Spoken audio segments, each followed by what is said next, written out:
1 minute warning, colleagues. Susan was already out. I know. I nearly said.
Yeah, what does it feel like to be on the other side? Give me like this right here. Colleagues, folks, thanks for, this is our sort of hump day work session, even though it's Thursday. Mr.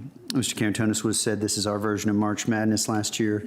I'm trying to give enough room for all colleagues to join at appropriate times. We're going to kick it, we have a long day, and we're going to kick it to Mr. Schwartz to kind of preamble, get us started, and then hopefully that will coincide. We'll go to Ms. Ibrahim, but hopefully that will coincide and give our last colleague a chance to come. Oh, perfect. Thank you. Over to Mr. Schwartz. Yeah, I'm going to, before I turn it over to Mommy, I just want to let you know that I said to all the sheriff's staff that they only get money if they sit in the first 2 rows. So see, they're sitting all the way back there.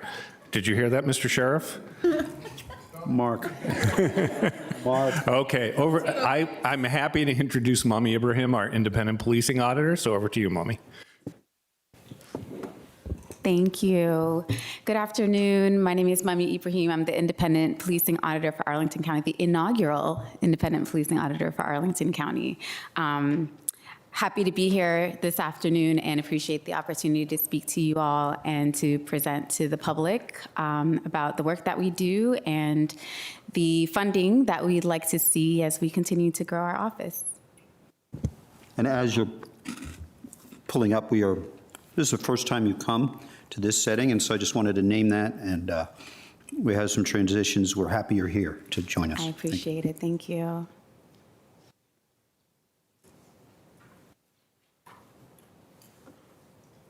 Good to go? Okay. Sure. All right. Well, this presentation has a lot of information in it, but I know that you all have copies of it, so I won't go line by line, but just try to hit the highlights so I can leave as much room as possible for questions, so we can go ahead and get started. Next slide, please.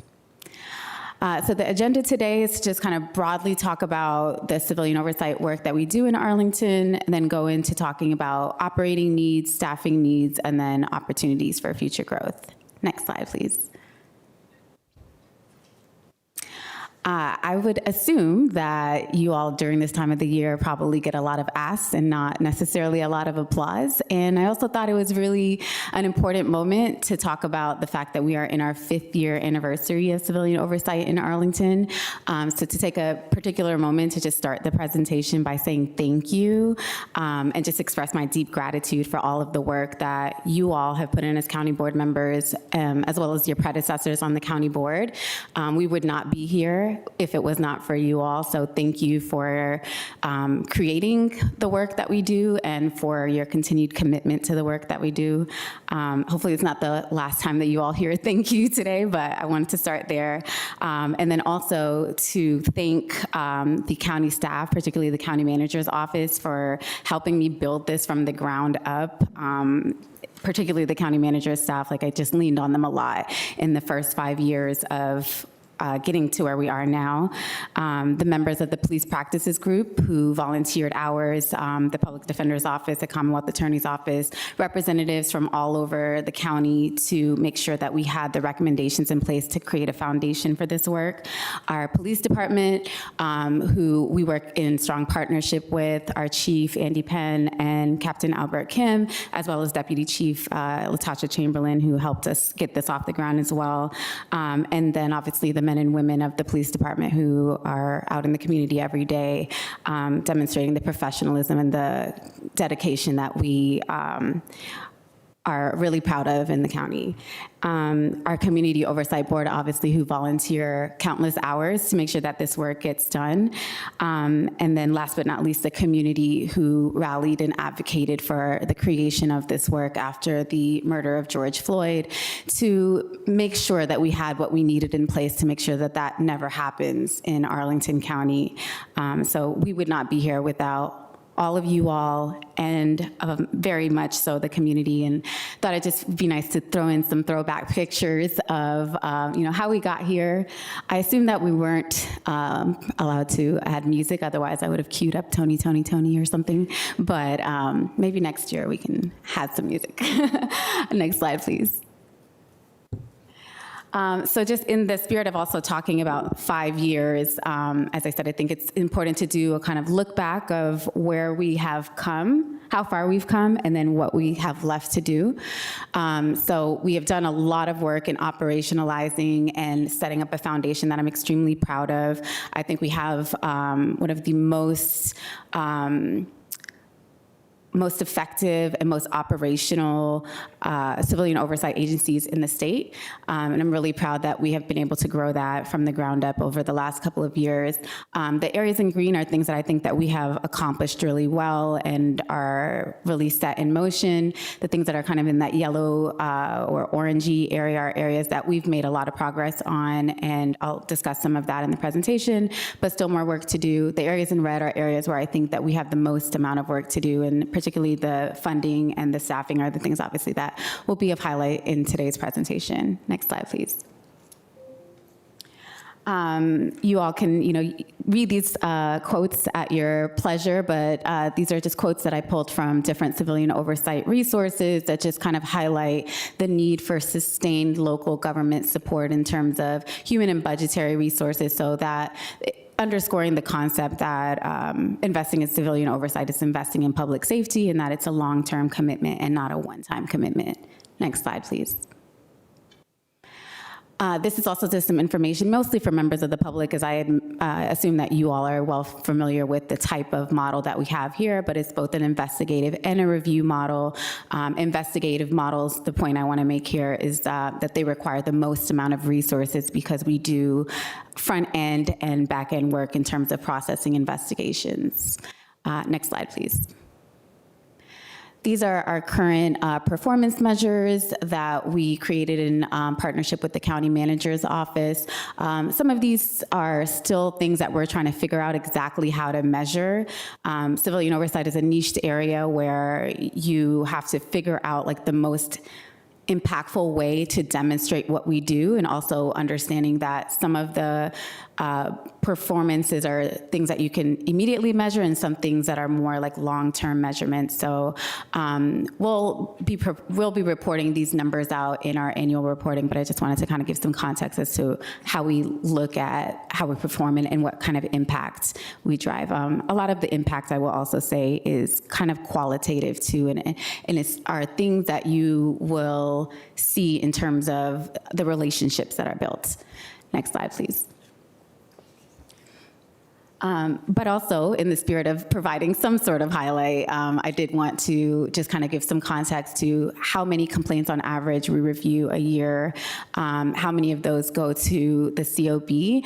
And one thing I wanted to highlight here is the reason why the number of complaints that I reviewed versus the COB is because they go through a filtering process. So I review all the public complaints that come in, And then the majority of them are able to be resolved through just looking at body-worn camera footage and exonerated. And then there's a subset of them, usually around 10 to 20%, that go to the Community Oversight Board, where we are finding more substantive issues that then require interviews and such.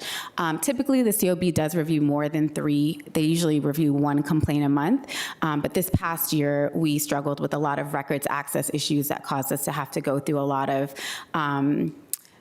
protocols and eventually legislative changes to make sure that we were able to access the records that we needed to review investigations. So that's why that number is a little bit lower this year.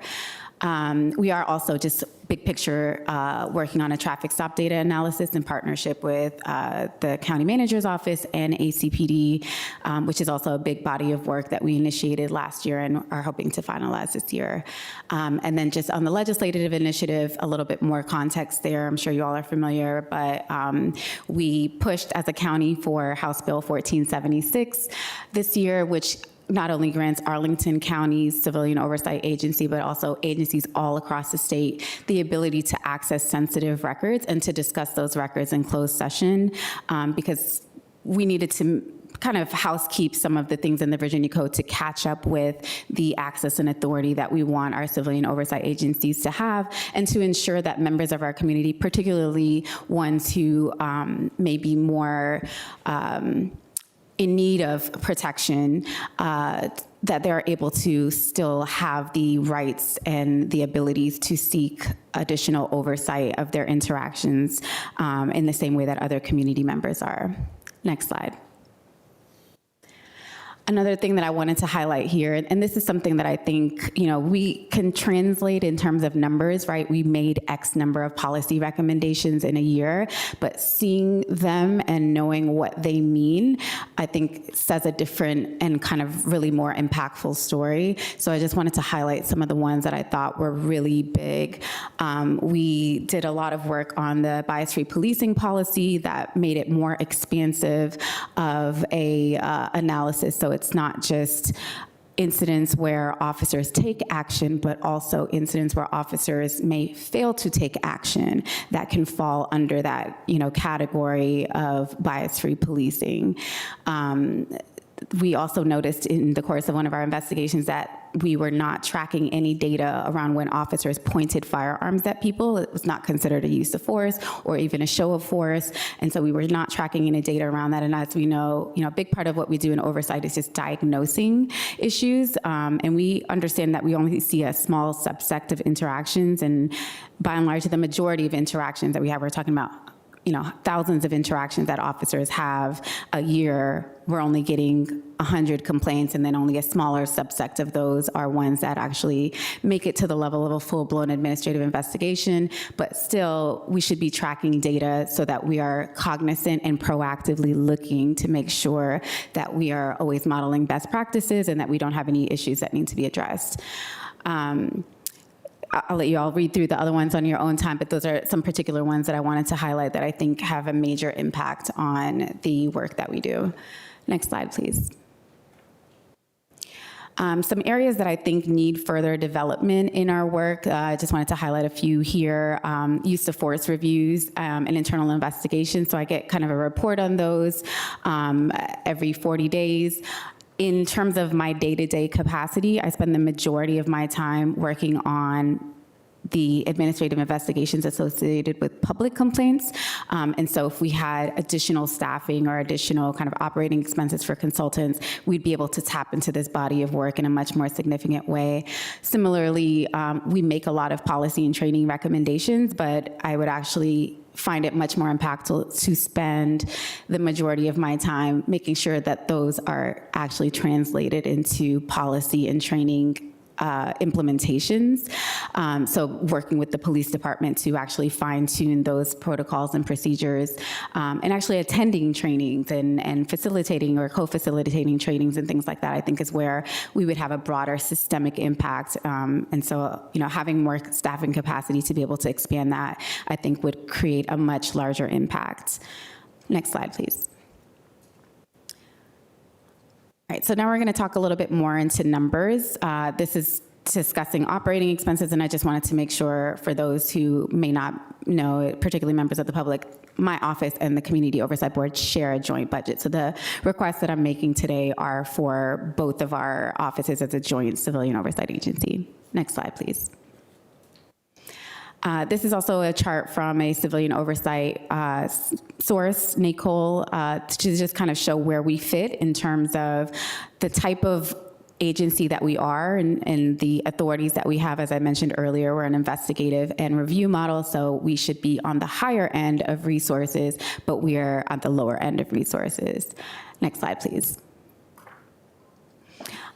This is just a historical budget breakdown, which you all can read at a later time, but I just wanted to give some context to, I believe the proposed operating expenses for this year is $40,000. And so I just wanted to provide some context into why the number 40,000 is different than what I'm asking for today.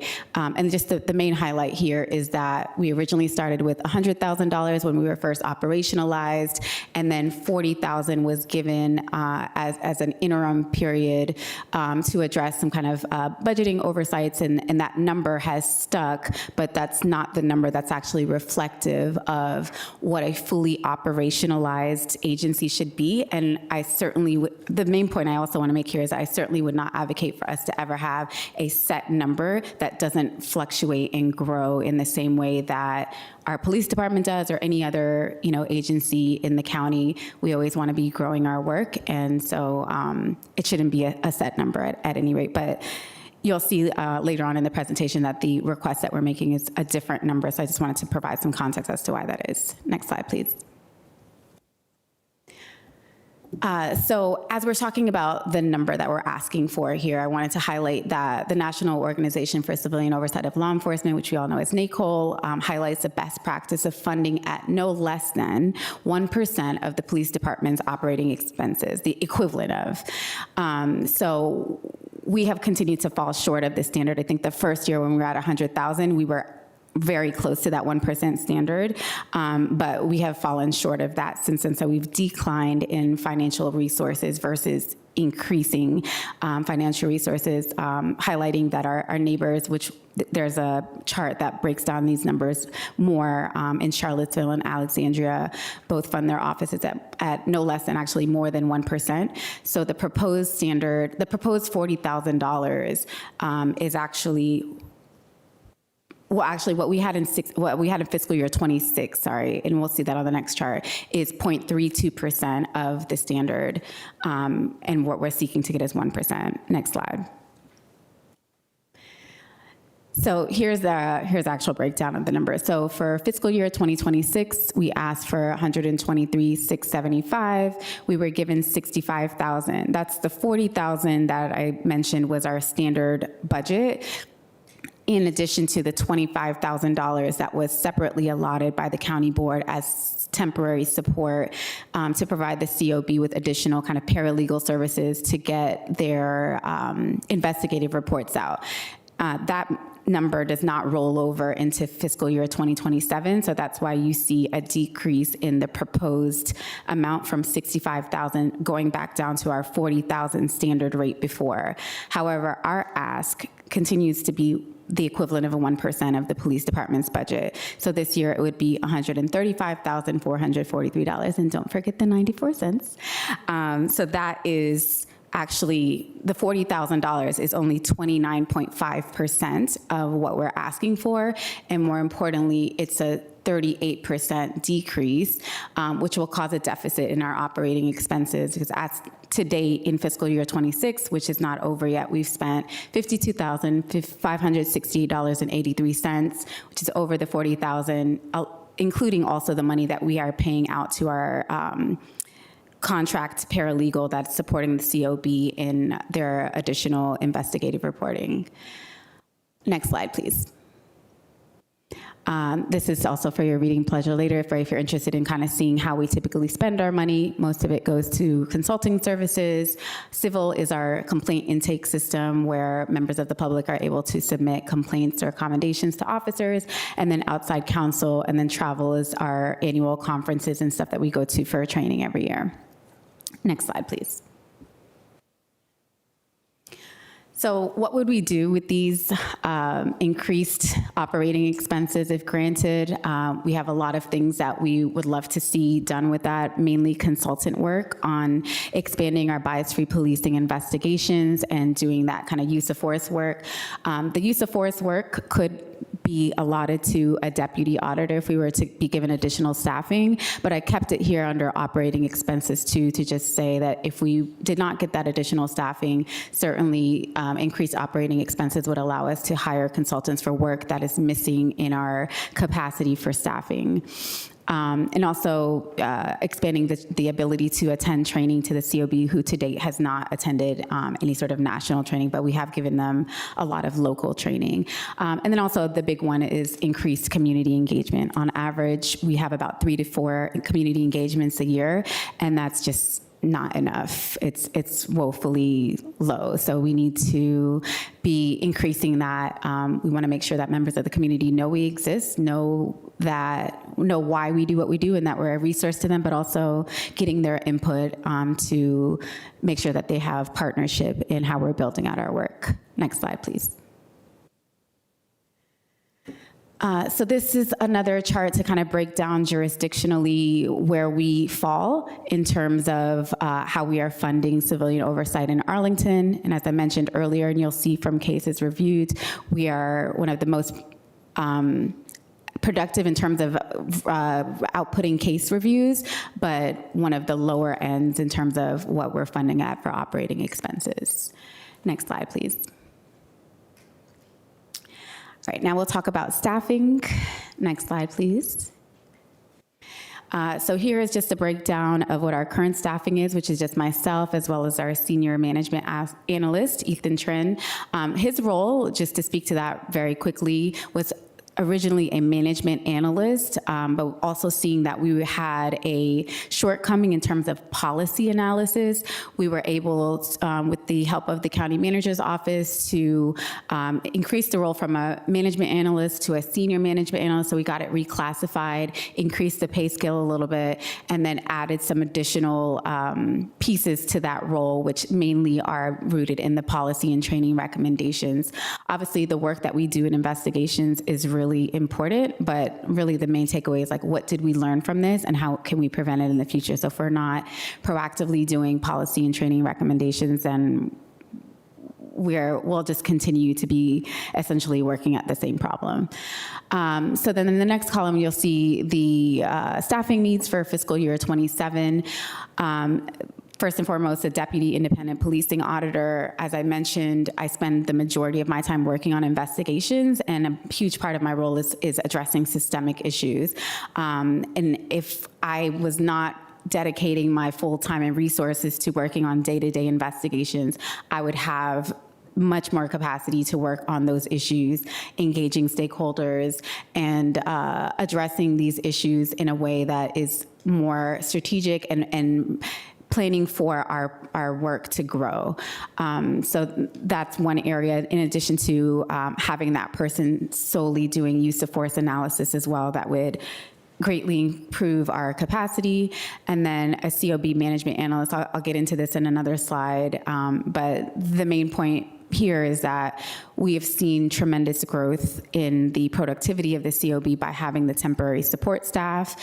And so we would like to see that continue. And we think we've seen why that is necessary and how that is extremely helpful to the operation of our agency.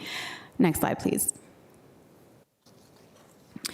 This is also a slide that just kind of compares the staffing for OPR, which is our direct counterpart. That's the Office of Professional Responsibility, internal affairs essentially for ACPD.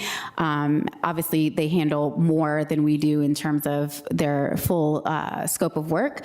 But in terms of investigation, when you do a one-to-one comparison, we are far more understaffed than OPR is. Next slide, please.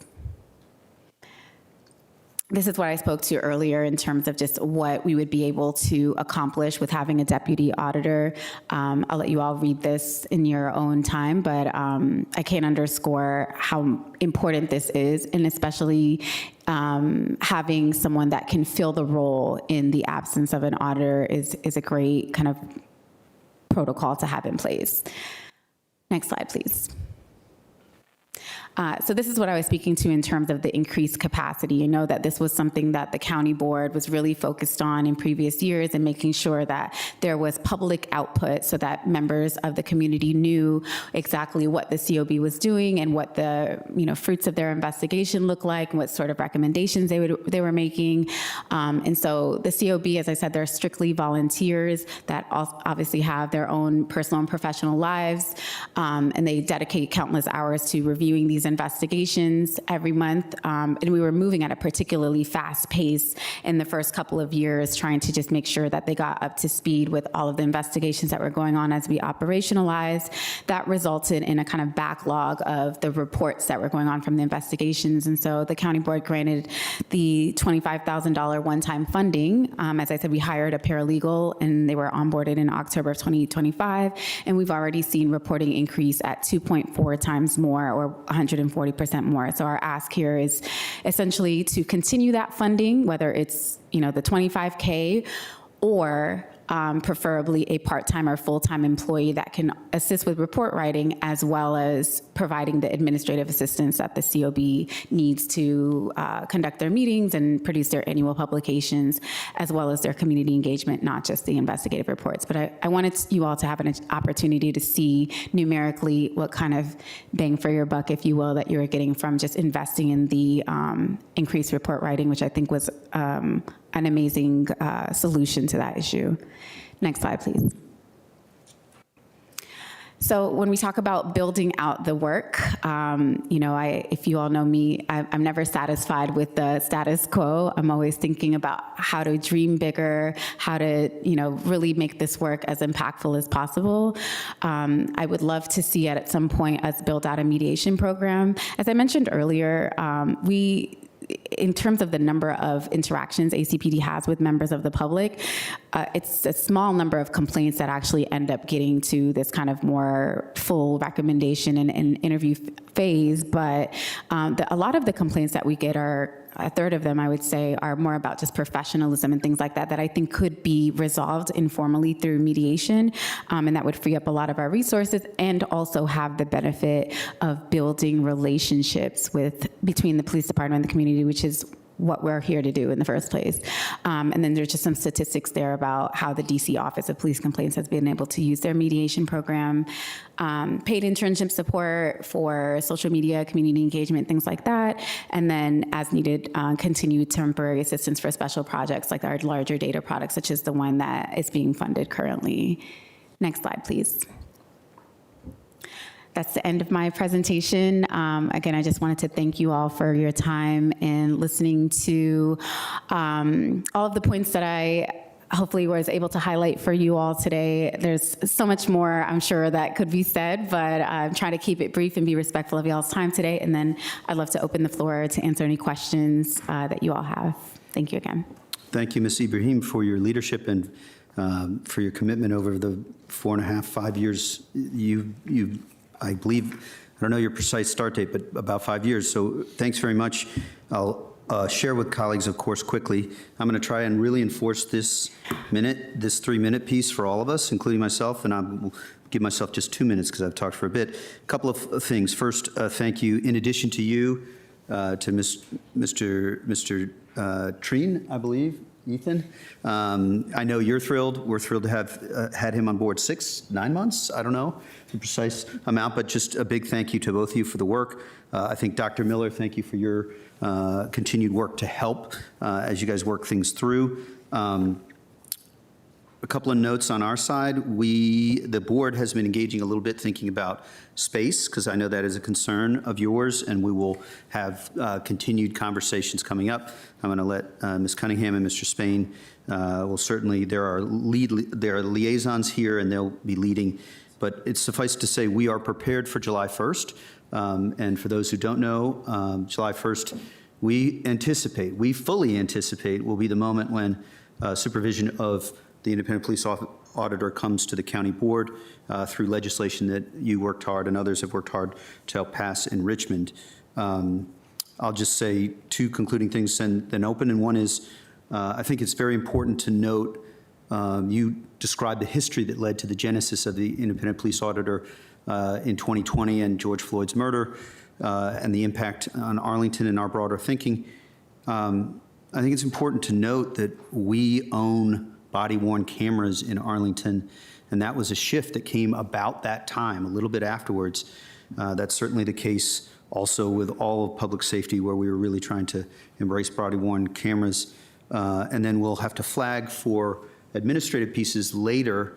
The benefit of your coming to us is strong, and we'll have to figure out an easy way to do the administrative portions, because our clerk that's a lot. And so we'll have to figure that out. But colleagues, hope that's not too much. Open it up to everybody, and particularly grateful to Mr. Spain and Ms. Cunningham for serving as liaisons, even as all board members care about this function. I do not see lights yet, but, oh, yes, I do. Vice Chair Coffey. I can see, but my fault. There you go, Vice Chair Perhaps Coffey. not well, but no. So I really appreciate your presentation, and thank you for being here. One of the slides that I find most interesting is the regional comparative side, and I wonder if you might share, if you know, I know you have close relationships with a lot of your counterparts. It seems notable to me that Alexandria and Charlottesville's staffing is more or less the same as ours, but their operating budget is definitely bigger. Do you know what it is they're doing? And the other part is, it's not really reflected in their case reviews that they are increased capacity for having so much more money. I didn't say it, but I wonder if you could share a little bit about what they are doing with their operating budget, since it doesn't seem to be super reflected in their, what we are observing as outputs. I'm sure that they have their own outputs and priorities. That's a great question, actually. I would say that by and large, you're not going to see that increased capacity in the majority of the jurisdictions, with the exception of DC, which has just been around longer, and Fairfax as well. But Fairfax is lower because they only review use of force complaints. So there's just a smaller subset. But I think they fall lower than us in terms of operating expenses, but they are more staffed than we are.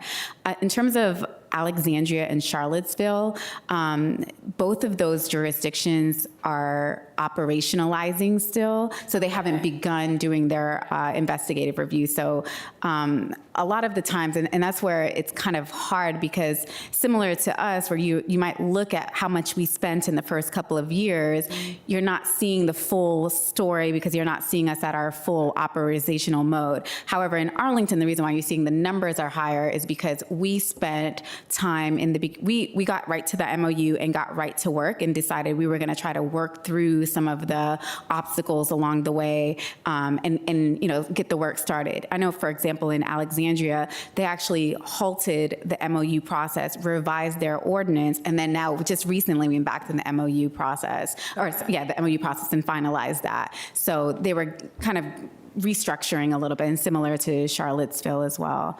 So that's why you're not seeing the numbers there. Yeah, no, that's super helpful context, and I think helps us to make sense of, Great question. of these Yeah. numbers. So thank you. I'll pass. Thank you. Ms. Cunningham, I see first, and then Mr. Carantonis, and then Mr. Spain. Great. Well, first of all, just huge thank you to you, but also to the manager and to ACPD for standing this up. It has not been an easy path, and it was stood up in a time where there were a lot of really uncomfortable things going on in the world, as there continue to be in the world. So thank you for taking a risk on us and for making it happen. And I know it was never the manager's desire for it to report to him, nor was it the board's desire. It was our friends in Richmond. So we're really thrilled that that's getting adjusted this year, and we'll be able to kind of get into a more permanent cadence. I have my main question. I have two questions. Do I get to have two questions this time? Yes, Go 3 for it. minutes. Okay. One is for you, which is the question of community engagement. I know that the board has been interested in expanding the community engagement and outreach and education. How's that going? What does it look like under the current budget, and what would you hope to add if we could expand? I would say that we should be having at least one community engagement a month. We're still falling very short of that. And I think that's a reflection of not just operating expenses, but also staffing. And then the fact was also that Ethan's position, the senior management analyst, was vacant for a good majority of last year as well. So it was a literal one-woman operation for the last, I know I make it look good, but it's a lot going on. And so we just frankly haven't had the level of capacity from both ends to do that. But I think with the staffing or with more capacity, we could easily be spending and should be spending more money on engaging community. Great. And then the other question is for the manager, which is, it seems like if we're in year 5, we should be starting to get close to kind of a normal run rate. Can you help us understand the budget requests and kind of where we've landed both on FTE and on operating expenses? Because it sounds like we've gone back to 40,000 in operating and we're staying at 2 FTE. So thoughts on, I know it's not going to be your problem for much longer, but what are the thoughts there? Yeah, so, and again, what Ms. Ibrahim said was correct, but just to put it in broader context, in my budget, the independent policing auditor, the overall budget went from 498,000 down to 478,000, because that I'm not trying to include, she was talking about the operating expenses, but if you include the salaries with that. So in trying to focus on that, the main difference is that I think it was, you'll know better than I was, it was 20,000 or 25,000? 25. 25,000 one-time money. That's what came out. That money, I think as expressed by the board, was to help the independent policing auditor and the community oversight board to sort of catch up on a little bit of their work. So, as I've said many times to Mummy, she and everybody would like to think that I spent thousands of hours poring over metrics and doing this. It's essentially a steady state budget. And it's not being responsive in any way, either up or down to the workload or to those extra demands that she talked about. So it's meant to just keep everything going as is. Gotcha. Okay. So, and I think we can have a further conversation offline, but I would just lift up for the board that it probably would make sense to begin to expand the operating costs, the non-FTE cost this year, and then potentially begin to chip away at the additional FTE in the coming years. So I will leave it there. Thank you, Ms. Cunningham. And there may be additional, on that last point, there may be additional, but I want to first kick it to Mr. Karantonis and then back to Mr. Spain. Thank you. Let me first say that, yes, it's a round anniversary, 5 years. So this is also typically the place where we raise a flag and say, okay, let's check what we accomplished in these 5 years. And it's absolutely a lot. You're part of that.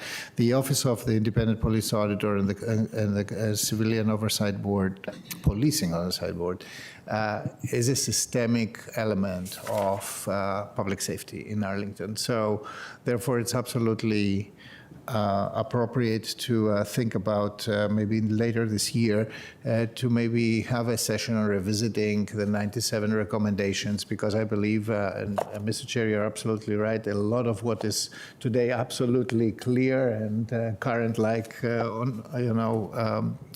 wearable cameras, etc. All this is standard today. I will also remark that I'm still mesmerized by number 7, the performance measures and I need some help to work through that. How do we measure trust of the community? How do we measure? And there is one performance measure that I always miss there. There should be a beneficial effect, measurable, or at least arguably measurable effect of the office for the police department itself. So the whole point of systemic is because it cuts both ways and it works both ways. It's not for now, it's for later. Right now I want to go over to slide 24 on the 3 kind of expansion ideas that are there, mediation program, the paid internship support for public communications, and the as-needed temp assistance. I've seen in the metrics that Ms. Coffey has commented on, we are still running at 90 cases, tendency actually stabilizing or a little bit lower as we go. Alexandria started with 11. At least this is the number, right? We don't know. The discussion for me here is the following. How do you see, and because we are discussing this budget basically thinking of our own budget, of the county board's budget later, because we will be taking on this office. How do you see your synergies with, say, the police department I mean, how could you dock in certain things? Is it necessary for the Office of the Independent Policing Auditor to run it by yourself, or is it something that can be in a shared resource modus? Like, for example, the social media thing, or the even the mediation program that could be running, for example, in hand in hand with a program that maybe the Commonwealth's attorney has. Definitely, the mediation program is a strong area for partnership with community stakeholders and our police department. It's something that we should absolutely be in the concept of restorative justice, working together, all at the table, bringing people together to create restorative outcomes. I think in terms of social media, it's important for civilian oversight agencies to have their own social media that is independent of like their police department, for example, so that people are clear that there is messaging that is independent of the police department. There's independent branding.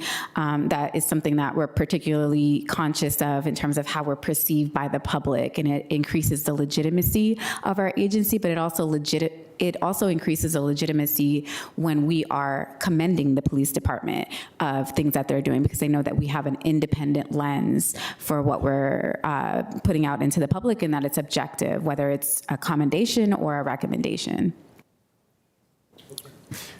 Thank you. I'm yielding. Thank you, Mr. Garantonis. Mr. Spain. 3 minutes, huh? Okay. No, for the question. We're still on schedule. Go for it. Gotcha.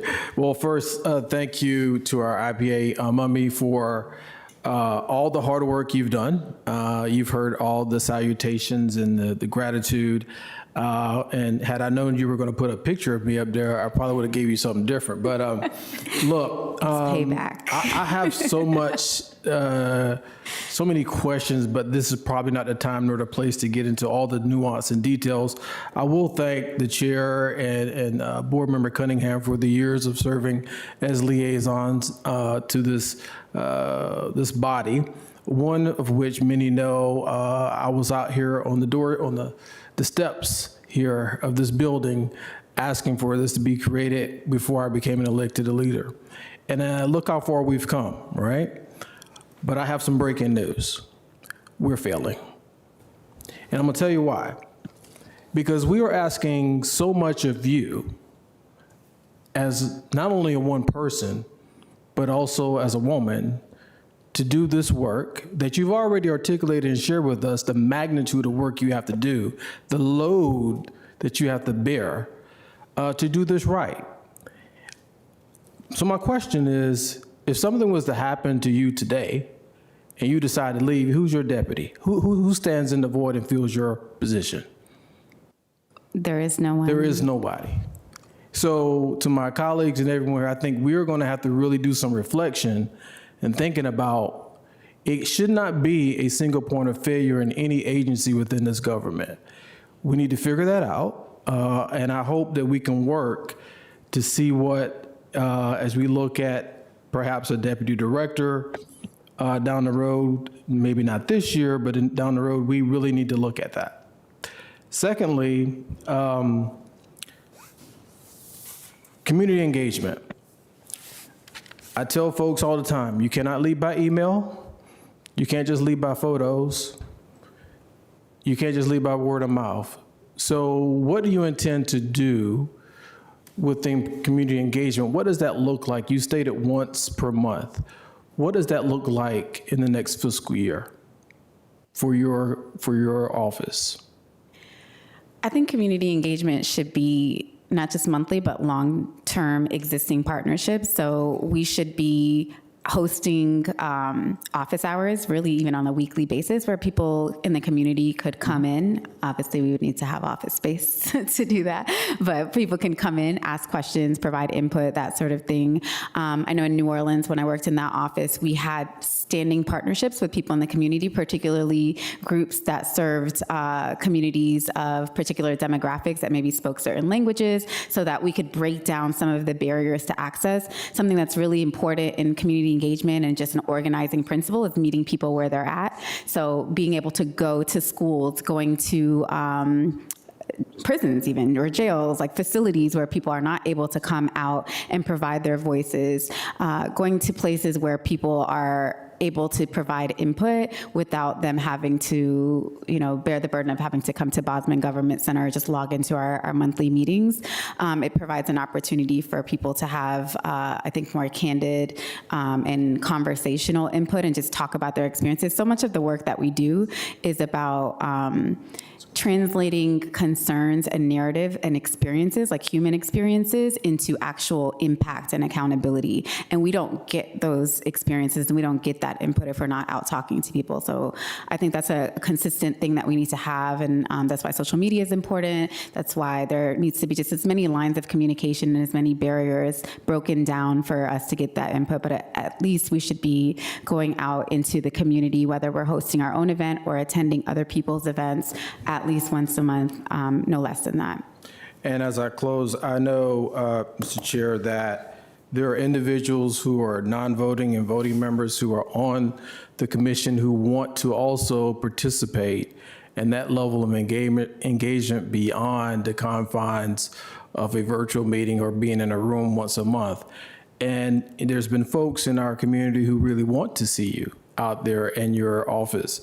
So I look forward to working together. Thank you again, and also to our vice chair who served as our legislative liaison this year for the work y'all did to get the records access bill forwarded to the governor. That was a significant accomplishment. Again, it hasn't been signed yet, but that is gonna allow your office so much let's just say, opportunity to do some of the work that is critically important. And again, I just want to thank you, Madam Vice Chair, for what you did on that and leading it with Brian and Mummy and the entire team. With that being said, as you can probably tell, I am watching COB very closely, very, very closely. And again, this is 5 years. We have a long way to go. But it's a value proposition, right? We invest and we put money in things we really believe in. And this, in my opinion, falls within the umbrella of public safety. So I'll leave it at that. Those are all my questions, and back over to you, Mr. Chair.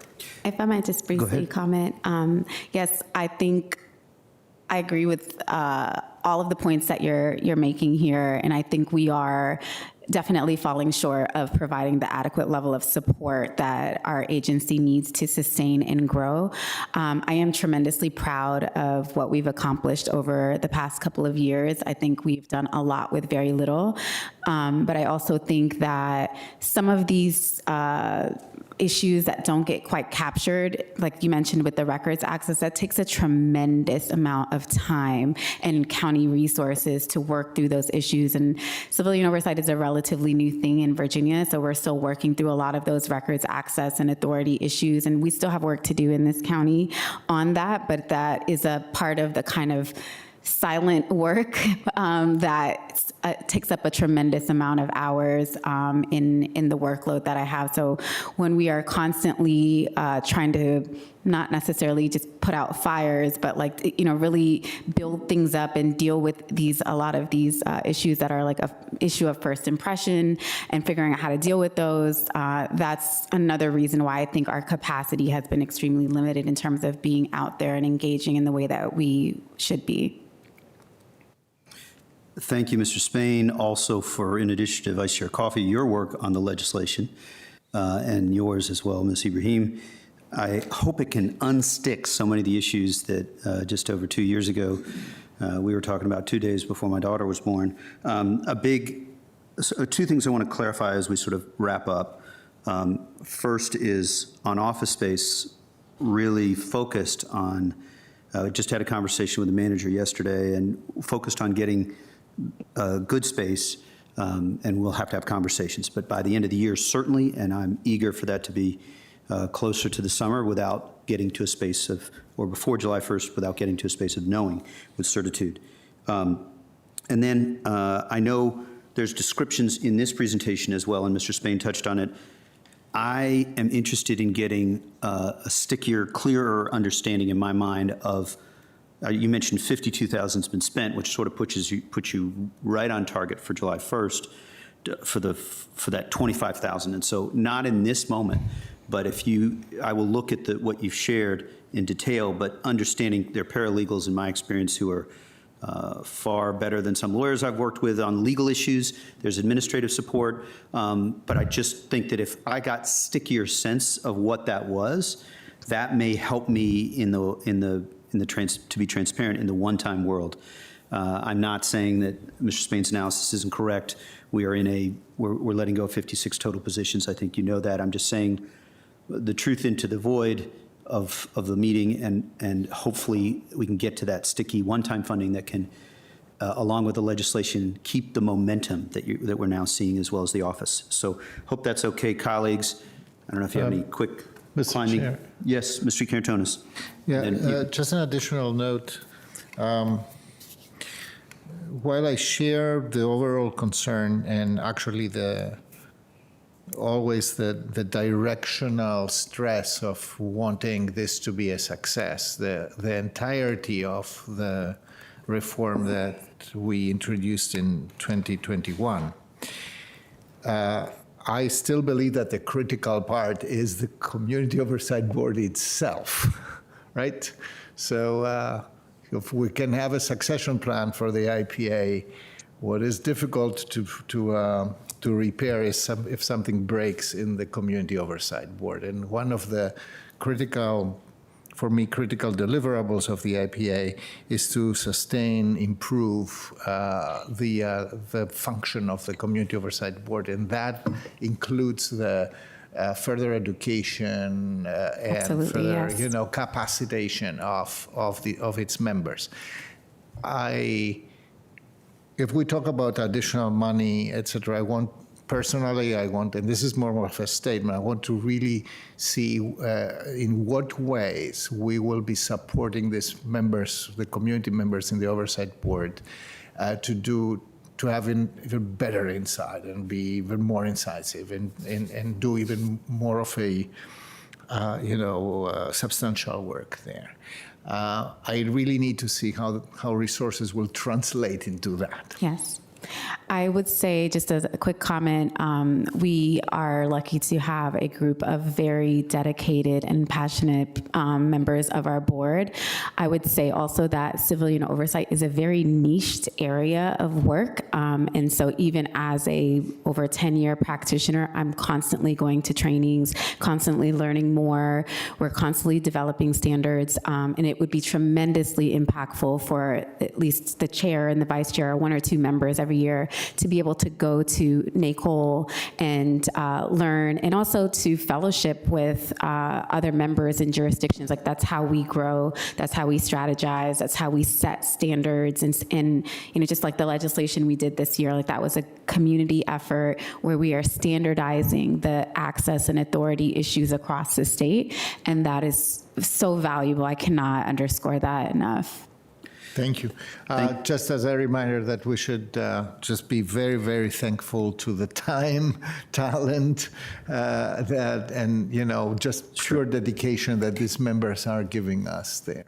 Thank you. Absolutely, yes. Thank you, Mr. Karantonis, for naming that and for your extolling the virtues.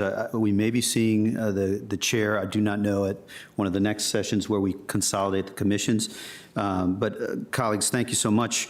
And thank you, Mr. Ibrahim. Thrilled you're here at this venue, but also grateful to you and your colleague for the team. And this is a source of immense pride for us on this side of the board. of the table, and we're eager to keep working with you. So thanks so much. Thank you. And grateful for all of the restraint, even though there's much more to talk about from all colleagues and you as well, Ms. Ibrahim. So I'm always here if you all want to talk. Thank you so much for your time today. I really appreciate it. thank you. On now, as we have a changing of those at the table, to Mr. Flagler. And, well, first, I don't know if there's witticisms that will come from the county manager, but Mr. Flagler is the director of one of our key public safety entities. We will hear from the Department of Public Safety, Communications, and Emergency Management Director, Mr. Flagler, who also happens to be a dad of a young lady, just like me. But Mr. Schwartz, any witticisms from you? No, I'm going to turn it over to Will so he can introduce his team. And over to you, Will. Thank you, Mr. Manager. Good afternoon, Chair De Ferrante and esteemed members of the County Board. I do want to thank you for the opportunity to present the fiscal year 2027 budget for the Department of Public Safety, Communications, and Emergency Management. But before we begin, I want to take a moment to recognize the backbone of our department, which is our dedicated professionals who work tirelessly, often behind the scenes to keep Arlington safe. This department is part of the agencies that make up public safety, and we're also a key department focused on ensuring the continuity of a government. And you will hear more about that and how we do that with our partners. Specifically, you probably heard from our Department of Technology, which is a key partner in making sure that the government continues to function. This year, I do want to mention DIPSM has been around for about 24 years. As you know, this year is the commemoration of 9/11. DIPSM was created in 24 years ago. And another organization that was also created after this was the Arlington County Community Emergency Response Team. So I do want to thank that team for everything they've done and the support that they continue to provide. But again, like I said, this year marks 25 years of service, and that day was a defining moment for Arlington County that reinforced a critical lesson for us, which was emergency communications, command, and preparedness must operate as one integrated system, a principle that continues to shape PSM today. This past year has been one of significant change and continued uncertainty. We navigated an evolving federal landscape with shifting funding mandates and FEMA scoping adjustments that continue to have downstream impacts on local governments.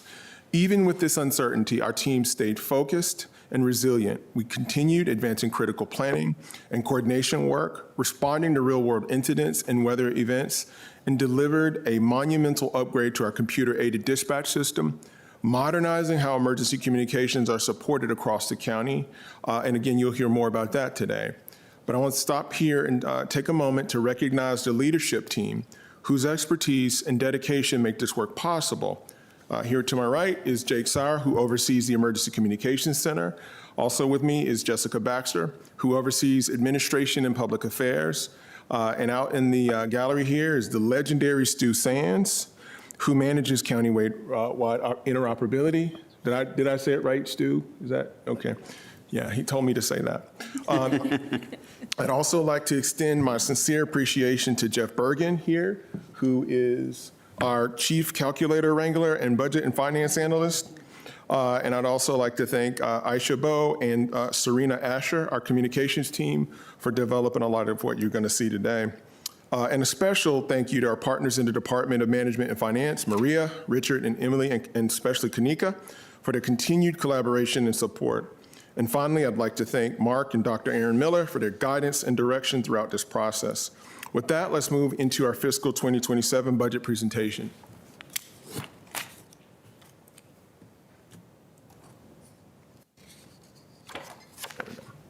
We're now entering, next slide. Yeah. We're now entering year 2 of our strategic plan. At this point, the work is very much about execution. We've moved from setting goals to putting priorities in action, embedding the strategy into day-to-day operations, and showing real progress. As that implementation continues, the Administration and Public Affairs team plays an important role in keeping things moving and on track. They help maintain momentum and accountability by tracking progress across priority initiatives, monitoring performance, and making sure we stay aligned with our targets especially as we continue to navigate external and federal uncertainty. This approach keeps the strategic plan active and relevant. It's a tool we use to guide decisions, inform investments, and drive results, not something that just sits on the shelf. And all of this work is grounded in the clear mission and vision and set of core values you see there, and again, won't go through all of those.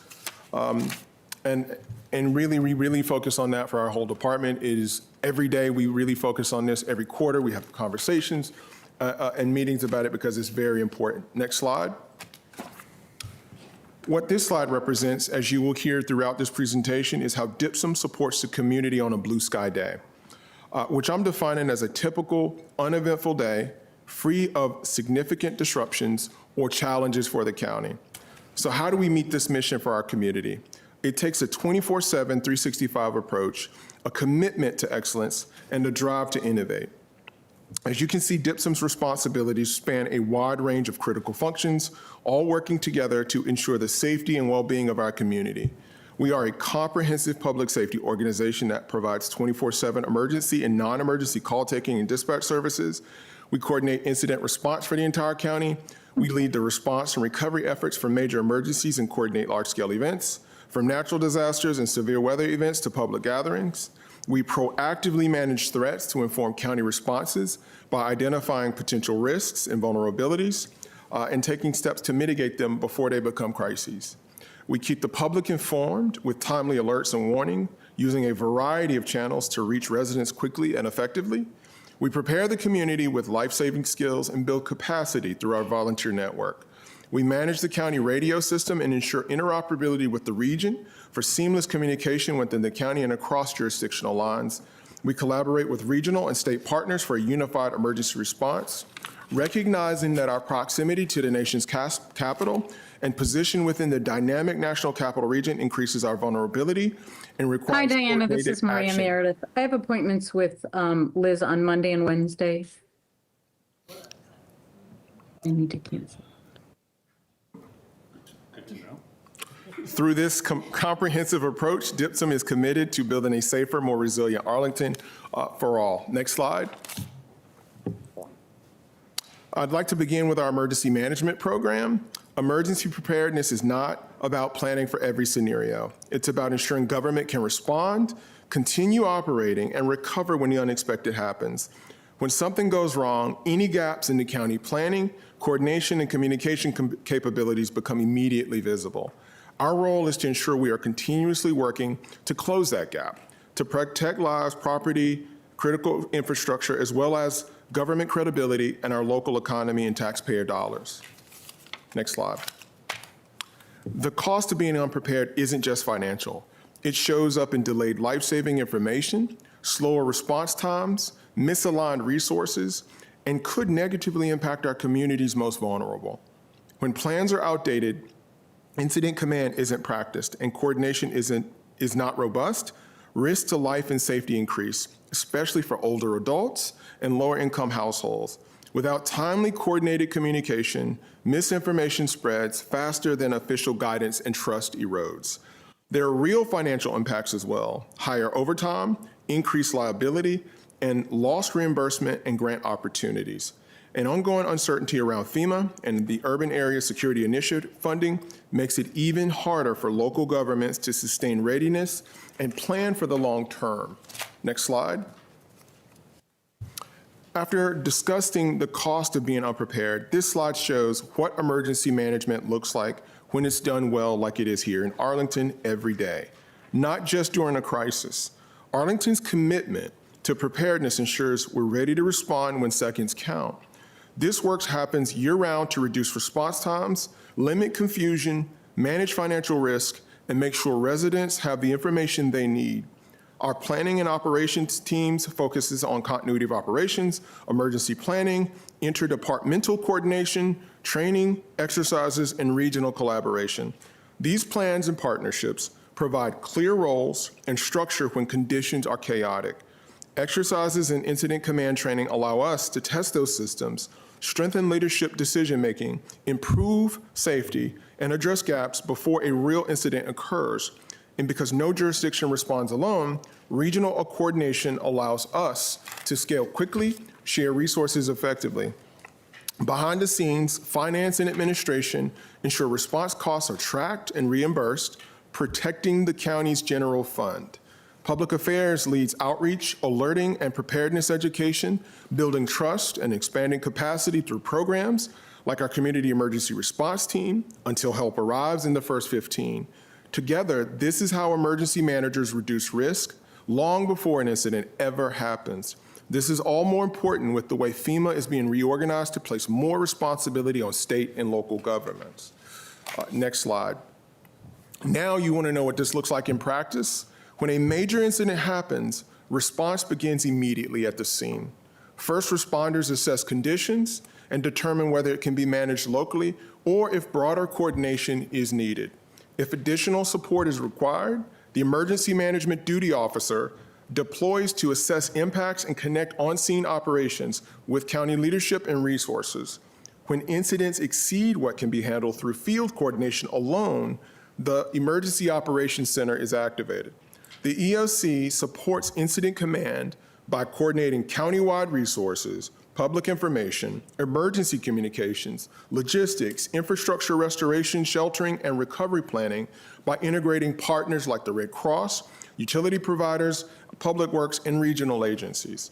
As the situation stabilizes, the focus shifts to recovery and community support, including the potential opening of a family assistance center when needed, like we needed in the aftermath of the Burlington Street explosion that displaced many families. This is how preparedness turns into action, supporting the community from response through recovery. Now let me turn it over to Jessica to show you what that investment produced, very concrete, measurable progress over the last year. Jessica? Thank you, Will. And thanks to the county's commitment and investments, we've made significant progress this past fiscal year. There we go. In January, we conducted Arlington County's first full-scale active violence incident exercise, and this was done jointly with Arlington County Public Schools and our partners in police and fire and other county agencies. This was a milestone years in the making, where we tested tactical coordination, reunification, emergency medical services, and public information. We also completed the county's Family Assistance Center plan, and as Will just described, this is a centralized place where victims, survivors, and families can come to gather resources and access to services after a major incident or disaster. At the same time, we updated the Emergency Operations Plan, which is the county's framework for how to handle major disasters or emergencies, and this is to reflect current risks, laws, and operational realities. We continue to strengthen individual and community preparedness through our partnership with CERT Until Help Arrives in First 15. Taken together, we've reached more than 14,000 residents through in-person outreach and 36,446 subscribers through Arlington Alert. Looking ahead, we want to sustain that momentum. So for the Family Assistance Center, we want to provide training and exercises so that our county departments are prepared and understand their roles and responsibilities. We're also looking at post-exercise improvements with Arlington Public Schools following that full-scale exercise. We're also standardizing Emergency Operations Center onboarding programs. So this is working with our departments and our emergency support functions so that they truly understand their roles in an emergency. As Will mentioned, it's a lot about preparedness and knowing who and how we communicate and access resources that makes us better prepared for emergencies so that we could continue services and continuity of government. And then finally, we are also updating an alert and warning plan for the county, and this will deliver timely, actionable information to our residents when it matters most. Next slide. You heard me give a quick overview about outreach, but we can't talk about readiness without talking about equity because they go hand in hand. And past disasters have shown us that it is our most vulnerable populations that are hit the hardest and are slower to respond, to recover. And that's why when we measure return on investment, we do that in an equitable fashion and do outreach where it matters the most.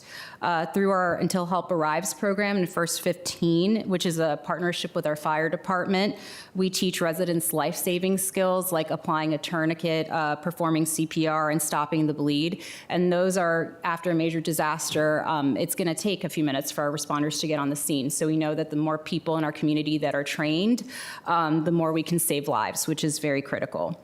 Since 2024, we've trained about 300 residents through our Until Help Arrives program, and another 112 through our First 15 program, which is tailored to faith-based organizations, but we are expanding that to nonprofits, organizations, as well as businesses, affordable housing communities, and even community events. I think in April, we are going to be doing a training with our Lubber Run Farmers Market organizers. Equity also means access, and so our 911 system supports about 172 languages in text to 911 so that residents can reach us when they need it most. And finally, I want to plug that April is Arlington Preparedness Month, and we're really excited because we're partnering with our friends at Arlington Public Libraries. We're going to be holding a family preparedness event on April 11th at Central Library, featuring bilingual performance by Grammy Award-winning artist 123 Andres. So we're trying to make it fun and accessible for families, and we hope to see many of you there with your kids. Next slide. As we talk about equity, we absolutely have to recognize the role that climate change plays, not just in the county planning, but how it's shaping day-to-day emergency management operations. Extreme heat, poor air quality, and severe weather place real pressure on public health, our infrastructure, on first responders, and county operations, which is why we need a clear trigger for actions. So one example of this is to your right, you'll see our air quality index decision matrix, and this was done jointly from the department with our various county agencies to develop thresholds for operational decisions. So this is adjusting services depending on where we are in that AQI, and then also just making sure that we're protecting our frontline staff and first responders when we're hitting dangerous levels, and for community actions through clear public guidance and safety messaging.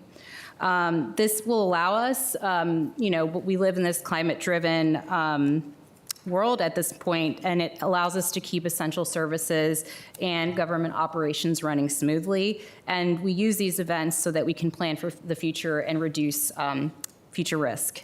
At the same time, there are operational limitations. We've seen the drastic cuts at the federal level when it comes to climate and weather agencies, which means uncertainty because there's been significant cutbacks at the National Weather Service and NOAA in forecasting capacities and level of risk, even as these events become more frequent and intense.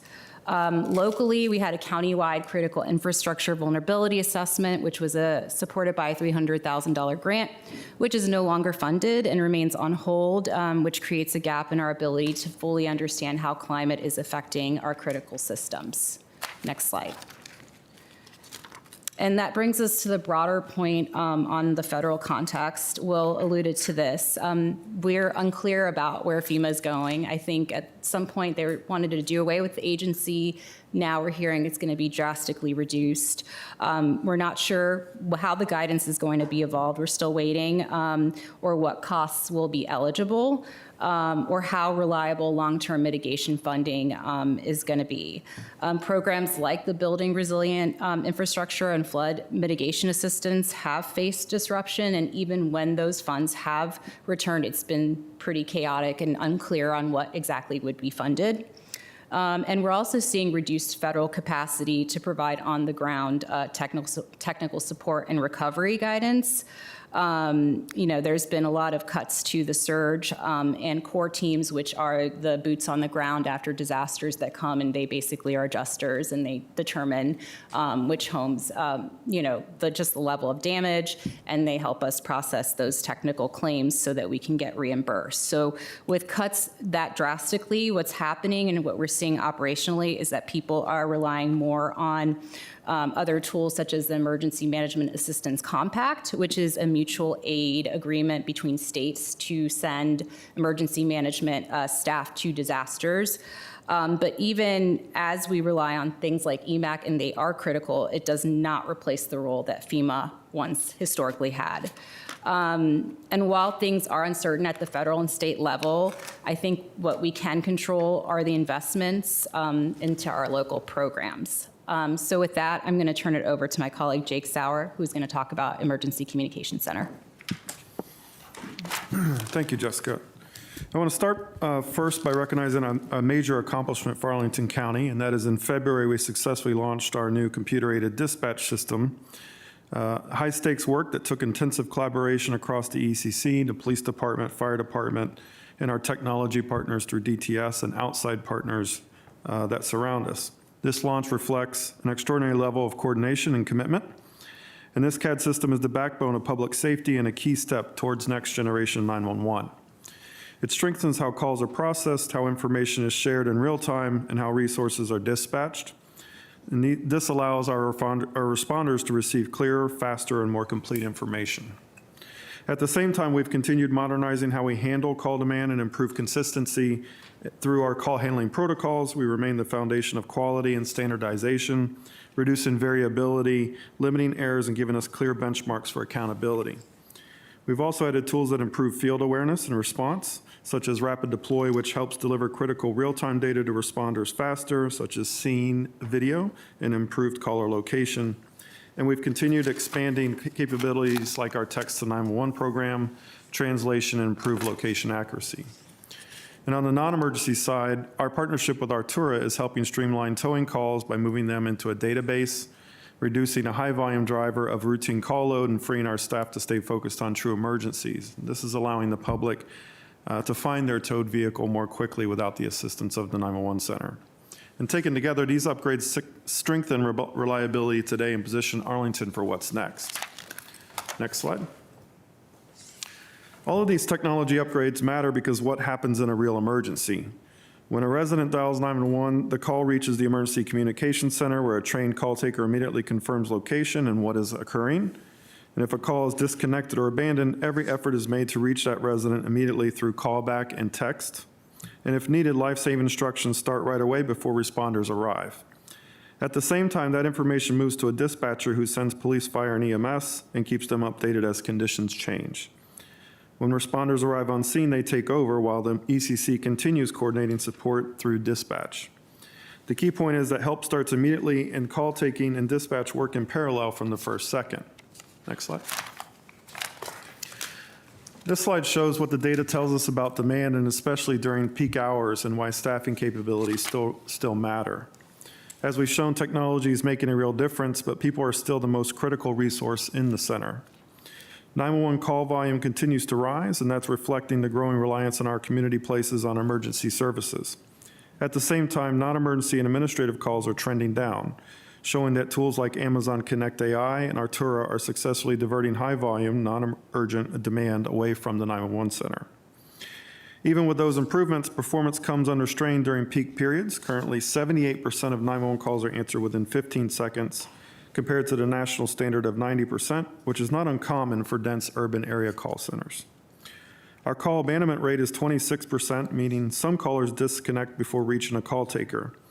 When that occurs, our system automatically triggers a text to see if they actually had an emergency or are meant to hang up prior to our answer. And if they do not answer that text, then we begin calling that caller back. This reinforces a key reality that technology is a force multiplier, but it doesn't replace staffing capacity. Call taker needs are driven by response time standards and surge conditions, not average call volume. Next slide. And that leads directly to what you're seeing here. When call volume peaks, ECC doesn't have enough staff available to answer calls fast enough, and that's when abandonment increases. To maintain coverage, we're forced to rely heavily on overtime, which isn't sustainable long term. The manager's proposed budget attempts to begin addressing this by repurposing existing public safety overtime funding to add 3 additional full-time call taker positions. And the goal is to stabilize baseline staffing so we can better absorb peak hour demand, reduce call abandonment, and decrease our dependence on overtime. These trends all need to be understood in the context of the staffing challenges within the ECC. Next slide. So in reality, minimum staffing has become the norm. Most shifts start with only 5 to 6 ECC staff on regular hours. And to even reach a minimum coverage, we rely heavily on overtime with police and fire backfill, often at much higher cost and for partial ECC capabilities. Police and fire aren't being used to overstaff, they're being used to meet bare minimum requirements. In a 24/7 operation, normal vacancies and leave have amplified consequences, making this model both operationally and financially unsustainable. Next slide. So on this slide, you can see by adding additional public safety telecommunicators, we're reducing our reliance on the public safety overtime that is needed to meet minimum staffing within the Emergency Communications Center. Next slide. And when we separate overtime hours from overtime costs, the picture becomes more clear as shown on this slide. ECC staff work most of the overtime hours, but police and fire drive a disproportionate share of overtime spending because they're paid at premium rates. And this shows we're filling ECC staffing gaps with higher cost resources. Next slide. Over the past several months, we've worked closely with the county manager's office and DMF, and the fiscal year 27 budget reflects that progress. The proposal adds 3 public safety telecommunicator positions, bringing us close to the preferred model of about 10 telecommunicators per shift. Just one short of ideal, and that significantly reduces reliance on overtime and shifts coverage back to ECC staff rather than police and fire. Overtime will still be a model because vacancies and turnovers happen, but this is a far more stable, realistic approach, and it lowers cost pressures, improves reliability, and moves ECC toward a sustainable future. With that, I'll turn it back over to Will. Thank you, Jake. Building on that, I'll briefly walk you through the budget changes for emergency communications that we're proposing, which is to add 3 call takers positions funded by a $200,000 reduction in overtime to improve stability and performance. In emergency management, the loss of $338,000 in federal grant funding required us to prioritize core capabilities and move 2 field positions to local funding. And for radio interoperability, the focus is on fully funding base budget contracts like radio maintenance to keep critical systems reliable.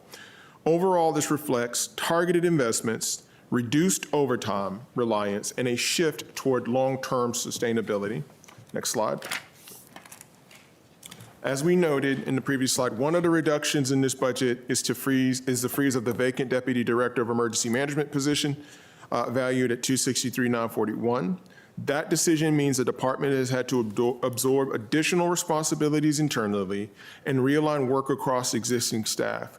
This has been particularly challenging alongside the loss of federal grant funding and associated grant management capacity. We recognize the impact this creates, and we plan to closely monitor how this affects operations during FY27 with the intent to reassess and potentially address as a part of FY28. Next slide. As we look ahead, a major focus for us is planning for FY28 because there's a significant amount of change on the horizon. DIPSM is preparing to move into a new space, which creates opportunities for new capabilities, new technology, and stronger collaboration. We've operated out of the same location and the same emergency operations center since DIPSM was created 24 years ago. And this transition will meaningfully create and improve how we support operations going forward. At the same time, recent technology investments such as the new CAD system, standardized call handling protocols, improved 911 tools, and the continued use of AI functionality are already strengthening operations and giving us a better access to data. As these systems mature, they will also shift from capital investments to ongoing operating costs, which is an important consideration as we plan future budgets. Layered on top of that are continued funding pressures, particularly in the reduction of and elimination of federal grant dollars. This creates real challenges for emergency management and public safety, especially as federal and state requirements continue to evolve. Our focus moving forward is clear. Local investment in funding, capability, and readiness is what sustains resilience. The strength of our response tomorrow depends on the choices we make today, and we're committed to planning thoughtfully for that future. I'll now take questions. Thank you, Mr. Flagler. To all of the members of the team that are here, as well as the call takers, I got the opportunity to visit, as you know, when the former governor was there, and I'll say that your employees stood out amongst those that I got to visit with. You each in that I got a little context on each of your backgrounds and the commitment to this work, and you have, I believe the leadership team as well as many have choices you could make as far as how you work and where you work, and we are grateful you choose this county and our community within which to serve. I would say, I guess this is for the manager, or some combination of you, Dr. Miller and Mr. Flagler. You laid out a big problem that probably jumped out to all five of us with respect to overtime, and then you gave a solution. All of that makes sense. I am not usually in the space to say, if we get to a place and the three are filled, then, and we still want to curb overtime, this is a rare case where if you brought, at least to this board member, mid-cycle an FTE, I would not have a crisis, particularly because our overtime in the other public safety entities is large, and the data that you showed here. Is there a mechanism or a way that, Yes. there's the manager's contingency, but that's one time? Well, so I've talked with Will and the team about this, which is that bringing on these 3 additional positions will take some time. We can talk about how long it takes to get everybody trained. But once they're on board and we're doing that, then I've encouraged him to come back to me. We're keeping the announcement open and definitely open to doing that because, as you can see, I really insisted on having those slides in there.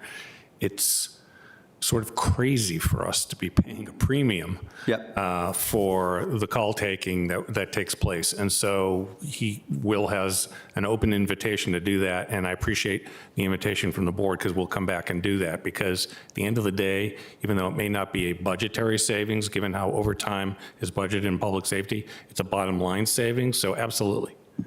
Thank you, excellent. So Godspeed to the 2 or 3 of you who are hiring. Just a huge opportunity. Yes, not particularly easy. Open the mic. Just for awareness, my fault for asking the first question. I think it was probably on all our minds. We are a couple minutes late. They gave us an unrealistically eager time split for this one, but so feel free to ask questions. Curb your curiosity if you're ready to help us stay on time, but go for it.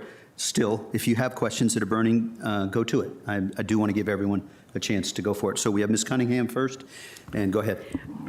So I have a question about some of the systems and technology that you guys have been rolling out. I remember you're the only department that got an award for creating time in the Manager's Awards with the AI 911 answering.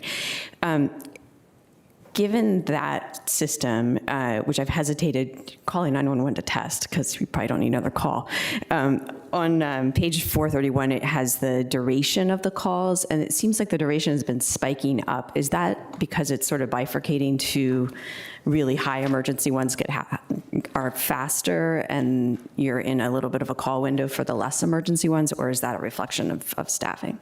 So, well, it's important to remember that the AI system does not cross-communicate or is not on an actual 911 call itself. That's when you dial our 10-digit non-emergency line that AI will answer first and ask if it, Got it. Okay. what you're calling about and if it has Really answers. good I didn't call Yeah. 911 to try it. If it has the ability to answer, it's much faster to go through the AI than waiting for us to get off a 911 call and then answer your call. We have seen an uptick in call processing times, but we're seeing a decrease in call to dispatch times. And we expect that with the call handling protocols. We stay on the phone providing first aid or telling folks that are in trouble how to get out of trouble, such as fires and whatnot. So that is expected. However, what we closely monitor with both fire and police is what is the call answer time to dispatch, and we've seen a decrease in that. Okay, great. Thank you. Thank you, Ms. Cunningham. Other colleagues? You want me to go? Okay. Vice Chair Coffey. Great, thank you. I appreciate the slide on the ECC staffing and overtime. And with the recruitment, I'm wondering, we know in our public safety staff writ large, we struggle with recruitment often, and it is notable the pay difference between our ECC staff and other public safety staff. Do you anticipate it will be hard to recruit for these positions? And is there an adjustment to the pay scale we should think about to make sure that it's more equitable across public safety in general? 2 things. I'll let Jake answer, but one of the things at public safety, We have a cohort through our Human Resources Department and all of the public safety. We worked on it this year. And one of the ideas that came out of that is trying to find a way that we could collaboratively have a public safety pipeline so that if we have people apply for a position in our department, they get the job, they can look at it as a first step to going to the police department or the fire department and vice versa. So that's one of the tools. So you don't look at our salary as just, this is what you're going to make, come in here. Look at it as an opportunity to enter public safety in Arlington County. Yeah. So as far as the specifics on actually dispatchers in the community of getting them in, I'll have to turn that over to you. Yeah, two parts on that. We have not seen a difficulty. And in fact, we enjoy hiring straight out of high school. For those that don't want to go to college, or they can go to college, we get a lot of college applicants as well. We have to put them through our own academy, and they get certified in call taking and dispatch. So that's been a good pipeline for us. And then secondly, as far as pay goes, we are in the COG, and the COG 911 directors regularly compare where everybody is, and we're right on track. Great, thank you. And then I think, not a question, but just lifting up the federal impacts issue. And the legislative team has been working very hard on trying to get us some money from the Commonwealth of Virginia. I think it is in the House budget and maybe not the Senate budget, and we don't have a Virginia budget yet, which we hopefully will on April 23rd. But I just want to lift that up because I really do think that it is one of the more underrated federal impacts that many of our community members are much less aware of. And I think there's the direct, UASI and grant money that is not coming to us, but then there is that kind of just risk floating out there around if something happens, will the people we expect to respond be there? And there's, it seems like there's really no quantifying what that risk is until we get there, which is not a position that I love to be in. But I wonder if there is anything you all want to say. And I know also with emergency preparedness, we don't always want to show all of our vulnerabilities up front and in public. But if there is anything to say about kind of the gap that we are expecting, like if we were to have a major weather event or something that is impacting our community, what are the specific vulnerabilities that we're concerned about? Jessica.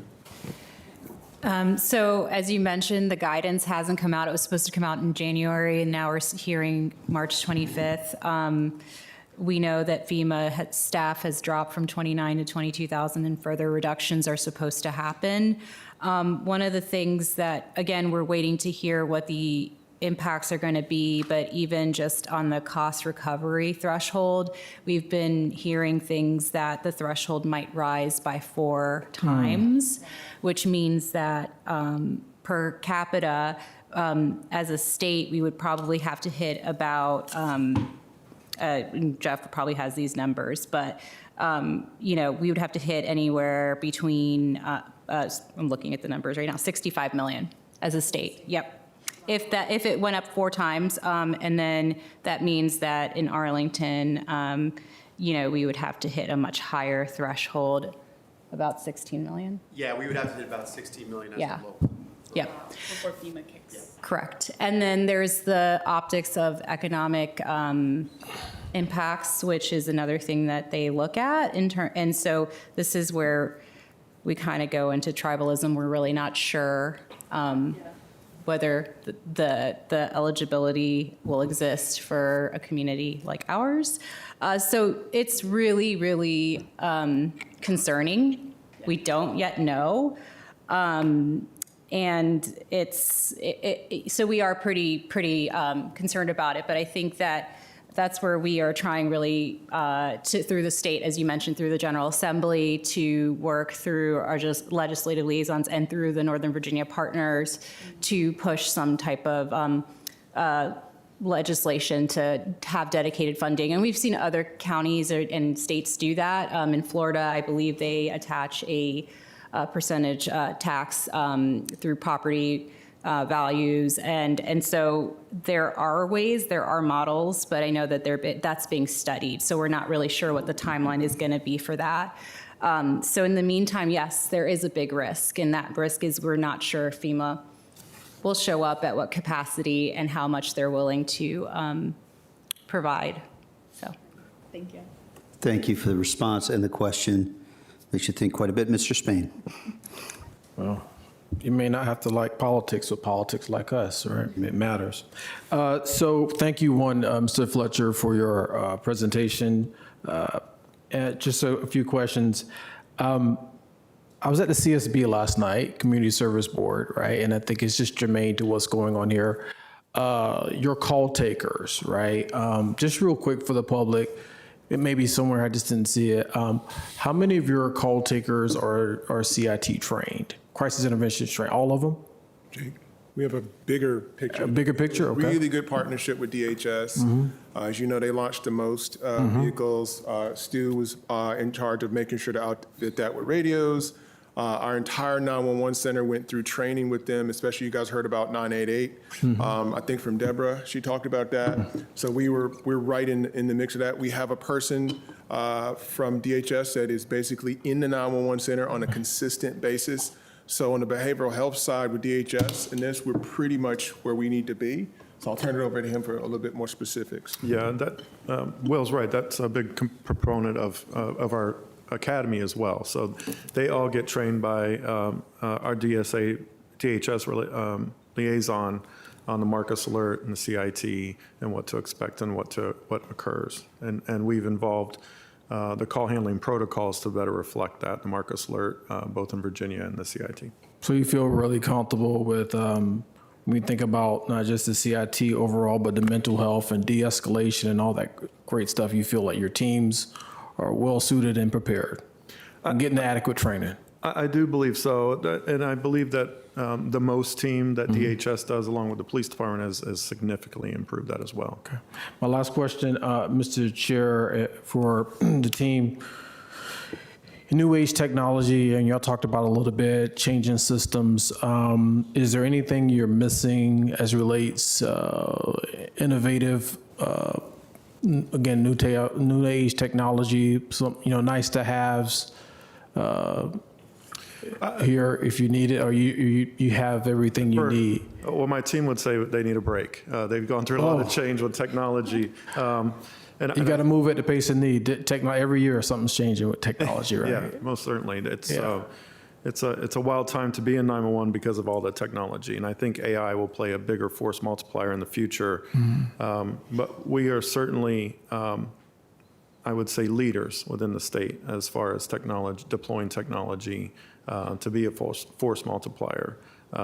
We've been featured within the 911 community and in this region for our use of that, and I think it's starting to catch on throughout the 911 community in the nation.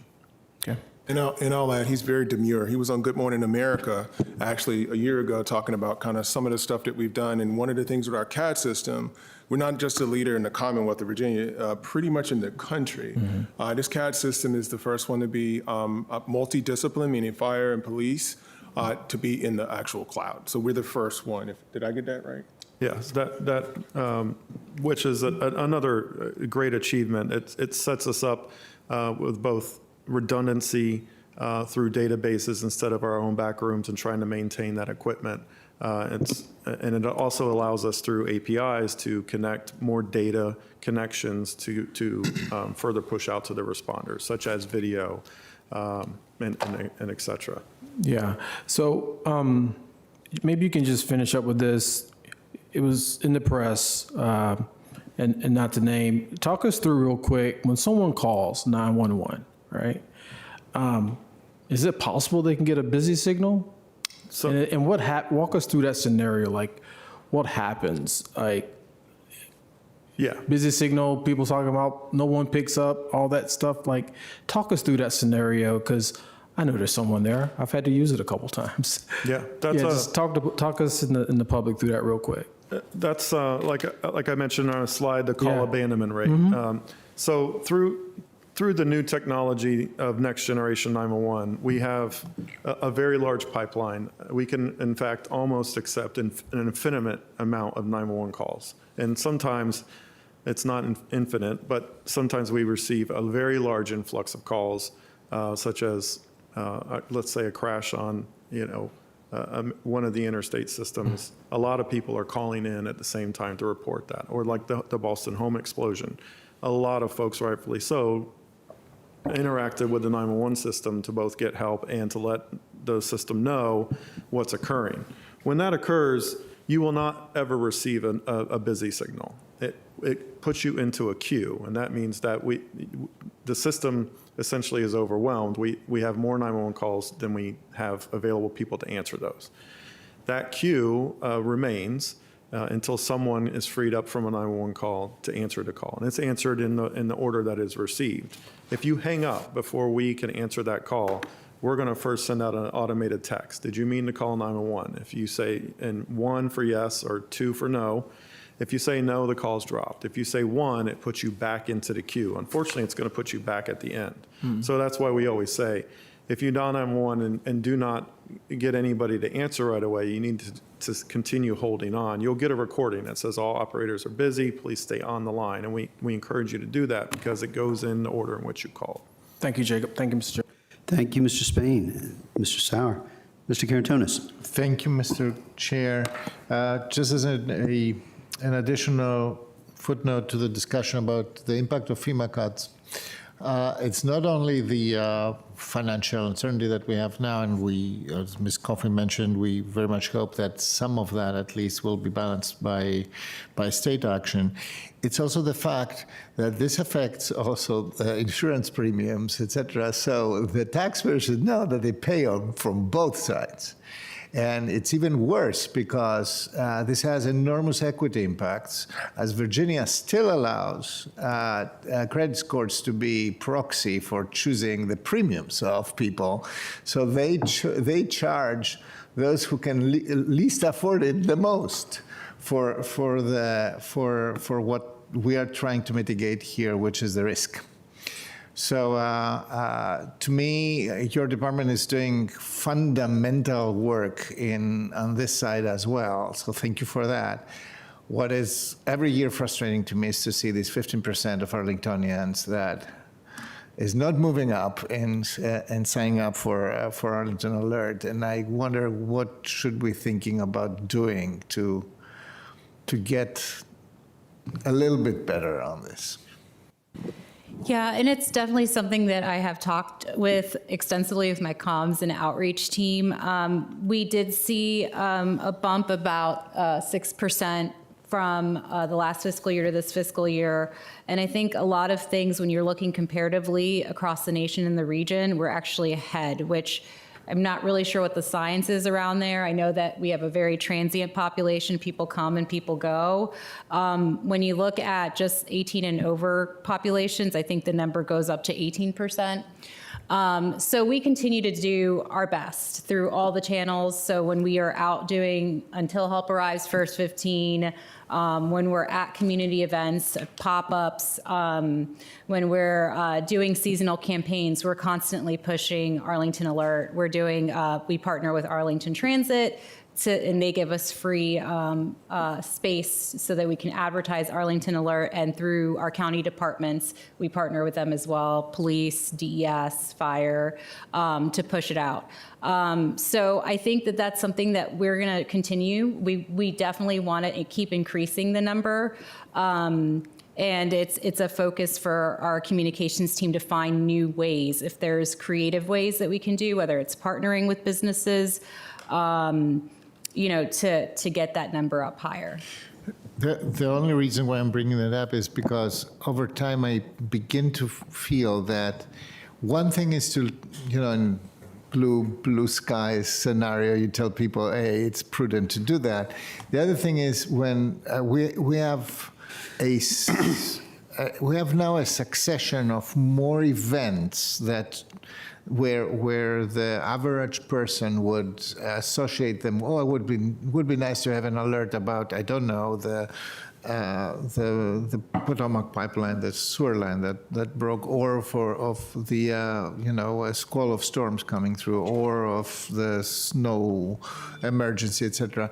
This is exactly the moment where you catch the most fish. Right. We do, and I do want to remind the board too that we also have capabilities with the wireless emergency alerting system, WIAS. So you don't have to be signed up for Arlington Alert if there's something that's major that's happening. Silver alert, orange right. alert, same system, that we can do that without you Yeah. having to be It just works off of cell phone. self signal lines. So if you're falling within that boundary line, you're going to get the alert. And you guys have probably heard it through the silver alerts and the other types of alerts that you get that's really loud. Yes, clearly, but Yeah. I just want to use the opportunity to just lure more people into the system that is broader in what it alerts people. Absolutely. And it's duly noted, and I 100,000% agree with you. We definitely want that number to go up. And as we wrap up for the throngs watching, can you remind people how to sign up? So you can sign up from the website, or you can go to arlingtonalert.com, and they'll ask you a series of questions and what preferences, so whether you want to get traffic alerts, severe weather alerts, and then you can list your email addresses, your telephone numbers, and again, we highly encourage it. It came in really handy on Monday with the windstorm and with all the information that was coming out in the guidance. So please do sign up. Thank you, Ms. Cunningham and colleagues. I'll just close by saying, as I think about those I've met within your department, there should, in the area of emergency response, there should not be blue and red areas. There should be serving people areas. And so many may not live in Arlington, but they're serving Arlington well. And every one of us should be willing in a time of crisis to fund disaster response in Florida and Texas, no matter how they vote.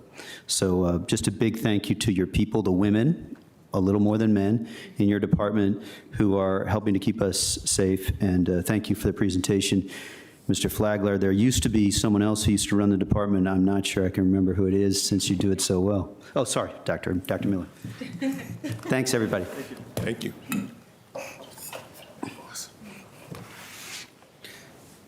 And now we have the Sheriff's Office, and a big thank you to the command staff and those here for being patient with us as we had a pretty aggressive schedule, and we're running right now, I think, 25 minutes behind schedule, just to name it. But we still have to engage with everyone, and so please come on up, those speaking, and thank you. And I've got a kind of a shift change in the room. Shy, too. Just out of the chair? Yeah. I was saying, you're not going to be shy, are you? You're going to speak your truth? I'm looking at that tray of cookies. Go ahead.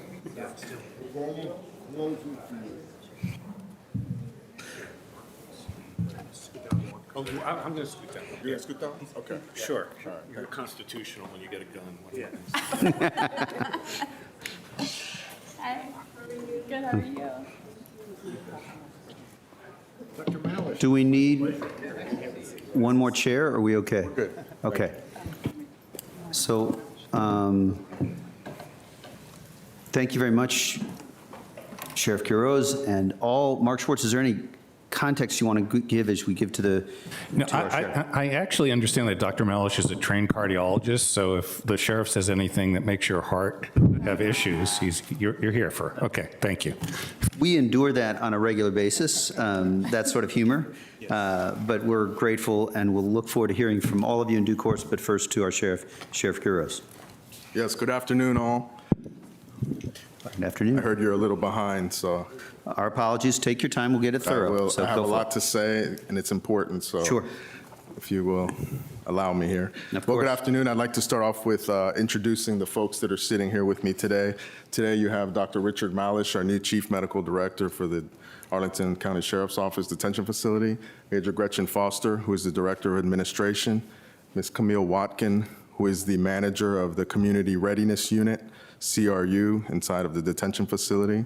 I also have Chief Deputy Juan Gelibert here today, several members of our command staff team. I also have our budget analyst, Ms. Fabiola Brooks. Where's she at? She disappeared. She's there. Yep. Can't forget Fabiola Brooks. And I also have one of our line staff, Corporal Jeff Nowak, who's here, who's been very supportive and assisting us with this process. We can go to the first slide. Maybe the first substantive, yeah. Yep. Next one. Yeah. So I think you've seen this before. It's our 5 leadership values, statement on the office. We can go to the next slide. What I'd like to highlight on this slide is the addition of our new medical division. And so you'll hear more about our medical division from Dr. Malish. But as you know, we went from contracted medical care to in-house, self-operated, with the massive support from the manager and the board. So I want to say thank you for that. I heard earlier from Mummy that you don't get a lot of thank yous, so thank you for supporting us and taking care of the folks that are in our care through that. We also have our 3 key initiatives: providing a safe and progressive jail focused on rehabilitation for the people in our care, building community relationships, and supporting the staff through their wellness and development as leaders. Next. A lot here, and I know you've been provided the slides, so I won't go over each and every one, but I do want to say this. A lot of these programs, resources, projects, initiatives, all of these things are meant to take care of the people that we're holding in our custody. And none of that can happen without the staff that are inside, whether they're in the courthouse or the detention facility.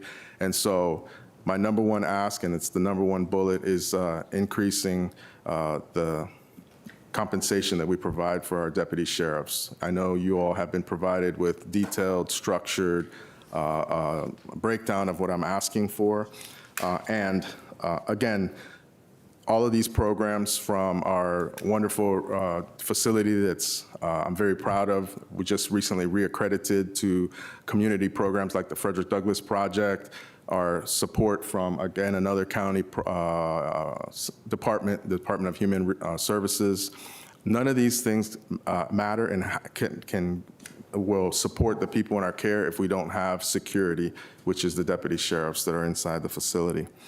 The reason it's also very significant at this point was recently with the significant increase that the police department had in their pay, it really made staff feel more undervalued. And I know that you all are familiar with that. You've heard it from me before, but it's very, very hard to tell folks, yeah, come in, travel hour and a half, 2 hours, do the work, the hard work, and then there's such a gap between the other public safety agencies in my office.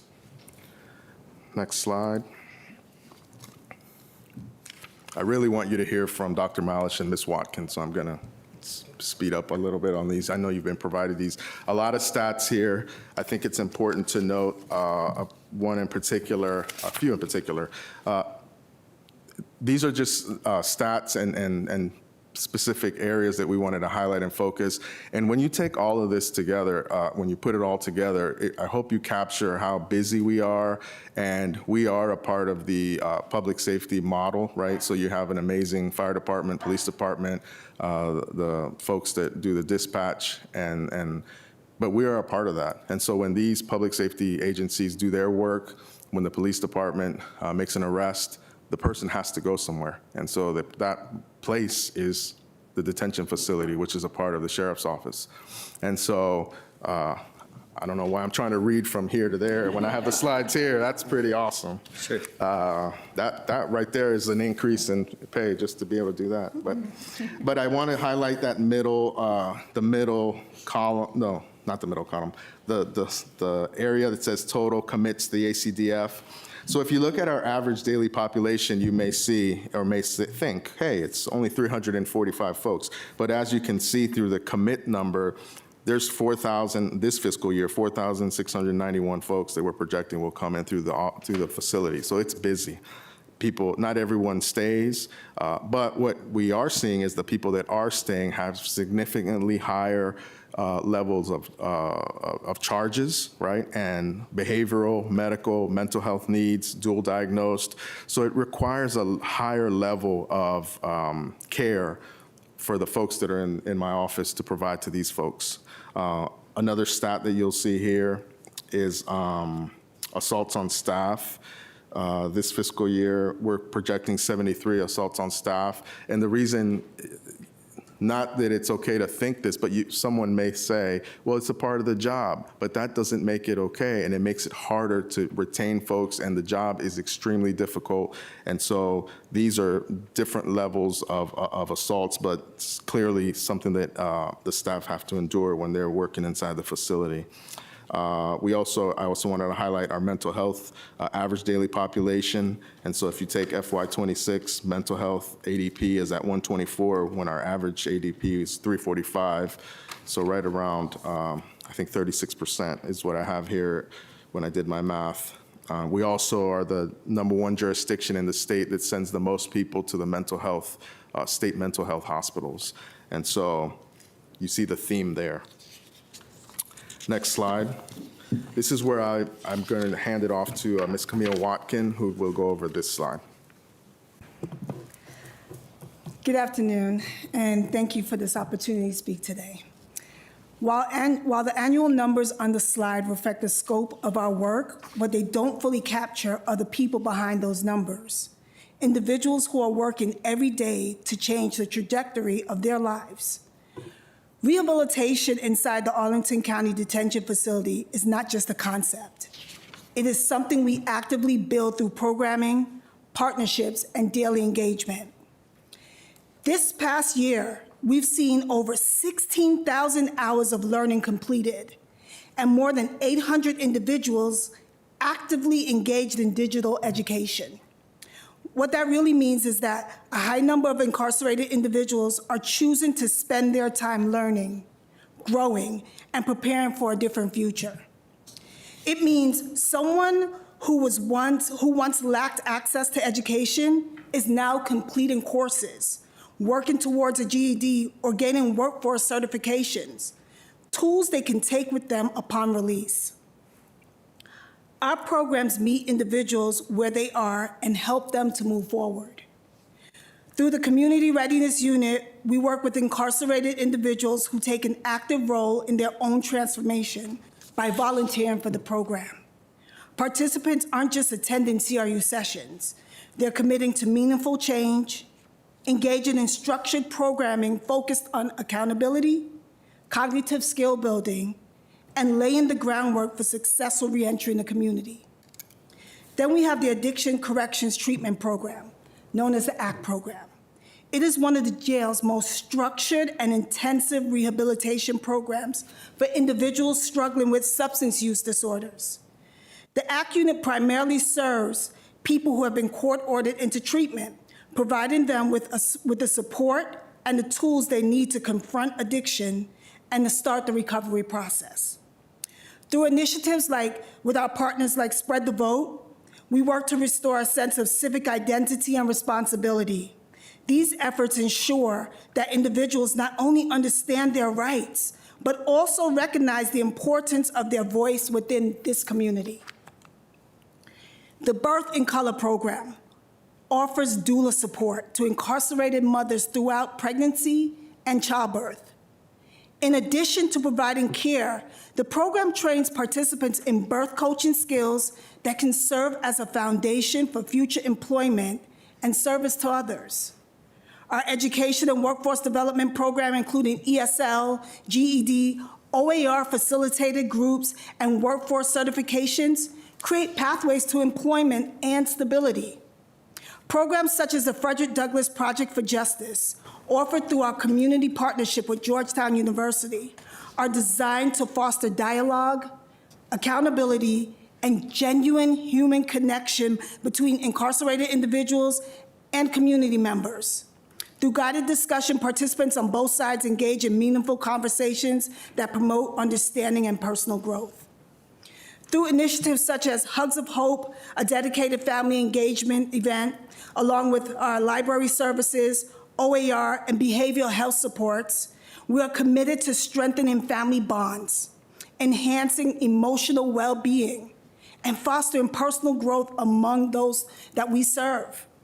These programs are designed to create meaningful opportunities for connection, support educational and emotional needs, and promote a sense of hope and resilience within our community.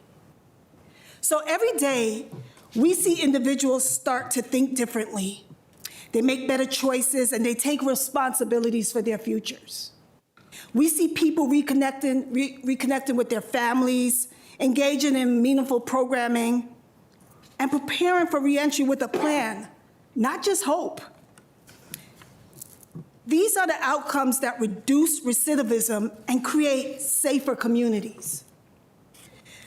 This work would not be possible without the dedication of our staff and the support of our deputy sheriffs, who help ensure programs can operate safely and consistently.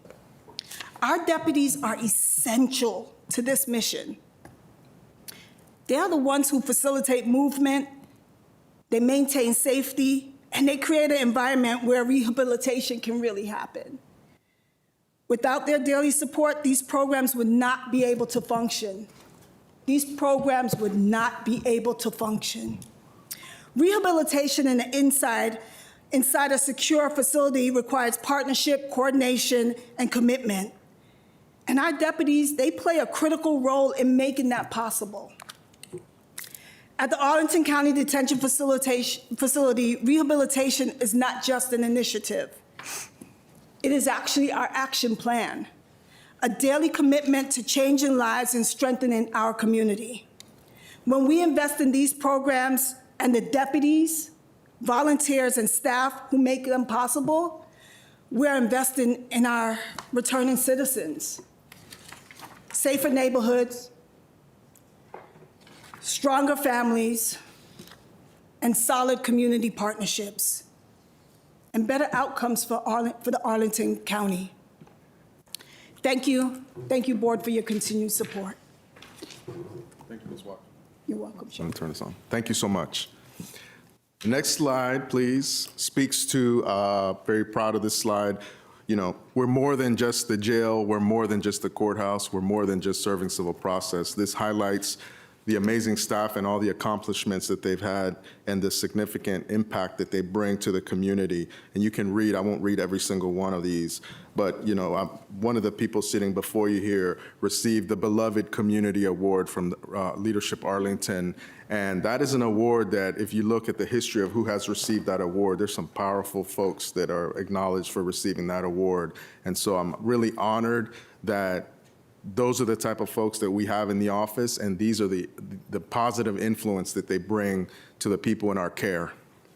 I do want to highlight the bottom one, where we've had now a continued partnership over the years with Virginia Hospital Center through our breast cancer awareness campaign, where we raise money and funds to donate to the outpatient clinic, which supports women who may or may not have insurance to get early screening, which is super important.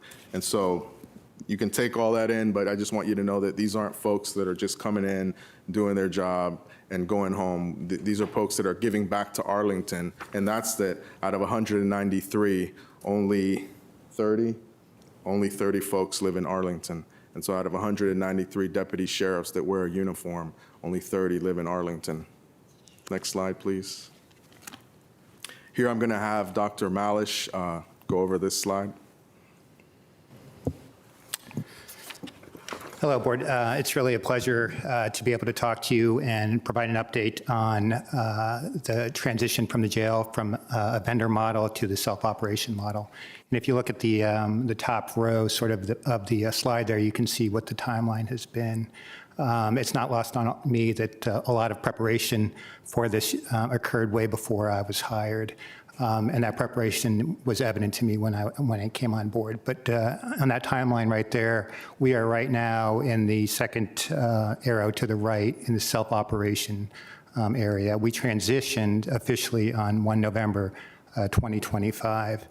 And the goal, you can see there, is medical accreditation, and that is accreditation with the sort of industry standard in correctional health, the National Commission on Correctional Health Care, with a body for which, when you're accredited by them, the data shows better mortality and safety outcomes. So we're aiming for that. The goal is to be ready for accreditation by the 1st of November of this year. There's 52 rigorous standards, and we're knocking them down one by one. Underneath it, there's another row, and this represents what our goals have been since we stood up the self-operated medical team. And these are the quad aim goals that are common vernacular for medical systems. It's fancy. There's 4 written there. The way I think of them is keeping your population healthy first and foremost. If they do get ill, providing high quality medical care to them, quality of care that they accept as high standards. So that includes patient satisfaction, and doing it efficiently, so that you're not doing it at a high cost, and also making sure that your staff, your nursing staff, techs, doctors, et cetera, are well taken care of as well. And so those are our goalposts. And underneath it, you can see that there's a little bit of data that we've managed to collect. We're very, very focused on data as a system. And I've just highlighted some of the data that we have for you there. And this really comes under the sort of the third pillar of the quad aim, which is efficiency. And what you can see here is that we're asking our staff to do better primary care and not bleed out into other systems. Managing everything that a good primary care team should manage within the confines of the jail, so that there's less impact on our deputy staff, better care for our patients, and what you can see there is less transports out, so that we benefit not only the deputies that take good care of us, but also the EMS system. And we want to keep patients that don't need to be in the ER in the jail, and just take very, very good care of them there. What you don't see is other data. We have data under the second pillar, which is really patient satisfaction. And what we've managed to do in the first 4.5 months is reduce the time for them to get seen. We used to have a backlog when we first got on board there was 40 patients on any given day that needed to be seen in our primary care clinic. Now there is no backlog, so we take care of the patients the next day. That data, we have full spreadsheets that we can show to you representing that. And then also within the first pillar, public health, something that's really near and dear to my heart, making sure that populations stay healthy. We are partnered with the Public Health Directorate of DHS with a proposal to do health promotion. This is a proposal for a program that's offered by the National Association of Counties. And if selected, the sheriff and Dr. Parrish will present that project moving forward. But it's really one to keep people healthy, health promotion. And Sheriff Quiros, when he first interviewed me, asked, what is it that we're trying to do? And of course, it's to keep our inmates and patients safe while they're in the jail. But it's also an opportunity for them, for perhaps the first time in a long time, to be in a place where they can have health education.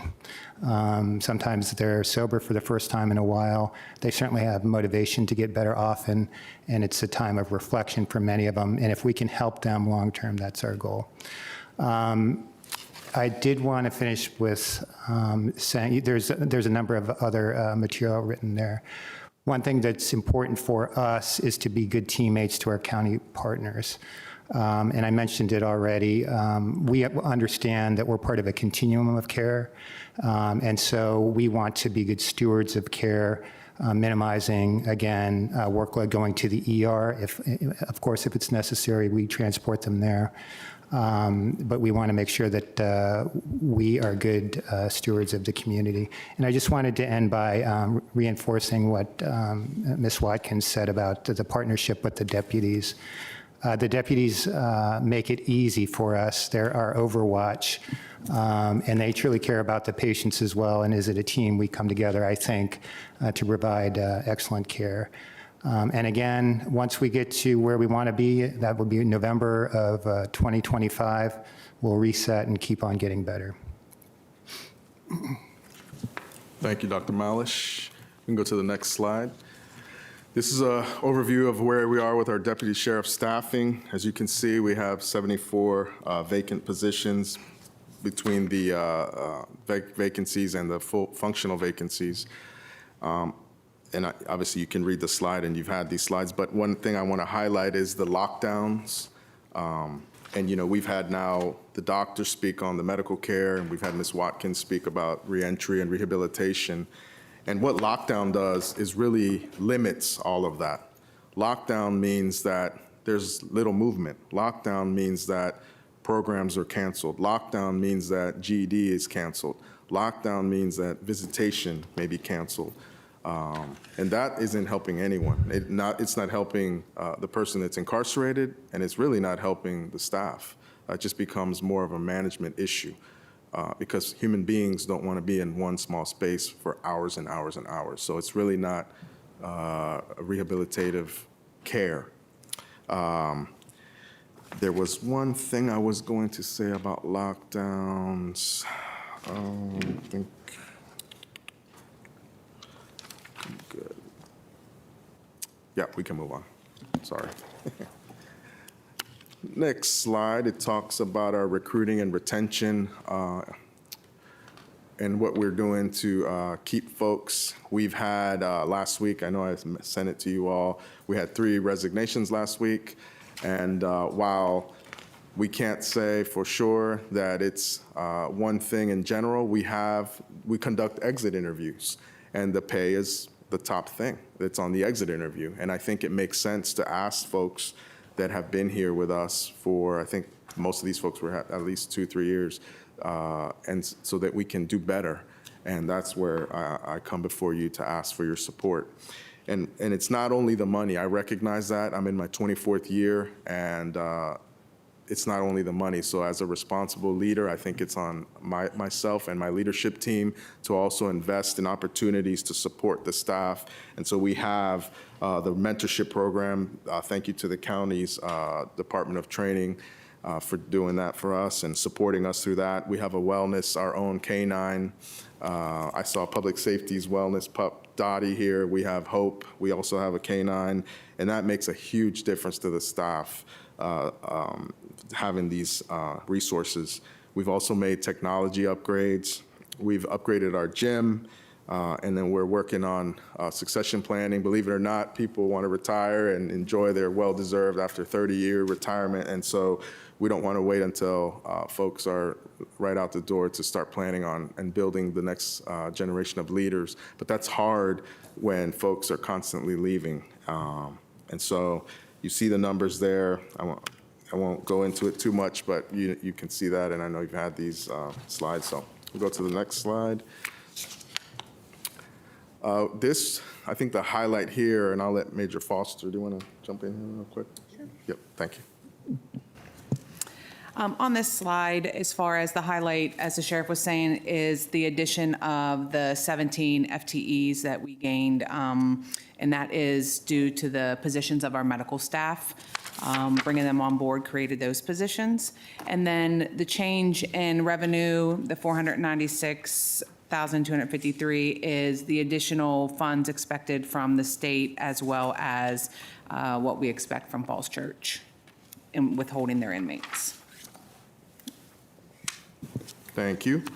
I also, we don't have to go back to the slide, but I misspoke earlier. I said 30 deputies live in Arlington. It's 19. I had it here circled, highlighted, and I still got it wrong, but it's 19 deputies that live in Arlington out of 193 uniformed deputy sheriffs, so 19 live in Arlington. We can go to the next slide. Okay, we're there. This one has some numbers here with the contracted security, which allows the allied contract, which allows the staff to focus on the safety and security of the courts, the judges, those persons that are before the court. There's a lot of people in the courthouse on a daily basis, so having that contracted program, contract allied, supporting us is very helpful and beneficial. Thank you to the manager for that. The body scanner maintenance, that is a massive tool that we use in the detention facility. It really helps us avoid massive issues with contraband being brought into the facility. And then obviously the vests and uniforms, which are a part of keeping our staff safe while they're doing their work. We're in the works of having conversations with Falls Church. So Falls Church doesn't have their own jail. They bring their pretrial detainees to us, and once they're sentenced, they send them to Alexandria Jail. So we hold pretrial false church arrestees. I checked last week, we had 8, so it's not like it's out of 345, it was 8. So it's not a huge number that we're holding for false church, but we're going to talk to them about what the reimbursement looks like now that we have medical care self-operated, and we're doing a lot of programming and resources are provided. We're going to have conversations with false church on that. And compensation board, do you want to touch on that real quick? Again, the $490,000 is just the additional funds expected next fiscal year from the state for staff positions. And then slide 13, lucky slide 13 is the last one. It's the last slide here, okay. So you see the first bullet, right? And we want to focus on that first bullet. And so it's not so much a percentage or what that looks like. It's, I hope I conveyed to you and to you saw just in this brief, quick presentation of how important it is to support the people that keep the facilities safe, both of them, whether it's the courthouse or the jail. These places need security, safety. We won't go into why folks are there, but people are there and they're being held. And it's our responsibility to make sure that people are safe and they're provided the appropriate care. I think we're known for the Arlington way of doing things, and the Arlington way is the way that I'm very proud of providing resources to people in our care. And we need to keep quality, competent staff in my office in order to provide that care. I'm also asking for a consideration for a civilian retention bonus. I'm guilty of this. I wear a uniform for 24 years, and it's not. It can easily, you can oversee the people that do not wear a uniform, and that's not fair. I have two folks here sitting with me that do not wear a uniform, but equally as important to the mission of the office. And so I'm asking for a consideration of a civilian retention bonus, which addresses years of service and making sure that people feel valued so they can continue serving in Arlington, in the facility or in the sheriff's office. We're also asking for a policy manual update, which is a resource to keep our comprehensive state-specific policy management system, which allows us to separate policies from procedure. My hope and wish is to be able to publish our policies to the public while, obviously removing procedure for safety reasons, just being transparent with the community. But I also want to maintain the local values of Arlington and the sheriff's office with the system. And then funding for retained counsel. So I'll stop there because I really would like to see what questions you have for myself or for my staff. So thank you so much. Thank you, Sheriff Quiroz, and your team. Colleagues, while you are, I already see at least one light, and I've started it off early. Mr. Spain, is that vestigial, or do you want me to go to you? Well, thank you. I appreciate going first every once in a while. Thank you. One, there is a question here, but I think all of us here on the county board will, Sheriff, thank you for an amazing job, especially in the last year or so. It's a team effort, yeah.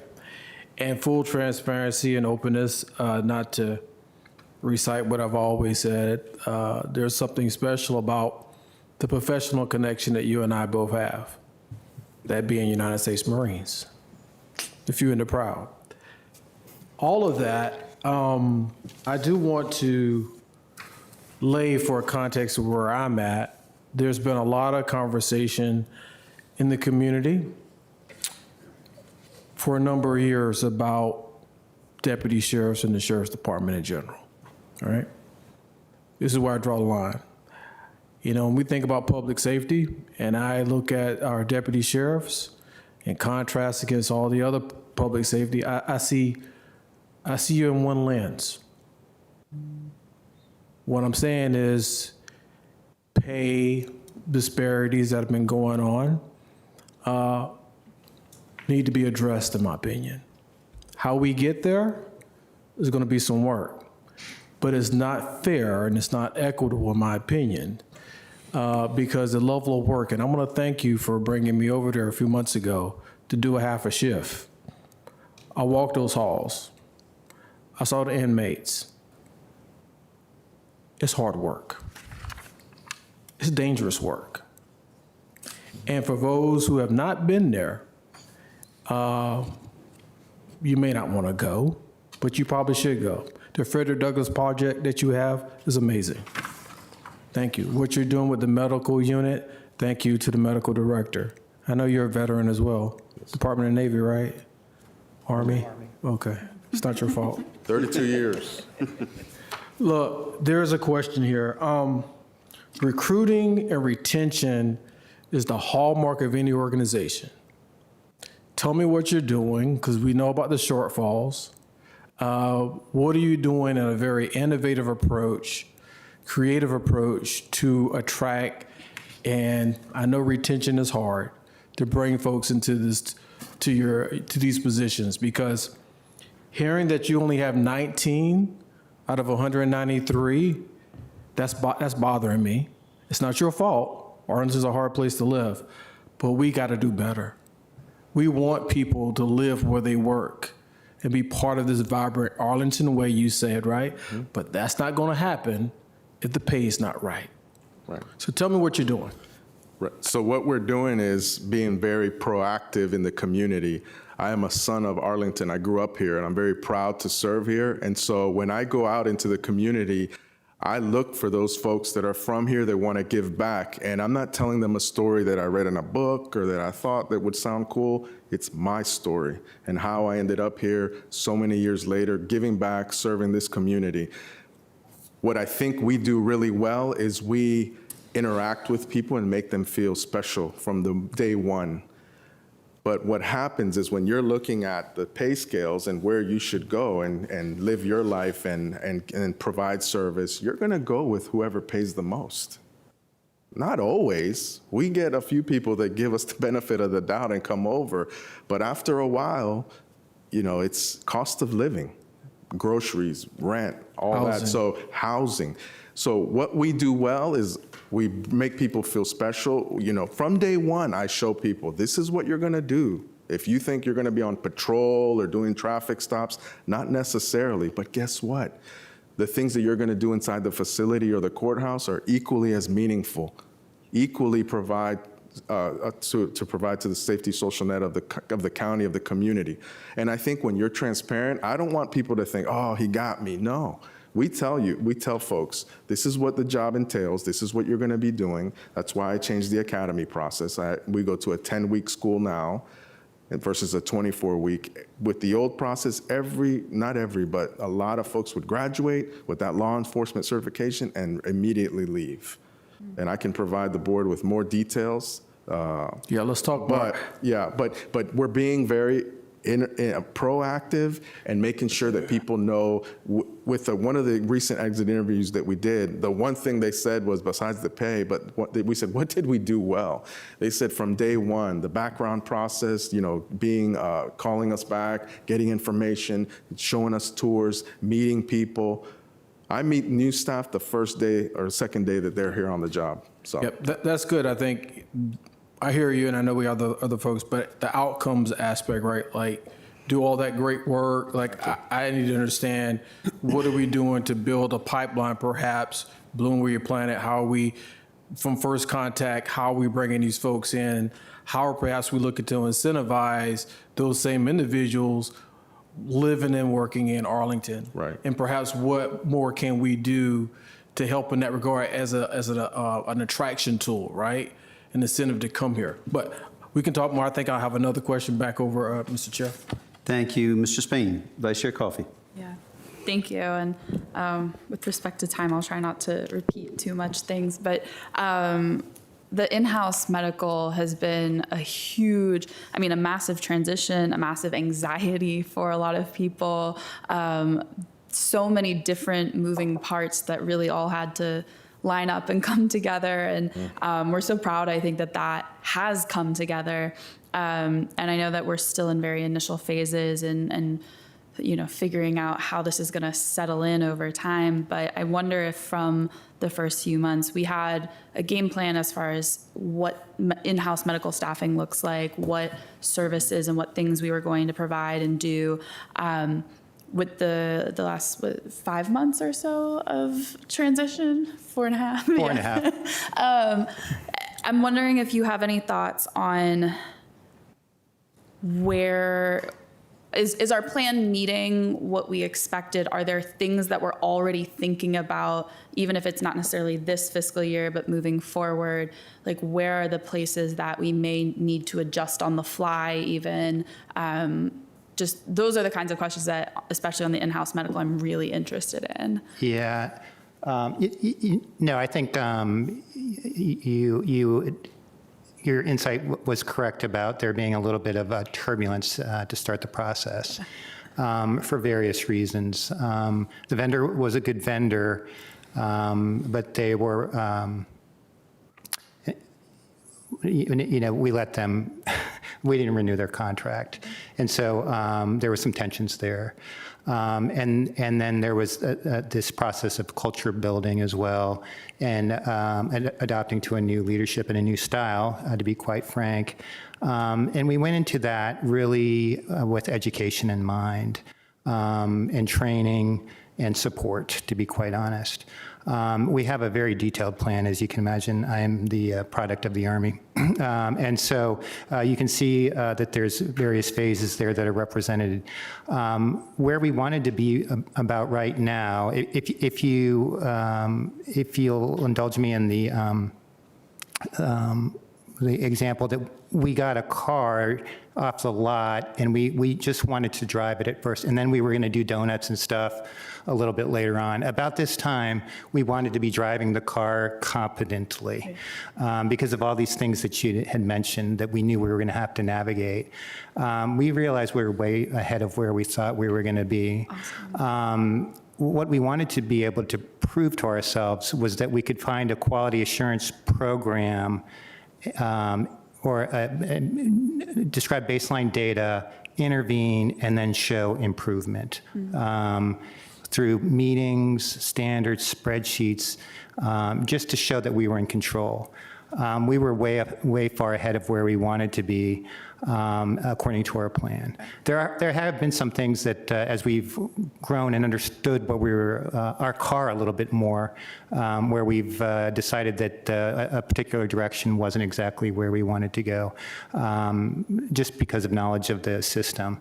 But I told the sheriff that I think we're well ahead of where we wanted to be, and he said, okay, pull the trigger, let's go get that accreditation, which is key because it provides foundational protocols for a high-quality system. And quite frankly, I think in many ways we're there, but the problem is what we don't have is the documentation, the history of being where we need to be, and we have to take some time to acquire that before we can go for accreditation. But I think we have a good people, good staff, and I think we have the right processes, and the sheriff will back me up on this. I'm very, very data-oriented, and so the data, I think, is helping us move forward as well. Yeah, that's really great. And I think we all look forward to kind of over time continuing to be updated on how that's going and what the needs are. I'm at least not under the impression that the day one plan is going to be the always plan. And I think it is really, we want to make sure that we're responsive. I know this is all new and transitional. And so the more we can hear about those needs and what it looks like to hit all the milestones we're hoping for, I think the better. Thank you, Vice Chair Coffey and Dr. Malish. I see Mr. Karantonis.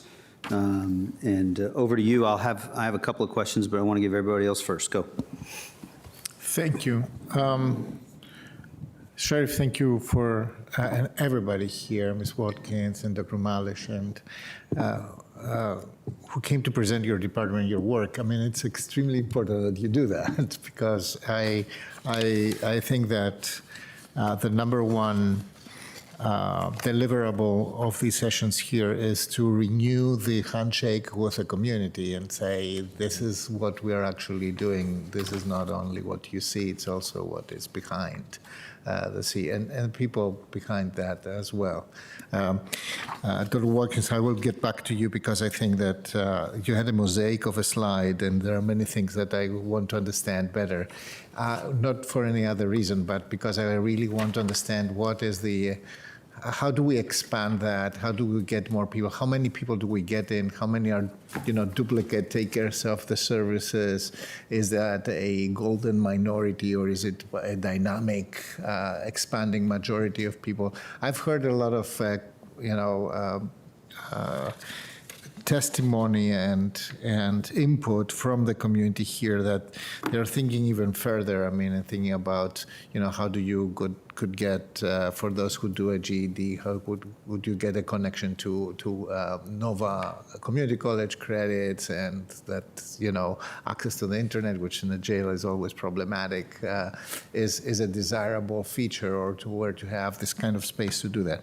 I want to get back to the core discipline here, which is our budget.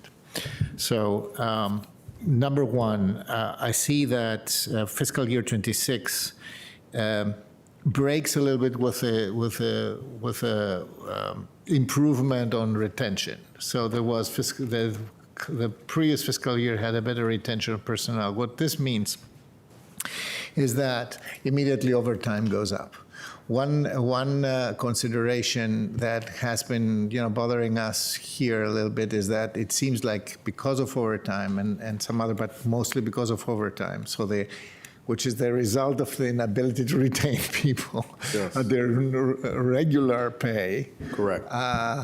Is that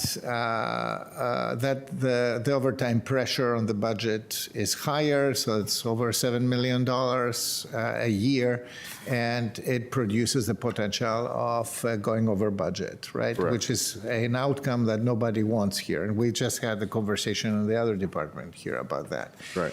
So walk me a little bit through what kind of an increase in compensation will stabilize and bring us back so that we don't pay overtime, but we actually pay people who work for us.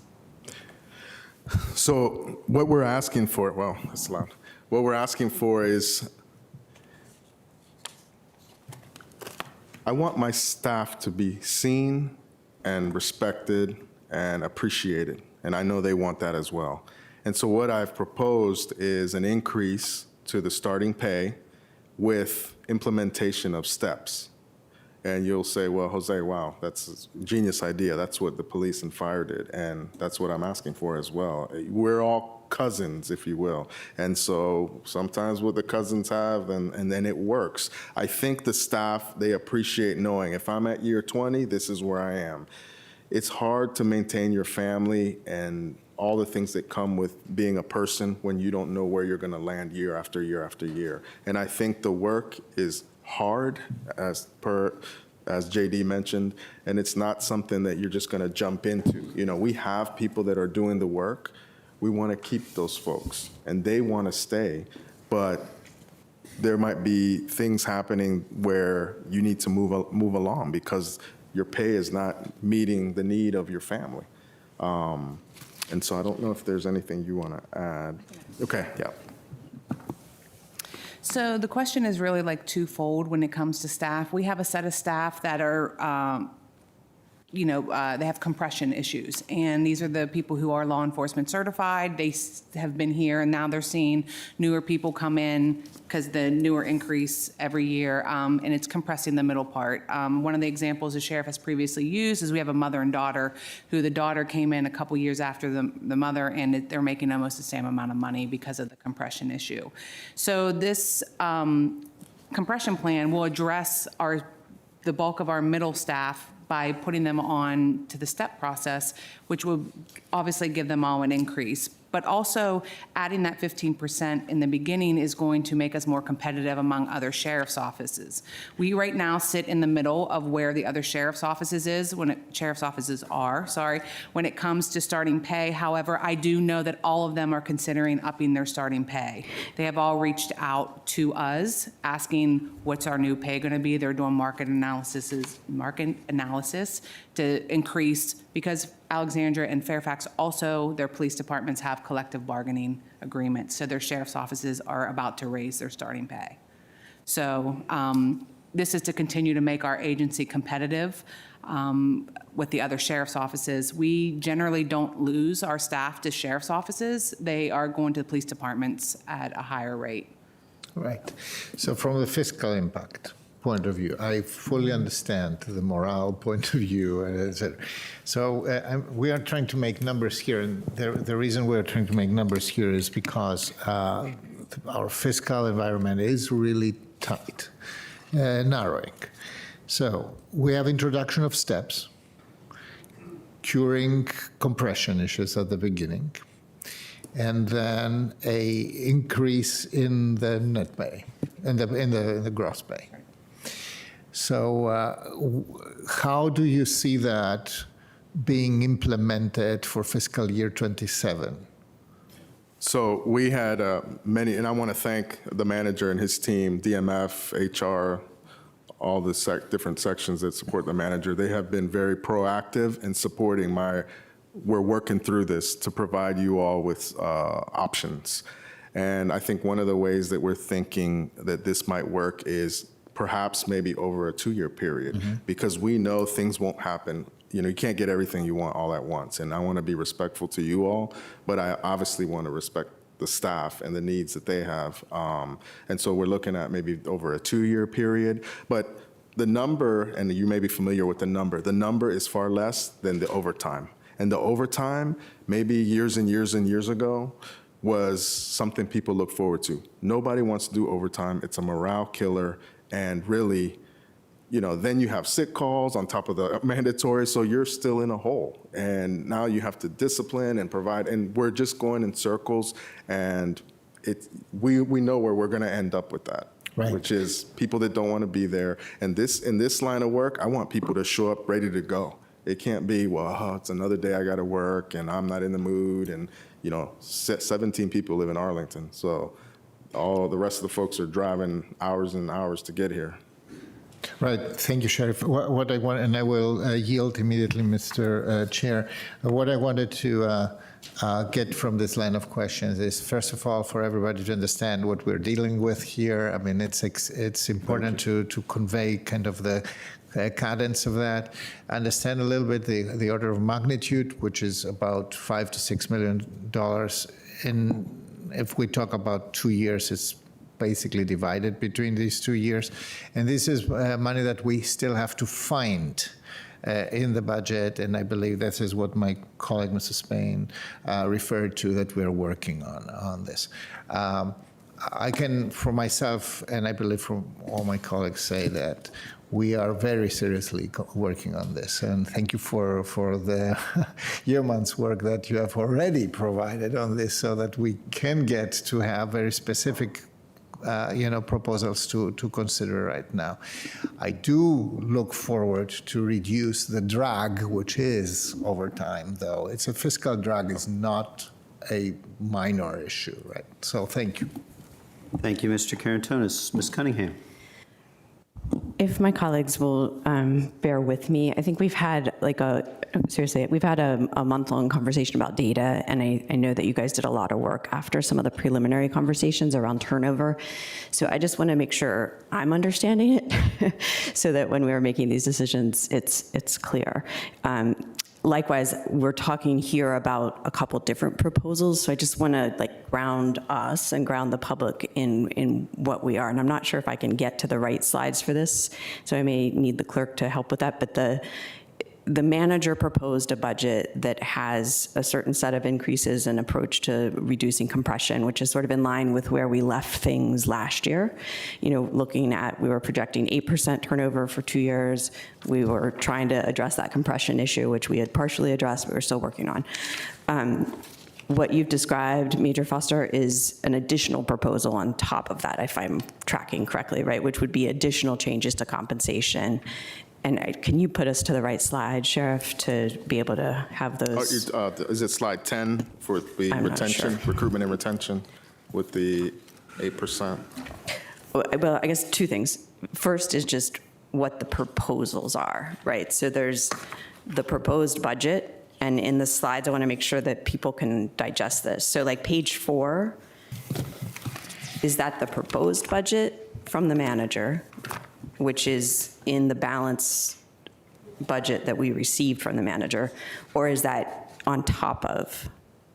the proposed manager? I think we need to be able to sort that out. We may need to do it offline, but like, we've Yeah. got to be able to crosswalk that. This is different than what the manager proposed. Okay, so this is additional additional ask. No? Help. So the 15% increase in the steps was our original number one ask. And that's what we have always proposed as our number one ask. Right.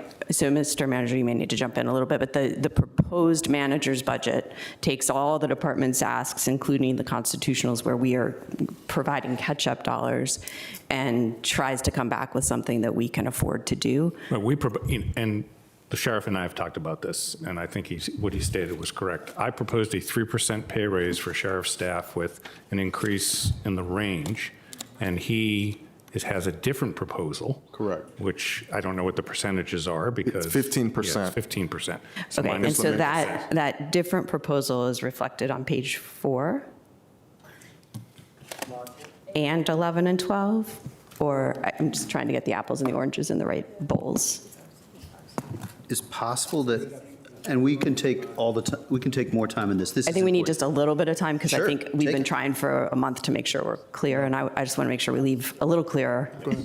But page 4 is priorities, right? It's not. Right. It's the total proposal, so it's the managers plus 12%. This is the superset, which okay. makes Right. it. And then 11 and 12. I don't want to make it even more, mix it up even more, but the numbers changed after the manager proposed, and the 3%, it was added into the calculations that we have all been discussing for a couple of months now. And so there's a different,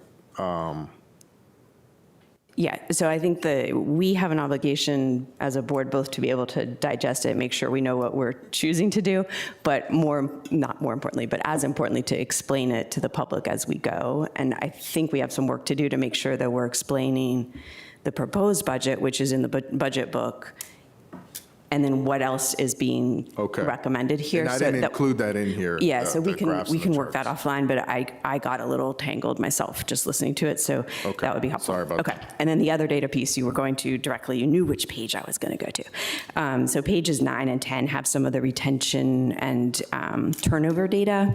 Okay. Can you help me understand? I know that you and DMF worked and HR worked to make sure that you cleaned it up. You're landing on an 8.1% turnover rate for all uniformed. Correct. Year to date, and 10.7 projected. If you take out, we usually track it both with retirements and without. Is that the without retirement? It is, okay, perfect. And then, so that's the number that, the 10.7 there is what we thought last year was gonna be 8. That's what we were projecting for this year and for the following year, so that's helpful. And then can you say, you said a little bit about the exit interviews, but the fiscal year 26, 5 people have left for other law enforcement agencies. Are those local, and are those all voluntary? Yes, all 5 were voluntary, and they were all local. Okay, and so the other 16 are people choosing different lines of work, people moving, people maybe having disciplinary stuff, whatever. So the 5 are the ones that you're trying to solve for by adjusting salaries. Okay. If I can just interrupt for 1 second, 'cause I want to make sure we get this right. I was just checking with our staff. And Jose, we have to double check on this. The percentages, the turnover is with retirement. So that's with retirement. That's my understanding. But if Major Foster will know best. And better than we I may would. still have some more work to do. We don't have to do it I all want at you the to take a table. minute to think that through, because Well, do you? Let's that work end. it Go offline, ahead. but it's a really important piece, and I'll just to zoom back out and not take the entire afternoon. The issue, we all want to pay all of our people as fairly as possible and really as much as possible because we care about our people. What we talked about in great detail last year, and we were trying to pre-work it this year so we could, be real crisp at the table, was, we're solving in a couple of our departments for inability to hire and inability to retain. And you guys were doing a great job the last couple of years in retention. And I think you're still doing a way better job than some of the other departments, but it's important that we understand that and understand what's voluntary and what's not. And it's not because we don't really, really value all the work that folks do through all our departments and want to fairly and support people. It's just we have to have reason and rationale behind it and explain it to the public because we are affecting their pocketbooks too. So let's work that offline, but I just wanted to flag the continued, I'm trying really hard to follow the bouncing ball, and I think we're getting closer, and I'll leave it there for the moment. Thank you, Ms. Cunningham. And I was trying to support you in perhaps of the day, given publicly what we have said through collective bargaining that we're committing to police and fire. This is a very key moment in our day. So if we need more time, if you want more questions on this, let's do it. I do think there's a benefit to working it offline. It's very hard to work all these issues together.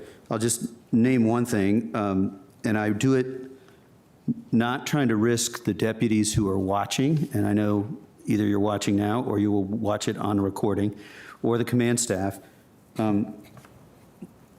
Malish, there's not 4 positions in the county that are as important as your position to me and I think other members on the board. And just super thankful for your joining. And I think if you've done 32 years in the Army, that that it's not crazy for me to say, every additional year you're here is important to us.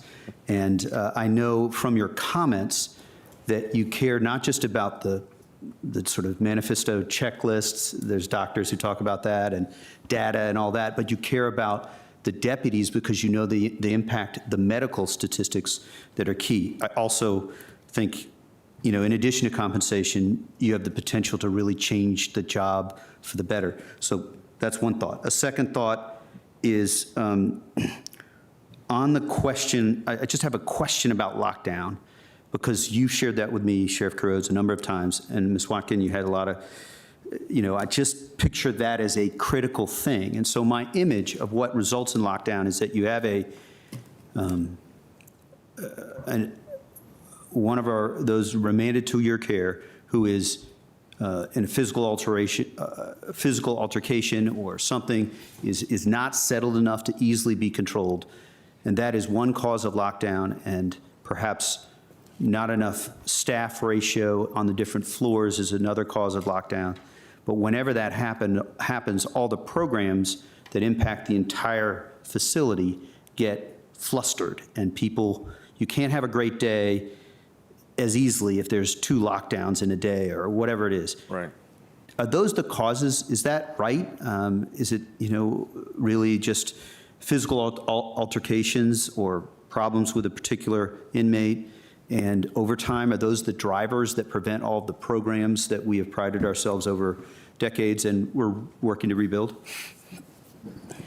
Good day. It's various issues. It could be, as you said, it's not just a fight or anything like that. It could be a medical emergency. It's really short staff is the one that's really getting to us, where we have to now code different phases if we don't have enough staff to operate. So it's not that people are just locked down for the program time. You're locked down for a good entirety of that particular shift, except, to make sure recreation. You're also not having meals out in the community. So then again, now you're in your cell again. It's not just you're locked down so you can't go to GED. You're locked down so you can't complete a mandated probation class. And if you complete it in the jail, that's one less thing you have to do post-release. So it affects, and also visitation. Got it. Well, that's helpful. I think I didn't do a half shift. I've been over the facility a number of times, but that is certainly on my mind. And I think all of the deputies, my impression would both say, if you look at our numbers as opposed to pre-COVID, down but creeping back up. And so all would be supportive of valuing the work that deputies do and diversion as an effort, keeping in mind that, perhaps our jail population is substance abuse and mental health in a different space than for the long history of your career in the jail, as well as you, Major Foster. Yes, Ms. Watkin. it also affects volunteers and staff. We have staff that travel hours, facilitators, paid and non-paid. So they come to the facility thinking that they're going to perform work, volunteerism, and they're locked out. So it's not just a waste of time. It's so many other factors go into it.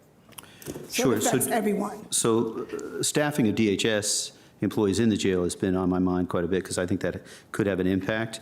And then, so I appreciate all that context. I have chunks of other questions. I see Mr. Spain's light, and I want to respect that. I may have one or two others, and, oh, sorry, and then Vice Chair Coffey afterwards. I saw his first. Can I add one Sure. more thing? One thing that also affects lockdown is the amount of ECOs and TDOs that we have to transport to the hospital. And where do we get these deputy sheriffs from? Not deputy sheriff lockers. They come from the shift. And so now you're pulling staff from the shift, and so the incarcerated folks are in programming or in the middle of something, lockdown. And so you remember when it's like, go to your room, stopping the activity. Now it just affects the entire operation of the shift. A member, but certainly different circumstances in our Sure. facility. Mr. Spain. Okay. Thanks, Mr. Chair. You know, I don't know how many of y'all read Brian Stevenson's book, or there's just so much going on here. Yeah. There's just, you know, historically, we try to figure out when we underinvest in certain areas, especially when it comes to rehabilitation, when it comes to jails, there's always an extended conversation ad nauseum. When it's right here in front of your face, when we're talking about whether it's restorative justice or investing in people, many of whom who look just like me, quite honestly, causes this very elongated debate. With reason. But for me, this is not just about the numbers. It's about fairness.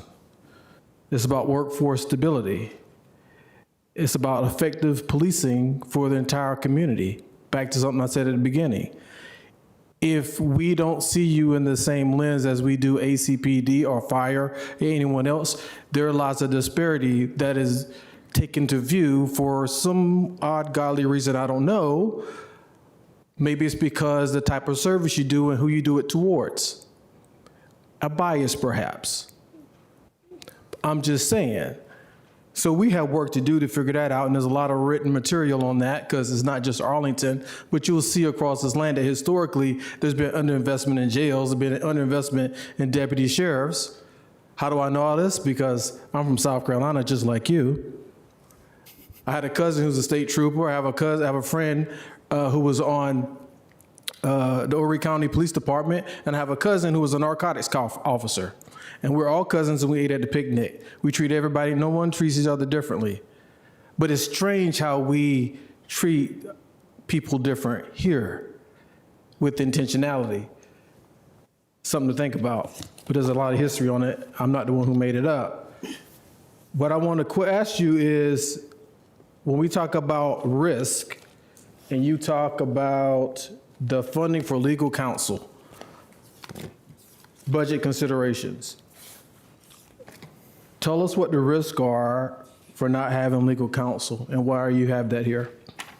What's going on? So, excuse me, and I'll say this, I completely understand in my fourth year now in this office that I'm a constitutional but this office serves this community. This office of the Sheriff of Arlington serves the Arlington County community. And so all the work that we do and that we support is for this county.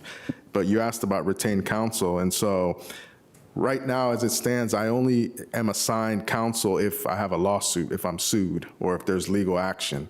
And so that's very reactive. And if I have employee matters or contracts that need to be reviewed, currently I don't have anyone that can do that for me. And so that's a lot of liability on the office. And you're talking about contracts with a lot of money, dollar signs. We also have significant decisions that, put the office in a bad space. And so as it stands, the only time I get assigned an attorney from Department of Risk Management is if we're sued. Yeah. Okay. That's I think there's some work we need to do there. I'm just trying to understand. And it's not something, Mr. Spain, that other sheriff's offices in the Commonwealth, the sheriff has general counsel, someone that's supporting them through decisions. I mean, we have human beings that we're caring for, and so whether it's medical decisions or legal decisions, so it's not something that other sheriffs, that's unheard of, that usually the sheriff has someone on their staff that's advising them and supporting them with all these decisions.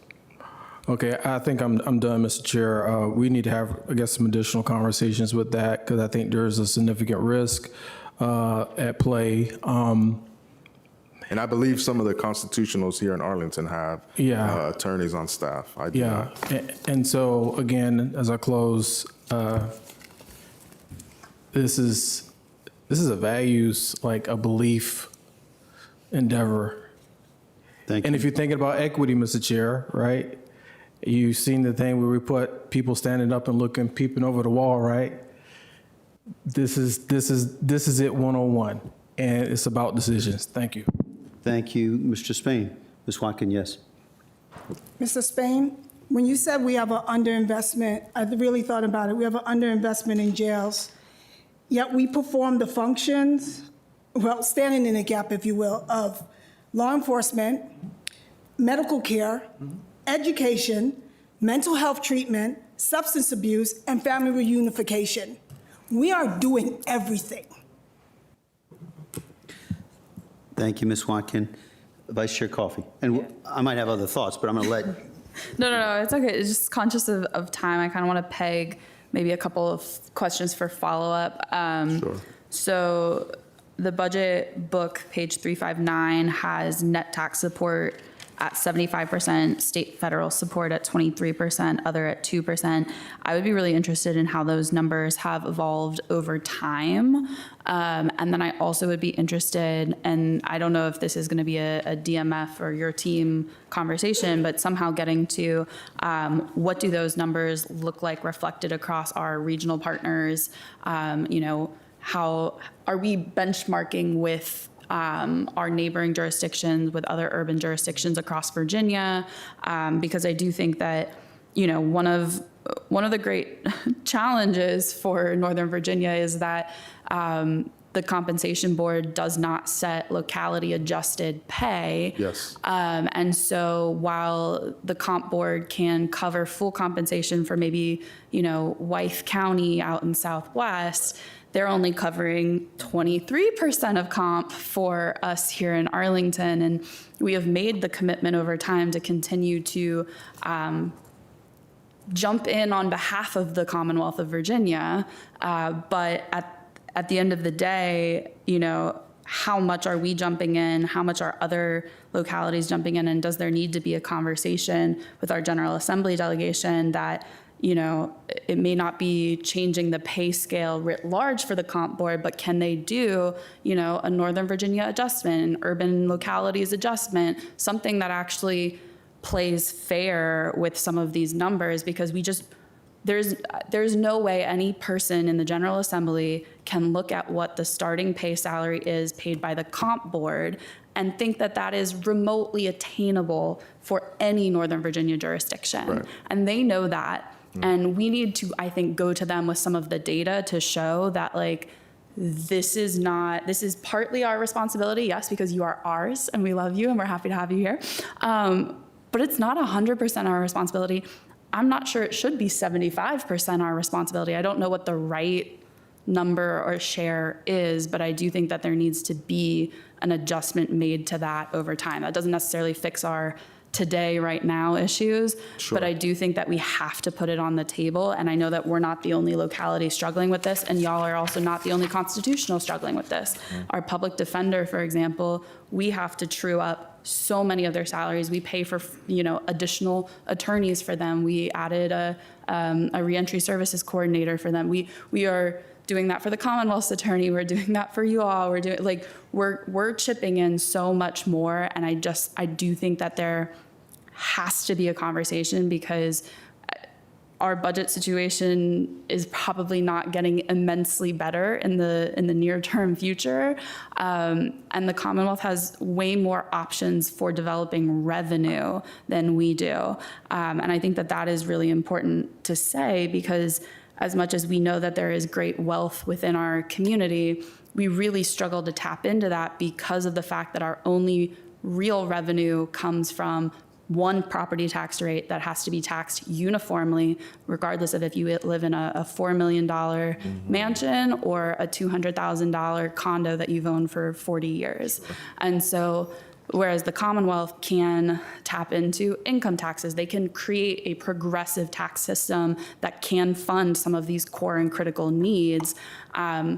They have not taken some of those steps, and I think it is incumbent upon us to press that, but we also need to see the data of what our neighboring jurisdictions and localities look like, what our share of support over time has looked like, so we can really present that as a cohesive, coherent message. Great information. I will add, and not it's going to bring in, make a massive difference, but the compensation board will even cover medical positions. So we're looking at adding some of these medical positions under the comp board. Yeah, so we're working on that. Thank you. Yes, thank you. Thank you, Vice Chair Coffey, for that added piece to it. And Brian Stevenson and some of your comments are certainly on my mind as we think about this work. I'll seek to be succinct, but there are a couple of points. First, I assume that the estimate, Major Foster, of 8.1% to 10.7% is partly about projecting that it may be hard to keep deputies because they're looking at the comparative increases in police and fire in Arlington, as well as others. I am particularly grateful that you were clear in saying that it's not that we're losing people to other sheriffs, because we have data here that I think is still correct at this point, that it's not the other sheriff's departments, it's the other police, it's those other law enforcement. To be clear on the manager's proposal, it is, I believe, that the proposal is that sheriff's deputies would get the same increase as every other non-public safety personnel in the county. There may be some range changes that you did, but I don't think any deputy would wish to be in a space to say to a DHS employee who works in the jail, necessarily we should get more than you. But it's also the case, how do we value public safety vis-a-vis our other employees? The same can be true of teachers. Talked to someone yesterday. Teachers are in the 64, 65 starting range. There's no sheriff's deputy I know who say, per se, we should get paid more than a teacher. We love our teachers, but there's also teachers who wouldn't say the reverse, that we should get more than our deputies. There's a lot of complicated pieces to it. I guess I would say with respect to equity, I do believe that we should have an ongoing investment here. Not last year we did a one-time piece for front-facing folks. I believe we should have some ongoing investment here. And I am willing to go to our public and say, they love our police, they love our fire. Some ongoing investment is something that I can't not vote for. And if I'm outvoted, I can live. What that is has to be fiscally responsible. And I guess I would say that, even as though there's equity underpinning all of this, the ongoing ask, even if put over a couple of years, is big. And so it's in the detail that I want to figure it out. So I'm going to want to know quite specifically to understand the 2.9 million in one time that were projected to be over budget this year. Is that because of overtime, and how, and then how do we address how do we think about this? Because there's the compression salary increase request, and then there's the comparative request. I want the morale of the team to not be despondent vis-a-vis other public safety entities in Arlington. And I think so that might lead to multiple years. It might not lead to the multiple years amount, but those are the details. Even, I think we can capture the spirit of equity and valuing your people without necessarily knowing what that translates to in a dollar amount. But I do think it's important for me to say out loud, if I have to go to our community and say, you see police and fire all over the place, You see the sheriffs, but some of your deputies you don't see. We have to ask for more to make the detention facilities. So I've gone on a fair bit. Colleagues, I ask for your grace. There's a lot of opinions there, but I just think that some of that clarity of what the choice is, we have to at least lay out for our public, because we haven't entirely laid out the collective bargaining two decisions that we've already made. But you can close, Mr. Sheriff Carrozza. No, I appreciate that, and I don't want to, I'm going to say something, and I don't want it to come across that I don't appreciate. I went to APS, I went to Abingdon and Kenmore. The current principal there was my teacher when I was a kid. I love teachers. I have many teachers that I wouldn't be where I am today wearing this star if it wasn't for them. But my staff is 24/7. It's a 24/7 job.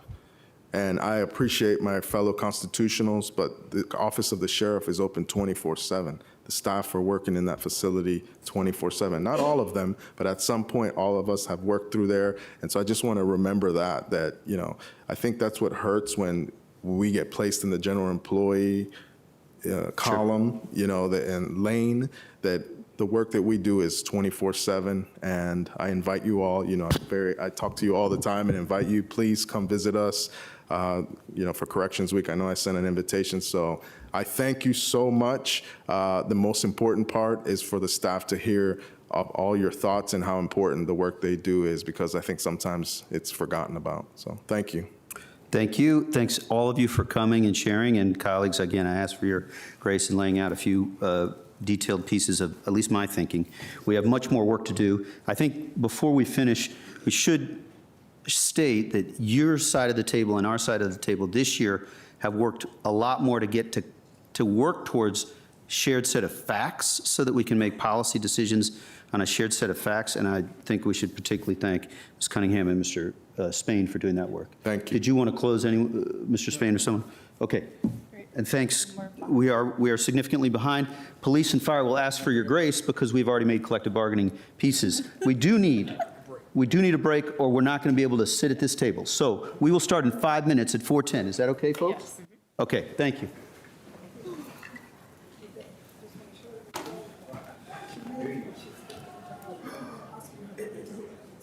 We're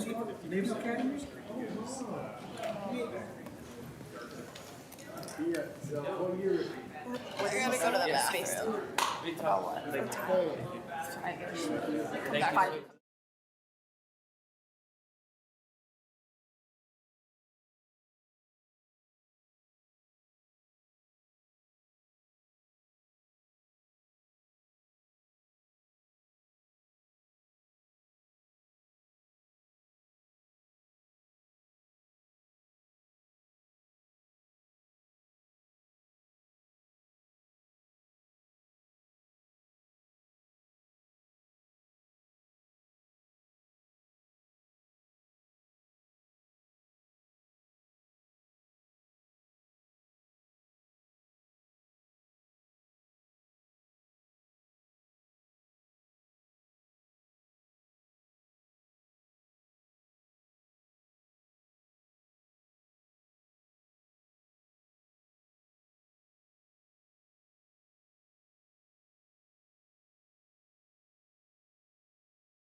Mr. Schwartz, we're now to our police department. I hope Yeah, those in the yes. command staff will have some grace as we had the conversation with the We sheriffs. have, and so it's my pleasure to introduce our chief, Charles Penn. Thank you. So in the interest of time, I'm going to jump right into the presentation. I want to start with some conversation around the police department's key initiatives. The initiatives serve as our guiding principles, how we deploy our resources, where we focus our attention, and every member of the agency is expected to contribute positively in these 4 functional areas each day we come to work. So the first key initiative is crime control and prevention. So prevention here is an equal part of this. We're very intentional about finding ways that we can do things to prevent crimes before they occur. This includes things such as safety trainings, working with retail establishments, security surveys, and things like that. The challenge with prevention is it's hard to calculate because you can't count something that didn't happen. But it is an important part of our thought process. The second part of this initiative is crime control. And this is the standard police work of our responsibility to identify and hold those accountable who commit crimes in our community. Overall, in 2025, throughout the county, crime is down. Group A offenses, which are the majority of crimes that we traditionally talk about, were down about 11.6% over 2025. But I'm going to get more into crime in a different slide. The second key initiative is transportation safety. This is our work to do everything that we can to make our roadways safe for everyone who uses them. We do this in a 2-pronged approach. The first is education. If we can have an engagement, a conversation, and educate and change behavior, that's great. But that doesn't always work. So the second prong is enforcement. I wanted to provide some highlights of our officers' proactive efforts throughout the year to keep our roadways safe. In 2025, DUI arrests were up 65%. Traffic enforcement by officers, so tickets and warning, was up about 26%. Parking enforcement increased by about 10% with over 100,000 parking tickets issued. And automated enforcement, a growing part of our overall work towards transportation safety, has 2 parts, photo speed and photo red. And combined, there was about 98,000 tickets from these 2 programs, which really are focused on, it's a real supplement to the officers to make sure that our roadways are as safe as they can be.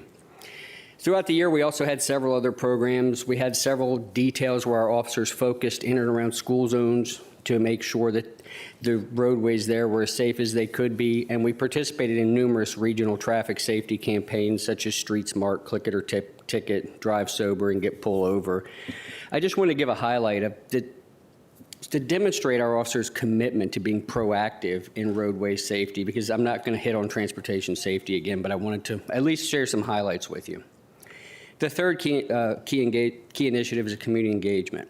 The police department has embraced a community policing philosophy since the late 1990s. I honestly believe that we're at our best when we're working collaboratively with the community that we serve, and we're going to continue to do just that.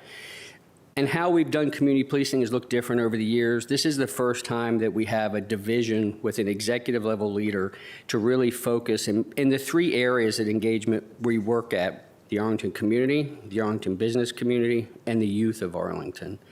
So we're going to continue our work here throughout the year to make sure we're intentional about making as many connections with the small team of folks we have doing this that we can. One of the other ways I want to highlight that we engage with people and provide for safety is through special events. These are opportunities where we spend a lot of time with people who come out, and throughout 2025, the police department supported 112 different special events that range from small community events to 5K races to the Marine Corps Marathon. And the final key initiative is employee wellness and development. So over the last years, we've invested a lot of time and effort into making sure that we're providing resources to our members and members' families where we can. And much has happened over the recent year. In the police department, we expanded our chaplain program. The police department and sheriff's office were selected as IACP, or the International Association of Police Chiefs, site agency for developing resources for our officers' family and resources and services. Sorry, I got tongue-tied. One other thing I wanted to highlight is our public wellness safety team Public Safety Wellness team is here, and we have a new management intern, Cassie, who joined us this year. And as many of you met, we have our first facility dog, who was here with us today. At this point, I want to highlight a few incidents that happened throughout the year to demonstrate some of the work of our team. On January 29th, our officers, along with first responders from across the region, responded to the tragic airline crash over the Potomac River.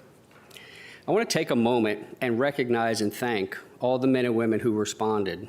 And to our officers, I want to say your teamwork, your calm under pressure, and your dedication reflect the very best of our department. In April, the police department's going to have an awards ceremony where we're going to recognize 6 different life-saving awards. But I wanted to take a moment and highlight a couple for you today. In the first incident, officers responded to a call for service regarding a suicidal person. The person was located on the top level of a building outside of a safety railing. Officers stood with this person outside in the rain for well over 2 hours, talking to this military veteran.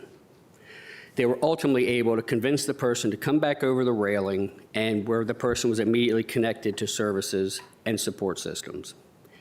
In the second incident, officers responded again to a suicidal person who had a deep self-inflicted wound to the wrist.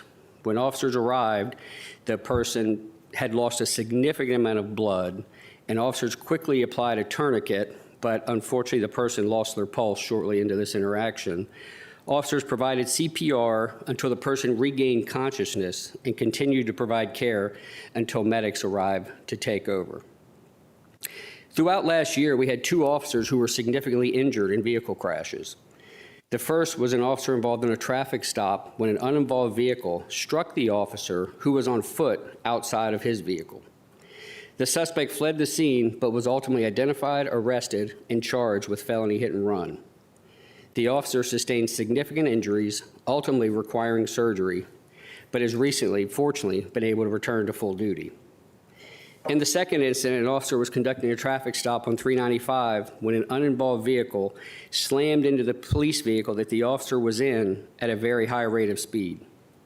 Unfortunately, the driver of the striking vehicle ultimately died as a result of the crash, and the officer who was involved suffered serious injuries and was treated at a local hospital, but fortunately, this officer has also been able to return to full duty.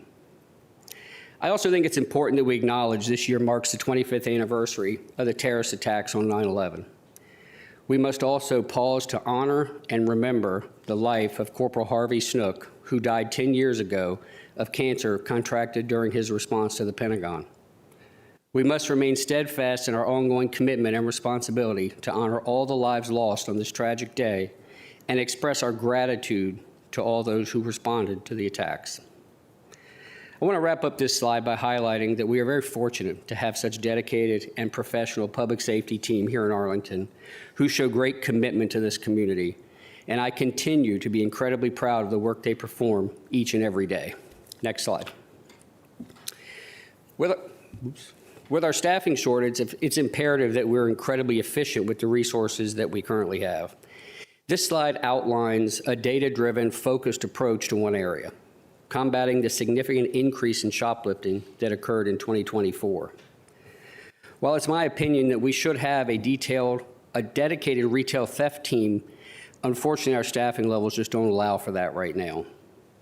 Throughout this year, officers partnered with loss prevention agents and partner law enforcement agencies and conducted numerous focused details to combat both the increase in shoplifting and the large number of juveniles converging on the mall and other locations.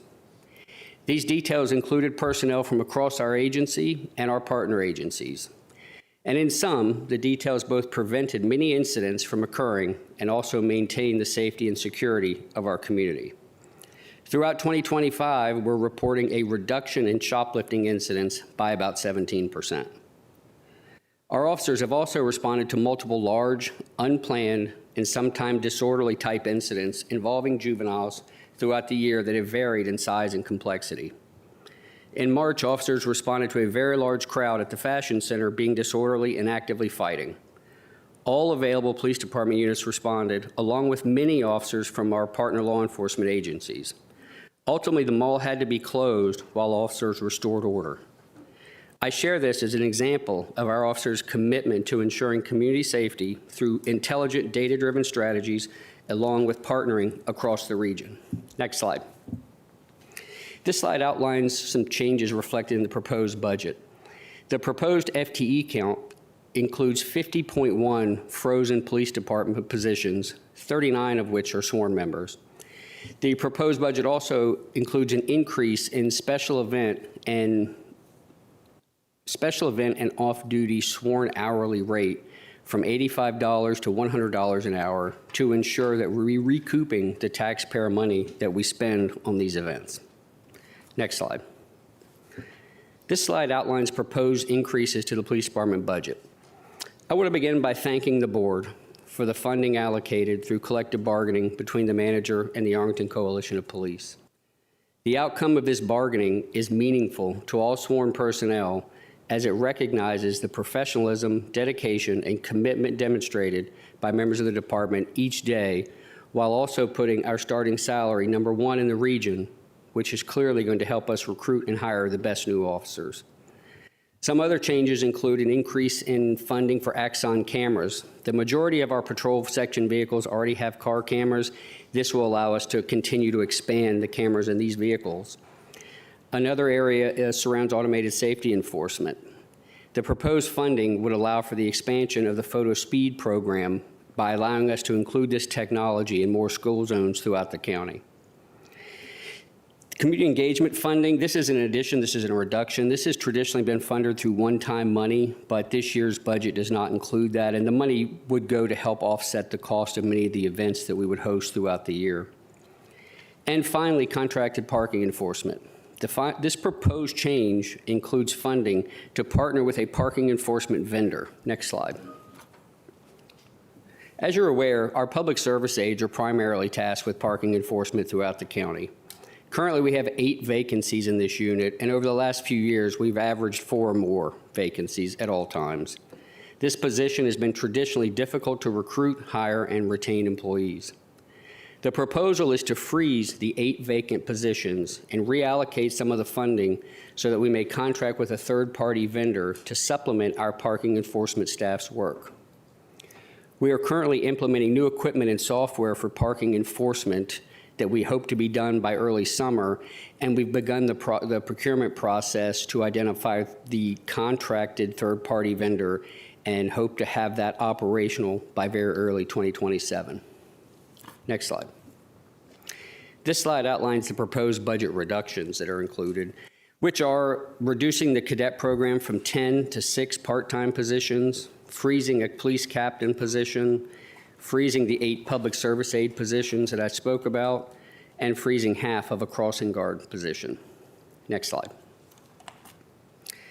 The points on your screen now are topics that I will cover throughout the remainder of this presentation, but there's one additional area that I think is important to address, and that's preparing for the future through intentional planning, collaboration, and partnership.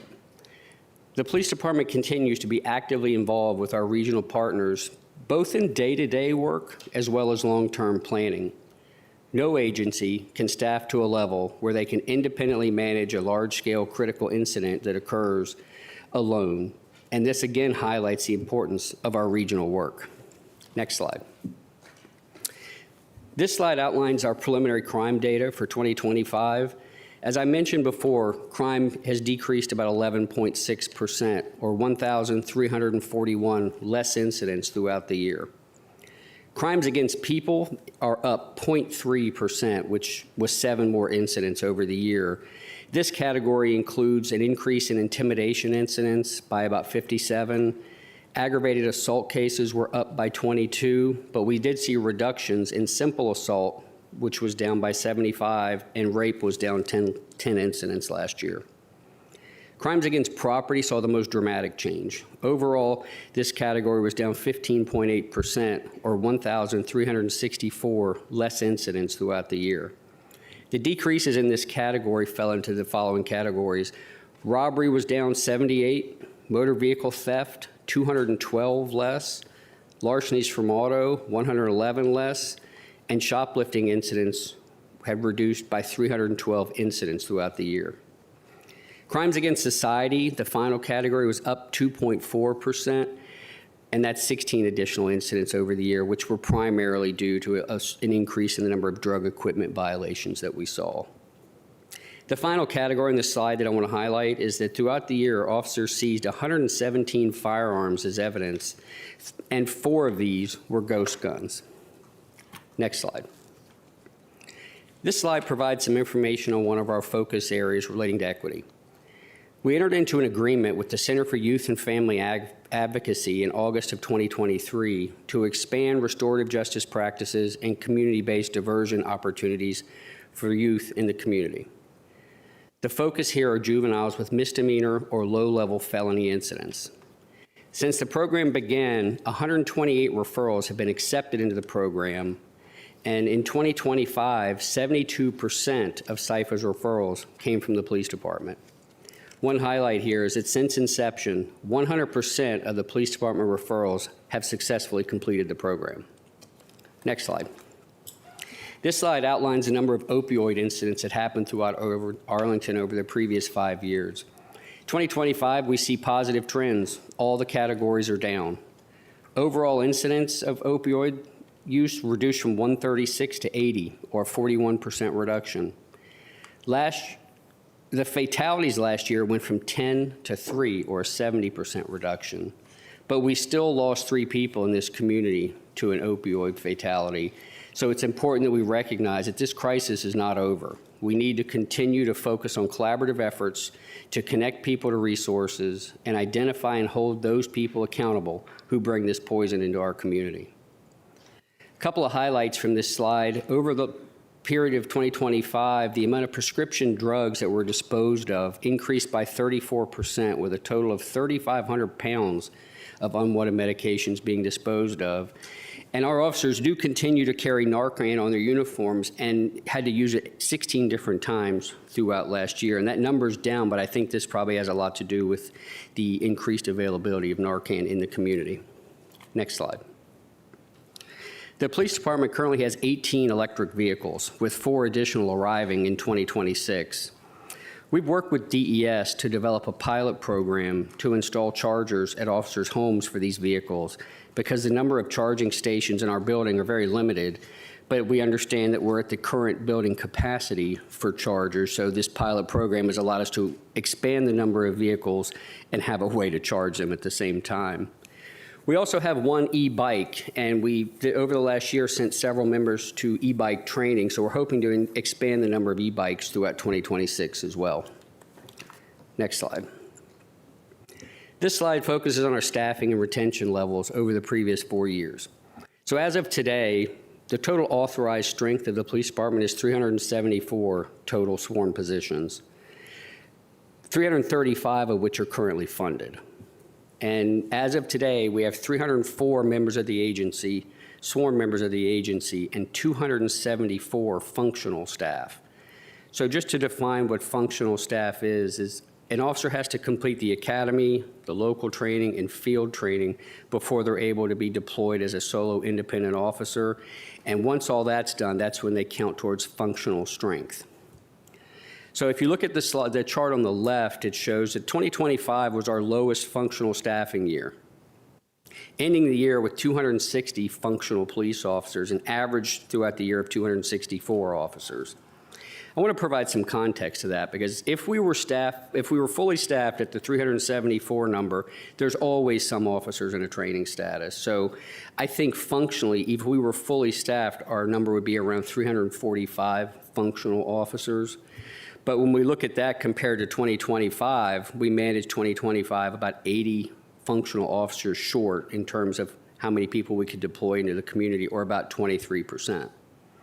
If you look at the chart on the right, this shows our departures over the previous 4 years, and I want to highlight that staffing challenges are not unique to the Arlington Police Department. It's affecting law enforcement agencies across the country. All of us are actively competing with one another to hire and keep the most qualified candidates. But I think when you look at what's on the screen, it shows that over the last 4 years, from 2022 to 2025, we lost 181 officers. That's a big number.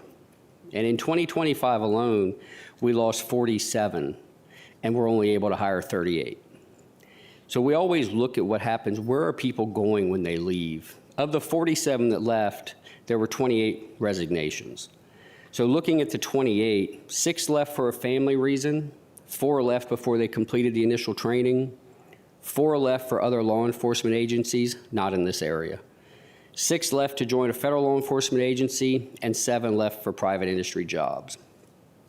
One other thing that we constantly track in the agency is the diversity of our agency. We strive to hire personnel that reflect our community's diverse demographics, and we do this by looking at the last 100 hires.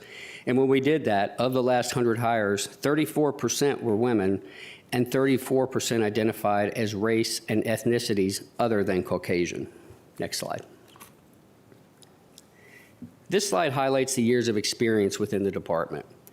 On the right, this outlines departures over the previous 4 years. And what I see here is that last year alone, we lost 24 people with 5 or more years of service. The slide on the left shows our overall experience by years of service. 34% of our current staff have less than 5 years of service, and 18% have less than 2 years of service. And that less than 2 years, we really expect to see that grow because the investment in the starting salary, which I'm going to get to shortly, we're really anticipating a lot of hires over the next 12 to 18 months. So this number is going to continue to grow. And all of this really highlights that as a police department, we've become a young agency pretty quickly.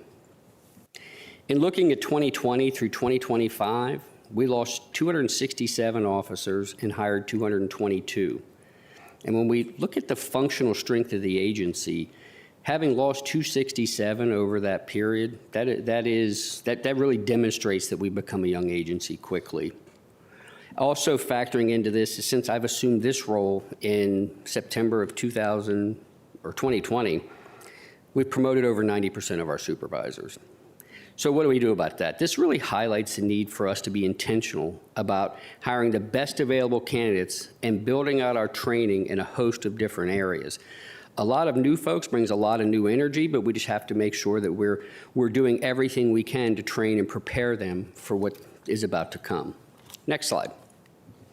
Training continues to remain a priority within the police department. It's critical that we constantly reinforce basic skills for our newer members while expanding skill sets for our more tenured officers. No two law enforcement calls are alike, so we have to continuously train and prepare our officers to deal with whatever happens throughout the Arlington community. Throughout 2025, our sworn and professional staff members completed about 76,000 hours of total training. As you're aware, our staff attend a regional academy for basic skills and some career training, but our staffing crisis has really added to this challenge because we don't often have the ability to send people away for a day here, 2 days, or a week. When we do that, we have to backfill the shift, which costs more overtime money. I'm not saying we haven't done it, but it has forced us into a situation where we've had to pay more overtime to support the training than what has been traditionally used in the past. So in Arlington, we've really focused on developing our own training here in Arlington that's specific to our community and our agency and can be done during shifts, within work groups, and we don't lose people to entire days. Throughout the last year, we created shorter training classes, used more roll call training, and built out an online learning platform through Prism Plus, which includes 162 different learning modules, which are both some virtual, some hybrid, but all law enforcement training does not fit those different modes. One other thing that we've really focused on is our internal leadership program. Every member of the agency has a leadership role within our agency and within the community. So we've broken our program down into 3 different topics: leading self, which is for everyone, leading others, and leading leaders. These programs have started over the last year and getting really positive feedback. And one thing we're really excited about as we head into 2026 is the addition of Quincy 2 as a spot to further our training here in Arlington. This is going to allow us to focus on classroom and tactical training, and it can be done while people are working. We don't lose them, so thank you. Next slide. On your screen is an overview of all overtime across the department throughout 2025. This slide, I think, makes it clear that we've survived our staffing crisis through the use of overtime and our staff's willingness to work extra time and extra shifts. But when you look at these numbers, this is not sustainable long-term, does not support a work-life balance, and is incredibly expensive. I want to highlight a few categories just for you, so you're thinking of these as we move through the presentation. Patrol minimum staffing, the top category, that's exactly what that is. We have to pay people overtime to make sure that each shift is at its minimum before they hit the road. Training, I've already talked about that. Our number of training hours has really increased over the last year. And criminal investigations, I highlight this because as we've seen every specialty unit have reductions in the people assigned, it's not really surprising that we start to see some of the overtime go up a little because the people went down, the caseload didn't really. I do want to highlight that the traffic overtime on your screen, a fair amount of that is grant funded, and there's always unplanned events, the category that's on your screen. And in our profession, this happens every year, and the number that's on your screen now includes most of that is really for the response to the airplane crash that occurred last year. Throughout the past several months, we've implemented several strategies to try to reduce our overtime. And our folks compared the last 7 pay periods to the same 7 pay periods the year prior, and we've seen about a 21% reduction in overtime. And another example of one of the things we've done to reduce overtime is a program called Patrol Support. So we've spread this out across the agency, so people who are not in patrol have to take turns going and working shifts in patrol. This helps reduce the amount of overtime we're paying, but it also is an opportunity for staff who don't normally work together to spend time together. Some of the more senior people come back to patrol, so there's an opportunity to learn from one another.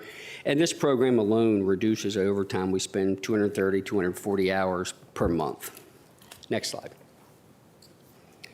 So our new starting salary, it's a game changer in terms of us for our ability to hire.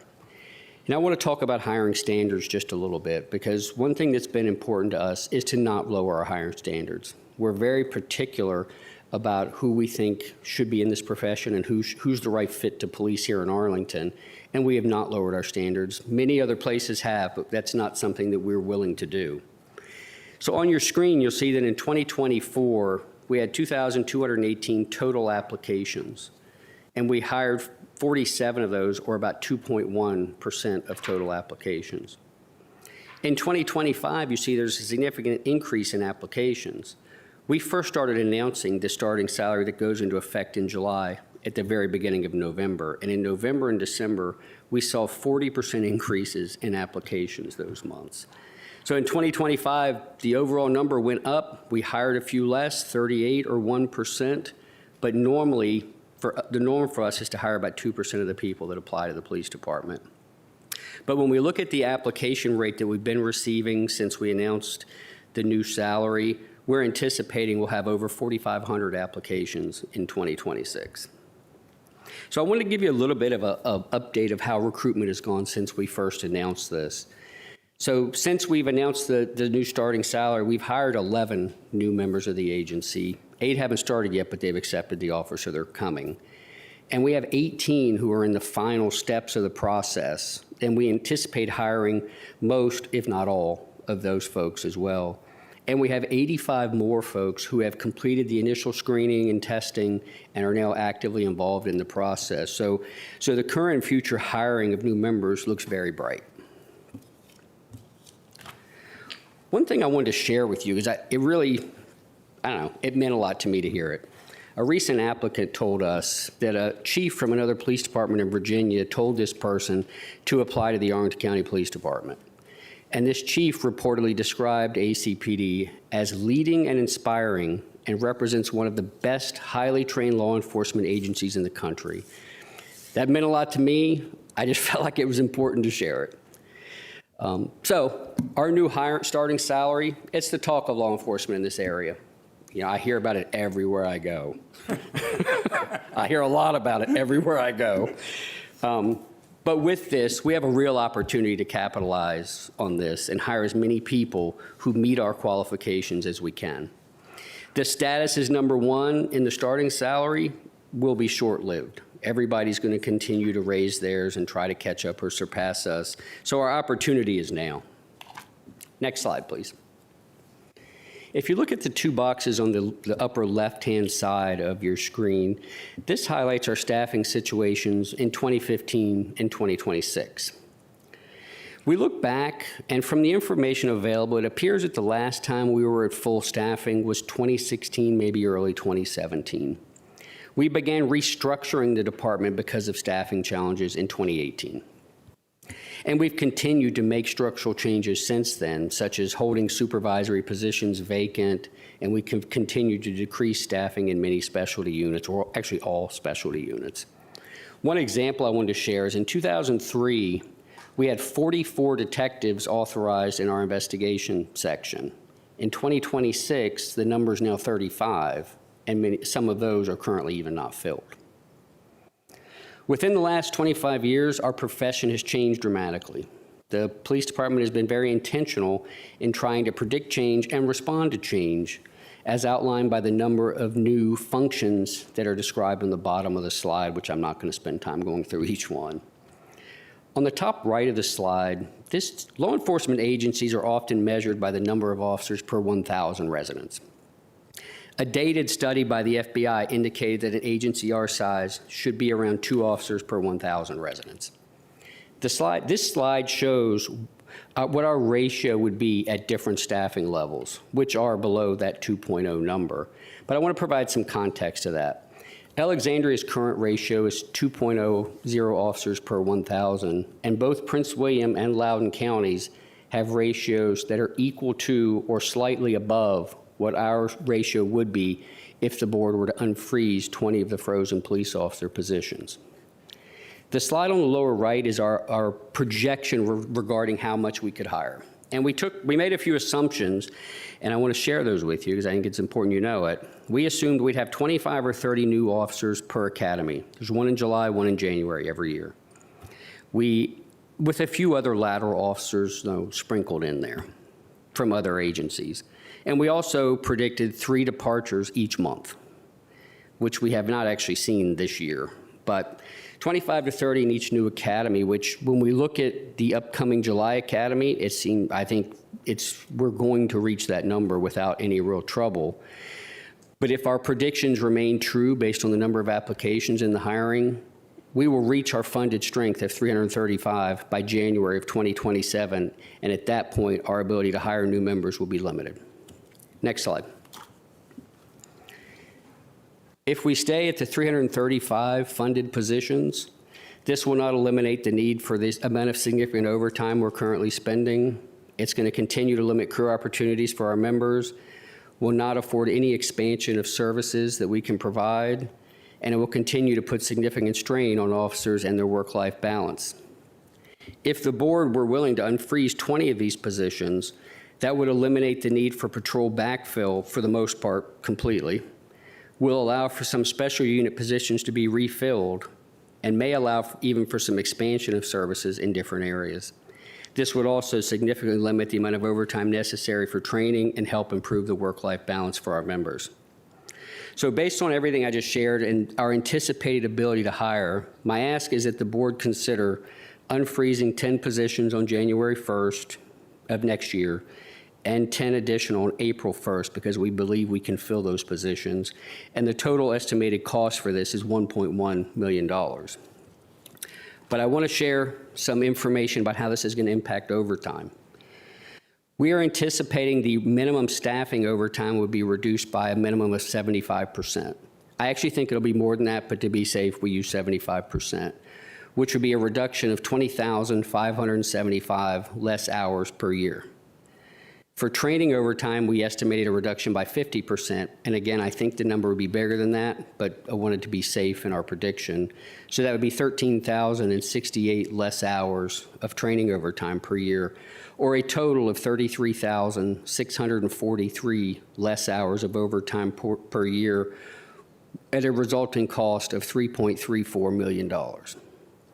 And I think this is the minimum. I think there'll be other categories like criminal investigations. If we staff up the number of detectives, I think we'd see some overtime reductions.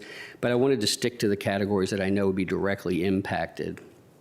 One thing I do want to highlight, because it's important, is that the savings will come when we're able, if the board chooses to do this, the savings come when the officers are hired and become functional members of the agency. That's going to take some time. So this is really an investment now to begin rebuilding the police department, which will yield substantial overtime savings later. And with that, I want to thank you for your time, and I'm happy to answer any questions that you might have. Thank you, Chief. Charles Penn. Thank you. Colleagues, mic's open. If you don't have questions yet, I'm happy to ask one, but I don't need to go first. Ms. Cunningham. I just wanted to clarify what you just said on page 19. What's the lag time for you hired today? It's January 1 of 2027. When are you functional? So if we look at the officers who are going to start the academy in July, they become functional like May. The next 10 months? Yeah. Okay. Yeah, it's pretty much a year because we traditionally hire before they start. I mean, we have to hire people as soon as we're ready because if we don't, somebody will. So it used to be we could wait until right before the academy, but those days have long left us. It's a year, but they're not, I mean, they reach some degree of service functionality before that, right? They would, as they move through the training program, before they go to the academy, part of our new complex training internal program is really getting them prepared. So they're in a training status before they go to the academy. We lose them when they're in the academy, and they come back and they're in field training, so they go out into the community, but they're with another officer. But the ability to do any solo policing is zero until they have completed all phases of training. They provide support in other areas of the department, but nothing independently. So on that same topic, you gave 2 million plus numbers so we would need to find ongoing investments of 1 million plus in each category? Okay, to unfreeze the 20 officers, you would need to find $1.1 million of additional ongoing funding in fiscal 27. Now, there would be additional costs in fiscal 28 because the hiring is not for a full year period for some of those positions. It's 10 half positions. Right. And 10 quarter, correct. that's, as we say, a sliding in the soft landing trajectory. So I don't disagree with any of your math and the ongoing savings, but consistent with every other work session, I've been in a space that says, let's not spend on future stuff when we're in perhaps the most difficult economic moment of our time. And I want to be respectful. I mean, the first thing that needs to be reset is I think all of us we're making a big investment. And I know you said thank you to start the presentation. And so I want to be respectful to the tiny number of officers listening now and those who may listen as recorded later. But I don't want to prepay Barcroft on housing. I don't want to, it's hard for me to be in a space that leans towards right long-term investments in what I see as our most contracted fiscal moment. I mean, we have different opinions on the board. Next year may be worse, but I personally don't think that, I think 2 years from now fiscally, I have more hope because we had 19% drop in our office rate. I just don't think you can get 19% for the next 2 years, or at least I hope you can. But that's and different levels, different ones of us have different levels of worry about the economic moment.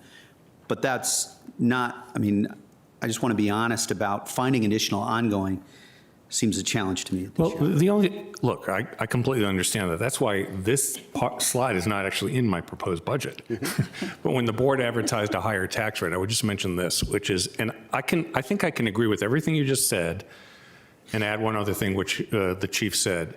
We actually have a moment here where we actually could achieve this because of the higher starting salary. And you just have to and so that's the question of, will those conditions exist in the future? I doubt it. So I just mentioned that. 100%. I'd like to see us get to 335. And then, just like we said with the 3 staff earlier today, we had, that if you and your math adds up. If you get to the 335 in hiring and it's December, then I'm not going to be unwilling to have the conversation at all. But it's hard for me to want to, we're doing 5 million. Right. And I've had that conversation with the chief, because when he came to me and he said, I want to add this into the proposed budget, I said, well, we need to talk to the board.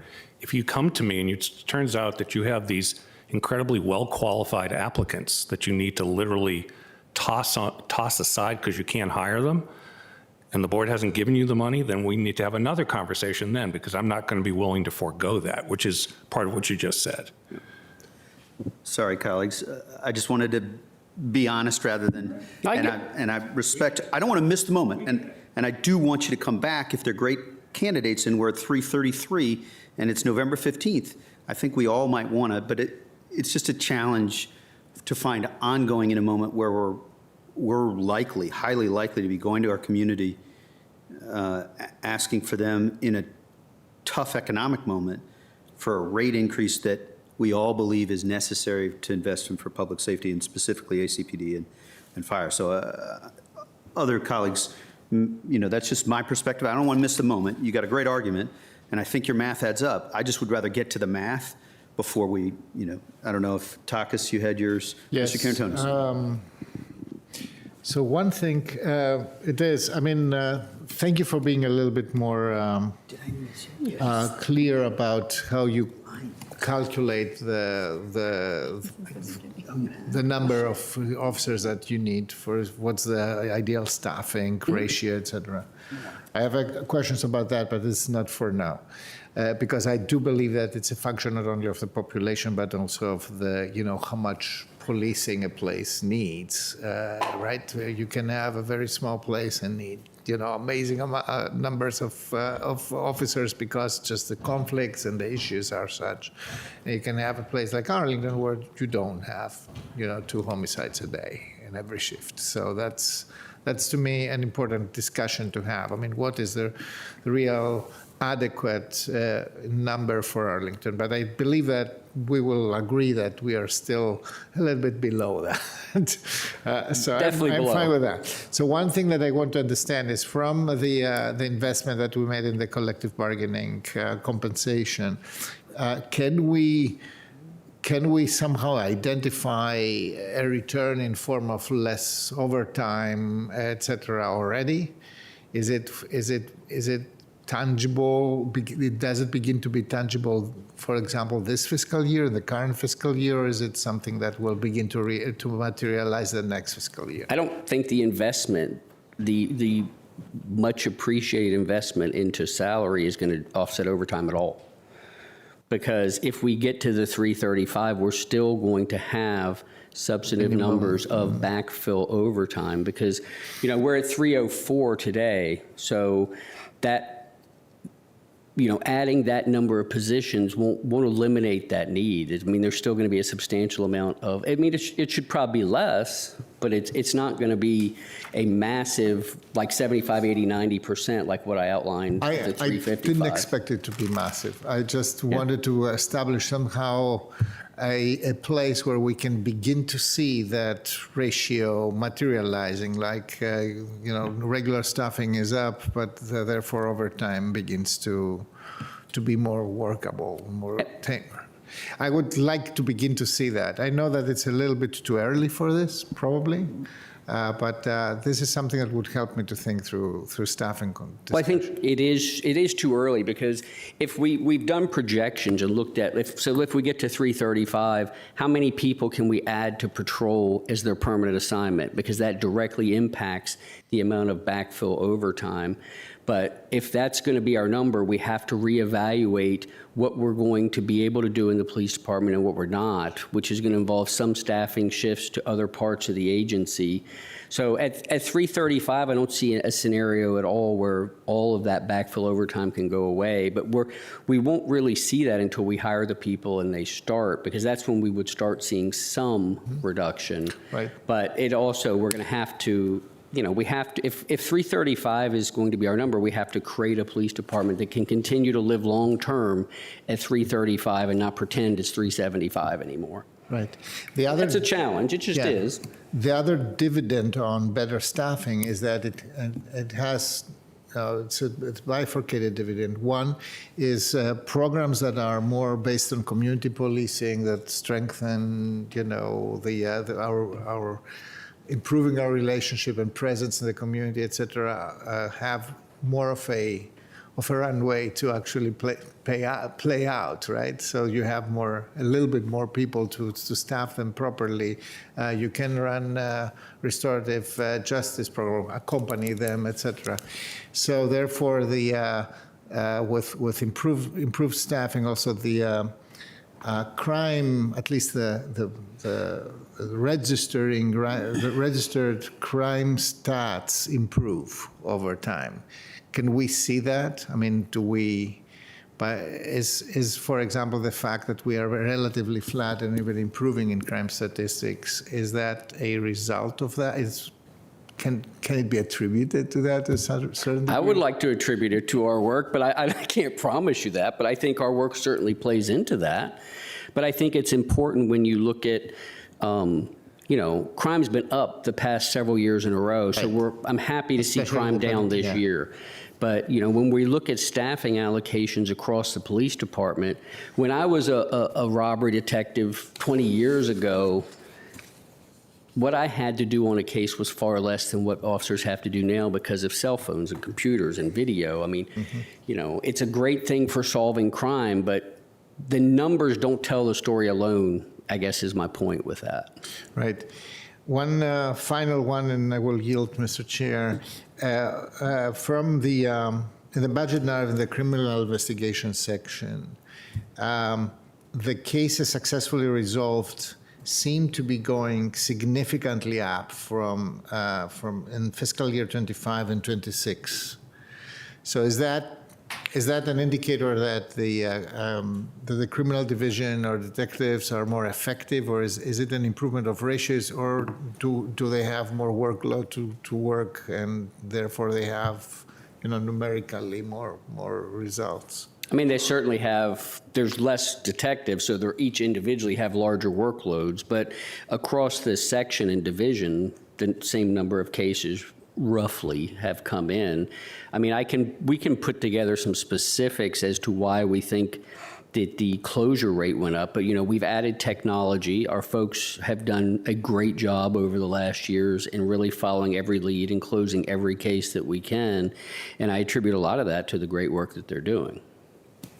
Oh, fine. I'm very grateful for that. I'm seeing that, but it's quite significant. It's like 60% up all of a sudden in 25. Okay. Yeah, I'm happy to provide some additional on that if you like. Thank you. Okay, sure.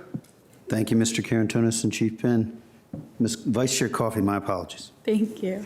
To go back to the slide 19 question, I just want to confirm, it sounds like a yes, but it is possible if we do not make this decision now that we can come back to it mid-year or somewhere down the line, right? It's not fully closing the door just because we don't have the commitment today. We're going to keep hiring full speed until we get to that point. Well, we're committing ongoing. As we get to the midsummer months, we certainly keep the manager well informed of how our hiring's going.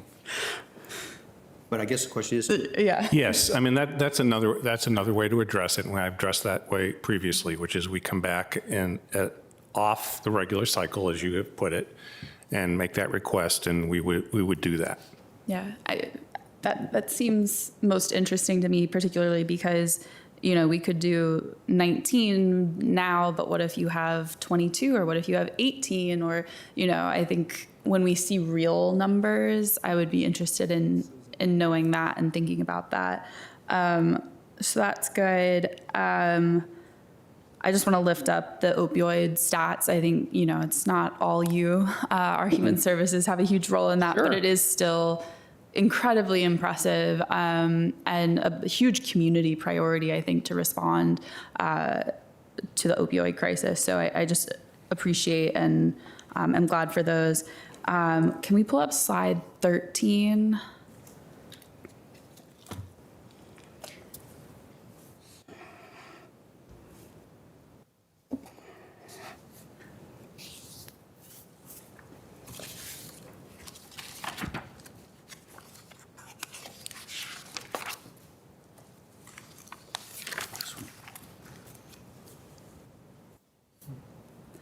Okay, great. And this is not a question for our chief, but is a note for Mr. Schwartz that I would love this slide for the sheriff's department, because I think this is the layout of information that I think a lot of us are looking for to actually try and understand what's happening behind the scenes. I think this layout, like as soon as I flipped the page, I was like, oh, this is what I want. Just a question, would you like it for calendar year or fiscal year? Oh, I don't have a preference. The chief has presented calendar year information here based on Okay. quarters. The sheriff's information originally in his slide was done by the fiscal year as provided by HR. So I just want to make sure there's a preference because we can do both. I have both. I don't feel strongly, but I think the goal is to be able Apples to to do apples. apples to apples and oranges to oranges if you want to go over and above, because I like them both. The numbers are orders of magnitude different though. I mean, Yeah. Just by rough back of the napkin math, you can see that the ratios of turnover, right, the ratios of turnover, staffing trends presented by the police are about an order of magnitude 8 and 10 times that of what was presented by the sheriff. And I'd love to see a couple more years because I think this has been a multi-year conversation, and so I have in my head the 2 more years at least. Okay. So for both, just apples to apples, because I think we saw some trends that we addressed and we fixed some things, and then there's other trends that come up. So it'd be helpful to see them. Great. Thank you. That's good. And then my last question, grateful for the proposed funding for additional school zone speed cameras. I think our community has immense interest in that in many different directions, but do we know how many school zones would be left without a speed camera after we add these proposed 10? And do we have a strategy or a policy in terms of how we are deploying each additional speed camera? So right off the top, and Tosh might be able to answer this. Off the top of my head, I don't know how many would be left. We can get back to you with that. But part of the challenge is some of the structural issues are really a challenge for us. So we started with the places where we could actually do it, and now we're into the phase where some things require structural changes to make it possible. But we're happy to come, can you answer it? There are 22 that are covered in this, and so just to give like Carlin Springs and Kenmore, one of those cameras actually cover both. Yeah. So you have to think about it a little broader than that in terms of, I think almost every school has something.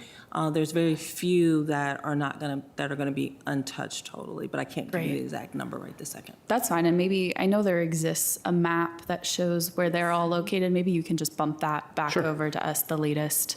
But I think that'll be all for me for now. Thank you, Vice Chair Coffey. Mr. Spain?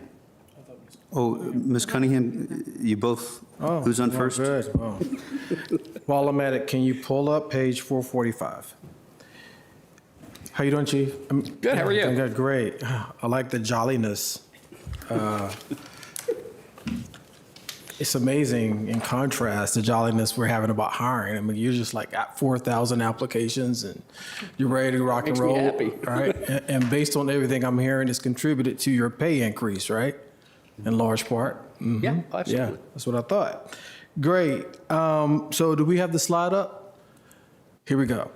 So this is a question I asked, and this is going to be for the record because you're going to have to get this to me. I'm looking at, in your operations division, blame it on me being a military guy, but special operations and tactical operations, 5% and 15% increase respectively. I would like to know what's driving those increases, especially in special and tactical operations. And this is a tune of good bit of money, good couple $1 million here. And if you can you itemize that and send it to me? Secondly, I would like to do the same for community resources section where there's $3 million being sent, $3.2 million in your proposed budget. and itemized what are those expenditures exactly? There's a reason I'm asking that, because especially when it comes to community engagement, from all the departments that's coming before us, whether that's DHS, whether that's DPR, we're going to speak with schools in a joint meeting last week. There's a lot of people, in my opinion, doing the same thing. You're unique because you're ACPD, but I think we are definitely, with the taxpayer dollars, doing a lot of work in many areas where there's levels of redundancy and there's efficiencies that we could find. Those are my thoughts, being transparent. That's why I want to look at that data. So the tactical and special operations, I just want to make sure and look at, is this refurbishment of like gear? You know, I don't think we're militarizing our police departments. There's things we need. We're in close proximity with other jurisdictions, right? But I want to see what that money's being spent on. Okay. Okay? All right, the second question I have, can you tell me, pull up this slide here. It is slide 10, focus on equity. And I asked this of a panel yesterday in a certain kind of way. I wasn't here on the board, but back in 2021, the county manager, you can talk about this, the county took on this initiative about restorative justice. And I've been tracking this because in the organizational meeting in January, I talked about a priority of mine. So I need to understand a little bit about, one, can you tell me what restorative justice means to you? And what are you, is there any additional data you can provide us about the program that you're working on and the effectiveness? And lastly, we've talked about last year a MOU, which I know you have. But there's other organizations in Arlington that has sought a MOU with you through ACPD, being Restorative Arlington. Can you talk to me why that, what's going on, the complications of that, why that hasn't happened? Because that's with the Commonwealth Attorney's Office 5 years ago. So can you talk me through that a little bit and where we're at? So kind of two things there. Sure.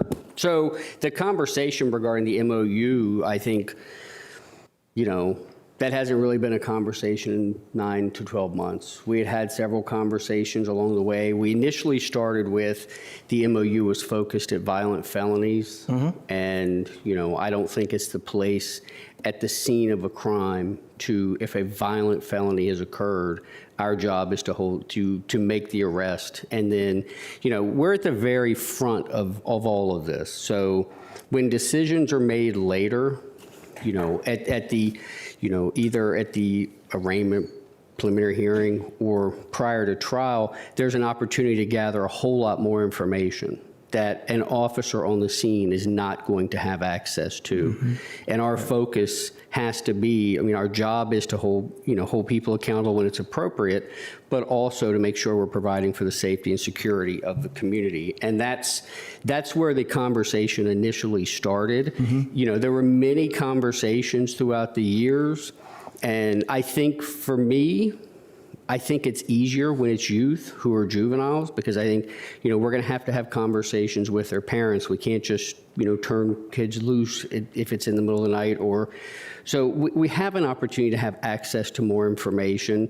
When it's an adult and when there's, particularly if it's a violent crime, I think there's a lot more that plays into it, and a lot of that information can come later. But an officer on the scene is not going to have access to everything at the very front end. And we continued to have conversations over, you know, the period of years. I don't know that we've had any productive or significant conversations in the probably last year or so about it. We had worked towards making it, you know, what could we do that wasn't focused on violent felonies? Yeah. Because that's a particular problem spot for us, for me. Sure. So you're implying or maybe stating that restorative justice, in your opinion, tell me if I'm wrong, is more so applicable to youth versus adults? No, I'm not saying that. I'm saying restorative justice, I think, is appropriate in a lot of different circumstances. And I mean, I think, you know, when you look at youth, it's a little easier for an officer who's on the front end. If something happens and the parents are available and can give us more background, we have a lot more information. If it's an adult,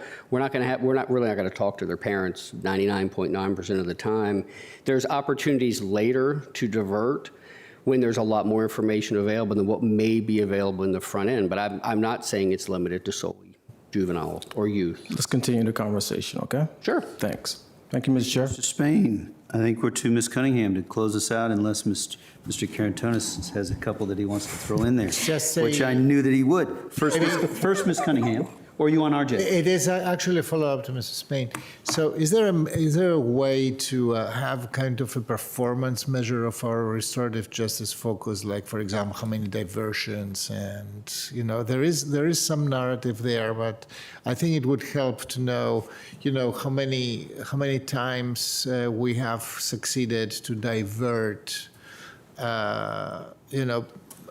people to not do the arrest and bring them to a magistrate, right? But have them go through a program and not having revisit, to have. You're talking about the slide that I went over, the program Yes. with SIFA? So how many specific times and the success rate, is that what you're asking for? And I believe there is, because I kind of remember that in a different occasion, we had some reporting on that. I can look at this as So well. there's a metric that you will follow up on, and that we also have one person who's the question here is, do we do the best we can do?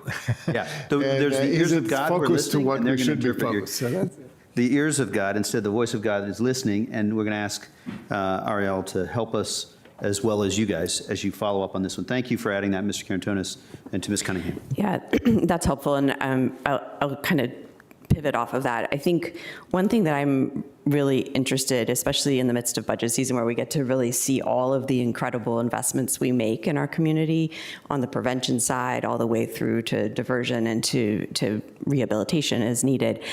I'd like to zoom out and get a better sense of how that's all working together, and how when we spend $1 here, we're saving $100 there. So that's not a question to solve at this table, but we'll come back to that one. And I think it goes to diversion. It goes to the community engagement question too, because we spend millions and millions of dollars trying to engage our community on a number of things. And I'd like us to be as strategic as possible that, when you're trying to engage, I understand why the IPA needs to be separate, but when DHS is trying to engage, how are we getting the biggest bang for our buck and not replicating and really getting a good return there? Related is we spent the earlier part of this, I'll call it afternoon still, only because the sun's still out, talking about some great work that our Sheriff's Department has been doing, and I know you guys are close partners on that. How do we think about the savings to your department that may already be generated and may soon be generated by the in-house medical? I think your team, whenever I do a ride along, they say the hardest part of their job is hanging out at the ER with someone in a mental health crisis. So are we getting hours back? Are we getting morale back? And I know those are hard things that are a little bit hard to measure, but I think, especially in a time of very tight budgets, we need to understand that story and make sure we're investing in the things that are saving down the line. And I may be the only board member, but to me, your 10 or 20 FTEs is one of those things to consider. That if it's getting more people trained really well and less tired on our streets, and it's exactly net zero cost a year from now, that's better for everyone. So, it's hard, and we'll get back to it, but that's a long rambling question of, for all the work that's being done in DHS, Sheriff, our nonprofit partners, how do you see that saving your team time and expense? And how do we optimize that?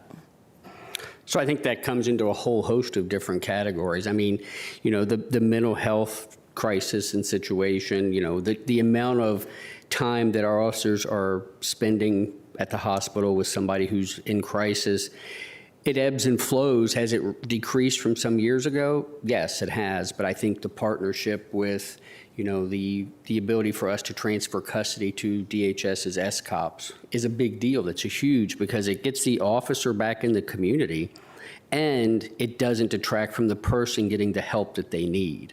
I mean, I think it is wholly unacceptable that if somebody's in crisis and they just have to sit in the hallway at a hospital. And Virginia Hospital has been a great partner to us. I'm not insinuating anything other than that, but to have 2 or 3 officers sitting in the hallway in a bright, loud, noisy ER is, it pulls, if evening shift has 17 officers working and we have 5 at the hospital, well, that impacts the remainder of the community. Plus, the 5 people sitting at the hospital aren't really, it's not the best environment. It's So not good I think for there's a anyone. host of different things. I think I could ramble on a long time if Yeah. you're looking for that answer. But We don't need to I ramble think- at the table, but I do think we need to work on that story and try, it's not a perfect calculation, but especially in a time where we have really, really constrained resources, we need to put the money where it has the best impact and take the savings where we can. So I'll leave that one there. 2 other quick ones, I promise they won't take long. One is on speed cameras. As we were standing that program up, there were different opinions about how many hours they should be running, and you all were very conservative, and I understand why, because you wanted to make sure we were doing people were going to be annoyed, and you wanted to annoy them a little less. It is clear from the data that they work exceptionally well, and we have children crossing streets in front of schools in many, many more hours than we currently have them blinking. So have you thought about the time window? Do you need more from this board to give you permission or direction, or are we maxed at what we can do? I think, the personnel-wise, it's a struggle to keep up with all of those tickets. I mean, that's something we can look at by location, the zones. Is there anything you want to add to that? I mean, I don't have an amazing answer off the top of my head. but- Again, and it can be offline, but I think just tagging from last year.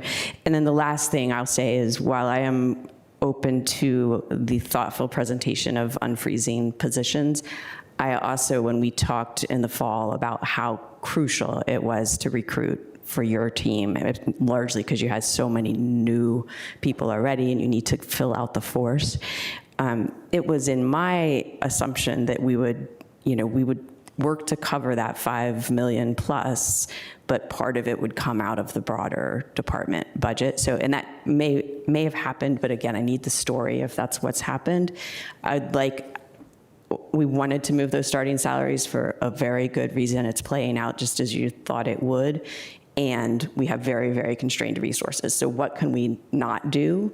Where can we, reduce within the department budget is my overall unfun question to end on.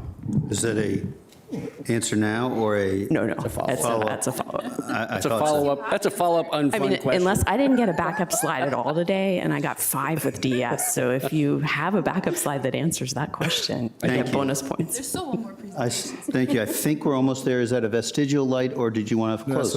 Go ahead. Unless the chair wants to say, Vice Chair, you good?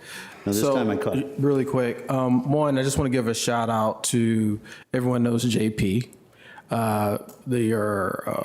Does your Latino liaison, community liaison officer, did a ride along with him, and kudos to the entire team and folks that day, about 4 or 5 hours, doing really good work out there.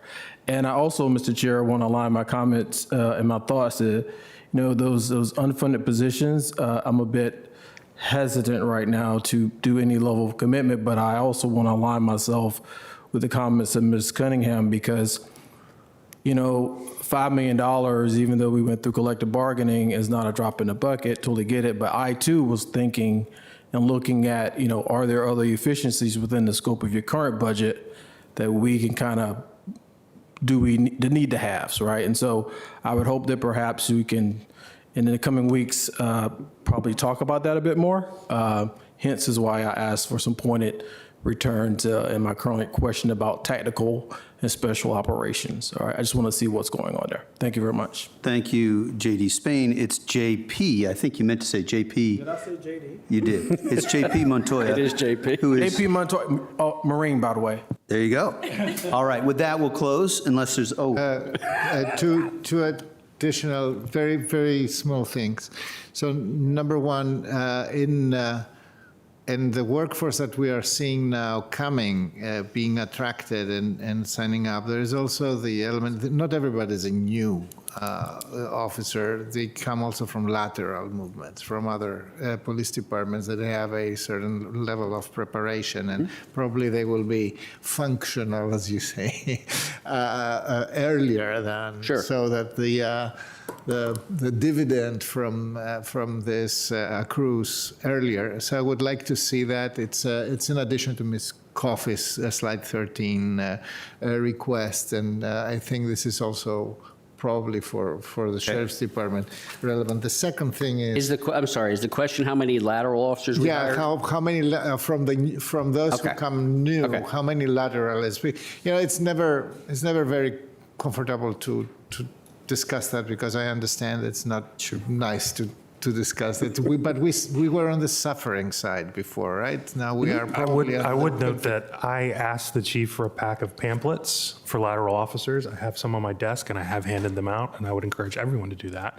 Arlington is a great place to work. So, right, and we are in this, and we understand that there is, there is also a fiscal benefit, if I may say so, or advantage that emanates from that, and I need to understand that. I mean, this is a combination of, this is just a refinement on the questions that Ms. Cunningham and Ms. Coffey had about how fast does this benefit accrue. As you hand them out, make sure you mention that we're the leading and most inspiring, representing the best of all law enforcement in the U.S. or something close to that. You can get us the exact quote. And I have to explain to many people in the region, I've been, how we pay for these 19. Thank you again. And the Just a reminder, some of us have a civic association to get to. And the second question has to do with the flock system, et cetera. There is a performance supporting measure that says that there are 4,500 consultation queries. And this, I would like to see, what do we get from this significant increase compared to 3 years ago, where we had less of that? Is that helping? For example, one of the backgrounds of my question on criminal, the resolution quota, or the improvement of the ratio was, okay, does this have really to do with flock or anything else? I'm struggling to understand what the value of the system is. Just to double check, you'd like the data on the queries by query type, i.e. For example, does the increase in queries render something that is measurable on crime resolution rates, et cetera? I think we can have a offline conversation. I think, having a system that has the ability to query partial tags or partial names. We had an incident recently where a very, very young child was located out in the cold, didn't know the whole first name, and we had 3 letters that we were able to query different technology and figure out who this person was. So having the ability to expand our resources to solve crime and reunite people, but I'm happy to have this conversation. Thank you. I understand that the system has pros and cons, and that the system's for a reason there. I get that. But, in 22, it was 1,300 times, and now it's 4,500 times. So there is a huge difference, and I want to see whether this difference really, replicates or is where we can see results out of it. Got it. Okay. Thank you, Mr. Karantonis and Chief Penn, and we will now shift. Thank you very much for all of you coming. We'll bring the fire department in. Thank you for your patience, members of the fire department. Excuse me, can I please do for a cookie? Sure. Thanks.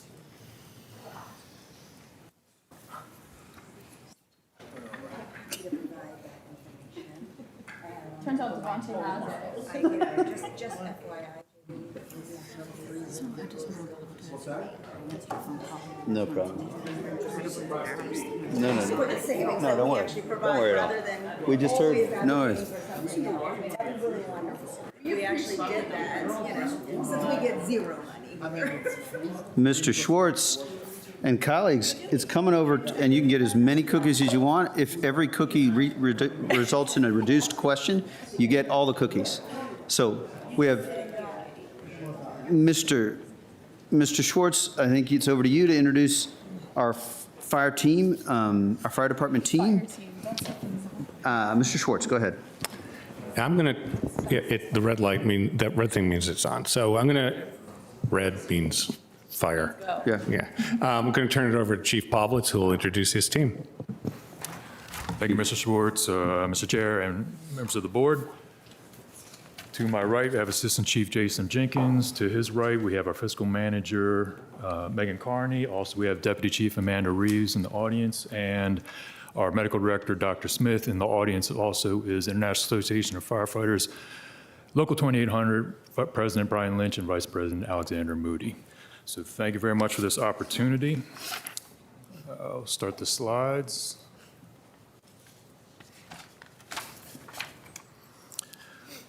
Our mission is we serve the community with compassion, integrity, and commitment through prevention, education, and professional response to all hazards. One of our trusted commodity in the fire rescue and EMS services is time and trust. We'll try to present this information to you, give you what you need, and also try to do it as quickly, as concisely as possible. So emergency response, fire rescue and EMS, that's our primary mission. On any given shift, we will be responding to, on average, about 90 incidents. But if we have a storm, weather, or other critical event, we can go up to 150 to 200 calls. Often, we have some of our units responding 15 to 20 times a shift and may not be able to sleep in their 24-hour shifts. So the dedicated drive and the things that they handle and respond to, ranging from the catastrophic airline disaster in the first part of 2025, all the way through just helping someone in a time of need, spending time with a patient a matter of hours and getting them the right services to the right area. That's the care and compassion we have throughout the fire department. Now, we want to try to reduce the emergency responses and using every measures we can through injury, fire, and also illness prevention. We have a lot of investments trying to bring that down. You'll see in later slides where we've had an increase over a 3-year period. We're at kind of a plateau in emergency incidents over the past 3 years. We also want to focus, we make sure to get the right preventive services and emergency services to the right parts of the community. And we have been building and enhancing our community engagement programs. We want to focus on making sure we have healthy and ready responders, and the Office of Public Safety Wellness has been instrumental, along with our own internal investments and investments on the board over the years, to make sure we are physically healthy, mentally healthy, and we have the right behavioral support on all levels. That really makes sure we maintain, we maintain a state of readiness. And the world is changing at an unbelievable clip, as well as the community in Arlington. We want to make sure we are ready for any novel and emerging threats. Arlington is a key part of the National Capital Region in Northern Virginia. We try to make sure we need our automatic aid partners, and we also provide the same cooperative and coordinated response throughout both of those regions. And we use technology to whatever measure we can to improve responder and public safety. Next slide, please. So who does that? I'll turn it over to Chief Jenkins, and he'll discuss our organizational structure. Good afternoon, everyone. For the fire department's organizational structure, what you see here is basically reimagining and realigning the organization and balancing the 3 divisions. In lieu of simply reading down the bullet points to you, I would just reiterate that a close look at the org structure and the rebalancing. Operations and the troops who work in operations, it's the backbone of the fire department. It's why we are here. And the majority of the personnel are in operations. I'm sorry, No, good. He sneezed. Go ahead. All right. So the majority of our personnel are in operations, and those within community risk reduction and administrative services are the support aspect for the troops in operations. The community risk reduction, when you look at that particular division, in years past, there was a title of support services. When you look at community risk reduction, that's exactly what that division is focused on now, coming out of our strategic plan, working through our community risk assessment and standards of cover. We're focused on the community. We're focused on reducing the likelihood of an emergency in lieu of our responders having to mitigate said emergency. Administrative services is what you would expect from the focus on human capital, from the recruitment, onboarding, in maintaining our personnel, payroll, et cetera, and training our personnel, and the logistics support are all within administrative services. Next slide, please. So for our fiscal year 2027 budget highlights, we appreciate under consideration the tentative agreement for the compensation improvements for the collective bargaining unit. That's key and that's central. And also this sitting fiscal year, FY26, the same investments in staffing and also decompression and compensation. We realize every single dollar comes in the department. We have to be very efficient and make sure that's the right utility for the right spend, and we're going to be looking for efficiencies, and that's part of the themes in our 27 budget presentation. We have 2 slides coming up about staffing and recruitment, which we will be delivering some good news and some progress. So that's another thank you. And also, we'll talk about our revenue projections, which seem to be on target. Next slide. So on equity, we're very proud of our community engagement office and officers. They've really done an outstanding job in this past fiscal year and also this calendar year. Over 200 events in calendar year 2025. We've also focused a lot of our recruitment efforts to make sure we bring the best into the department and also our internal equity. We had a great opportunity in 2025 to partner with the American Red Cross, Arlington CERT, and also the Falls Church Volunteer Fire Department and community leaders in the neighborhoods of Arlington Heights and also Green Valley in June and also in November, where we interacted and visited over 350 residents and installed 130 smoke detectors and alarms in those houses. That makes a huge difference.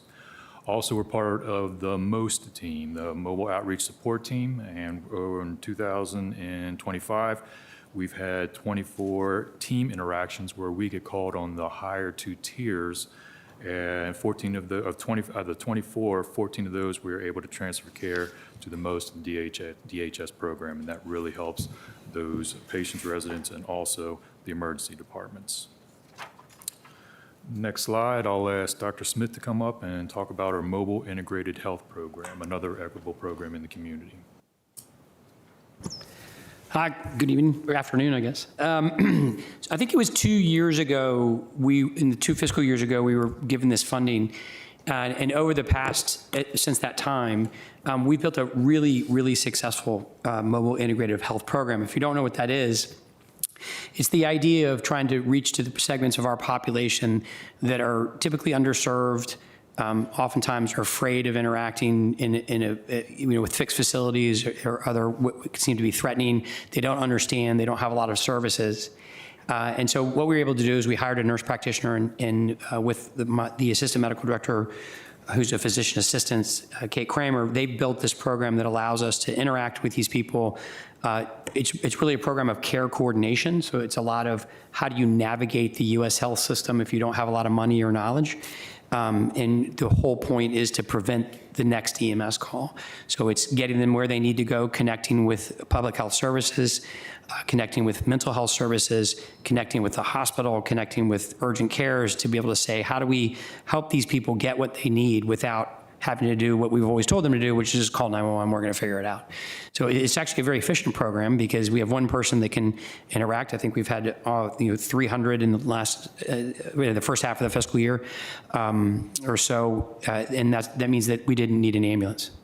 So he would schedule and go in, meet with these patients, have meetings, hook them up with the resources they need. Unfortunately, he got a job, he couldn't refuse, so it's now an open position, so we're in the process of hiring him back. But he built a really, really, really strong foundation, and it's been very, very successful. Thank you, Dr. Smith. Next slide, please. Is it on? Is your mic on? Red at the bottom? Yes. Yeah. Okay, sorry. A little closer here.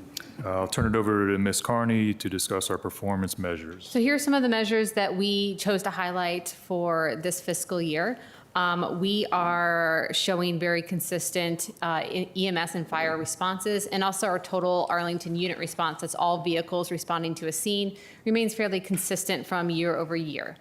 our Office of the Fire Marshal, as well as our Human Resource section, they've been redefining some of their measures, so you'll see a few new measures in our budget book this year. That includes the bottom two, the large loss fires, they've increased that amount, and the community engagement events. So we look forward to tracking some of these new measures, as well as our graduation percentage rate year after year. Next slide, please. This is kind of a graphic of what Ms. Carney described, and I mentioned this before. The past 3 years, we've kind of had a plateau of approximately 32,000 incidents a year. But post-pandemic, leading up to that point, we've seen an increase. So I think we're kind of leveled off here in a little bit. The heat map of our 2025 calls or responses, that just corresponds generally with the population centers. Whether it is a cardiac arrest structure fire or a dumpster fire, it's generally where the people are densely located in Arlington. 92% of our dispatches are in Arlington, and we do provide automatic aid in and out. Generally, it's balanced, and we monitor that through the region, but we provide probably a little, or receive a little bit more automatic aid from our partners in Fairfax and Alexandria than we provide to them. But we do monitor that and make adjustments accordingly. Next slide. This just corresponds to more common zip codes in Arlington, and the most frequent emergency calls are in the 22201, Clarendon Courthouse, Lyon Park, Ashton Heights, Virginia Square, and parts of Ballston, 22202, Crystal City, Pentagon City, Aurora Highlands, and parts of National Landing and Texas areas. Next slide, please.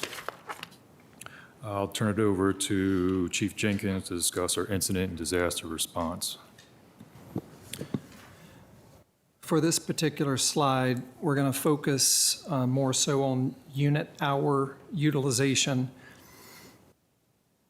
Throughout the development, which took nearly a year to develop our community risk assessment, which feeds our standards of cover.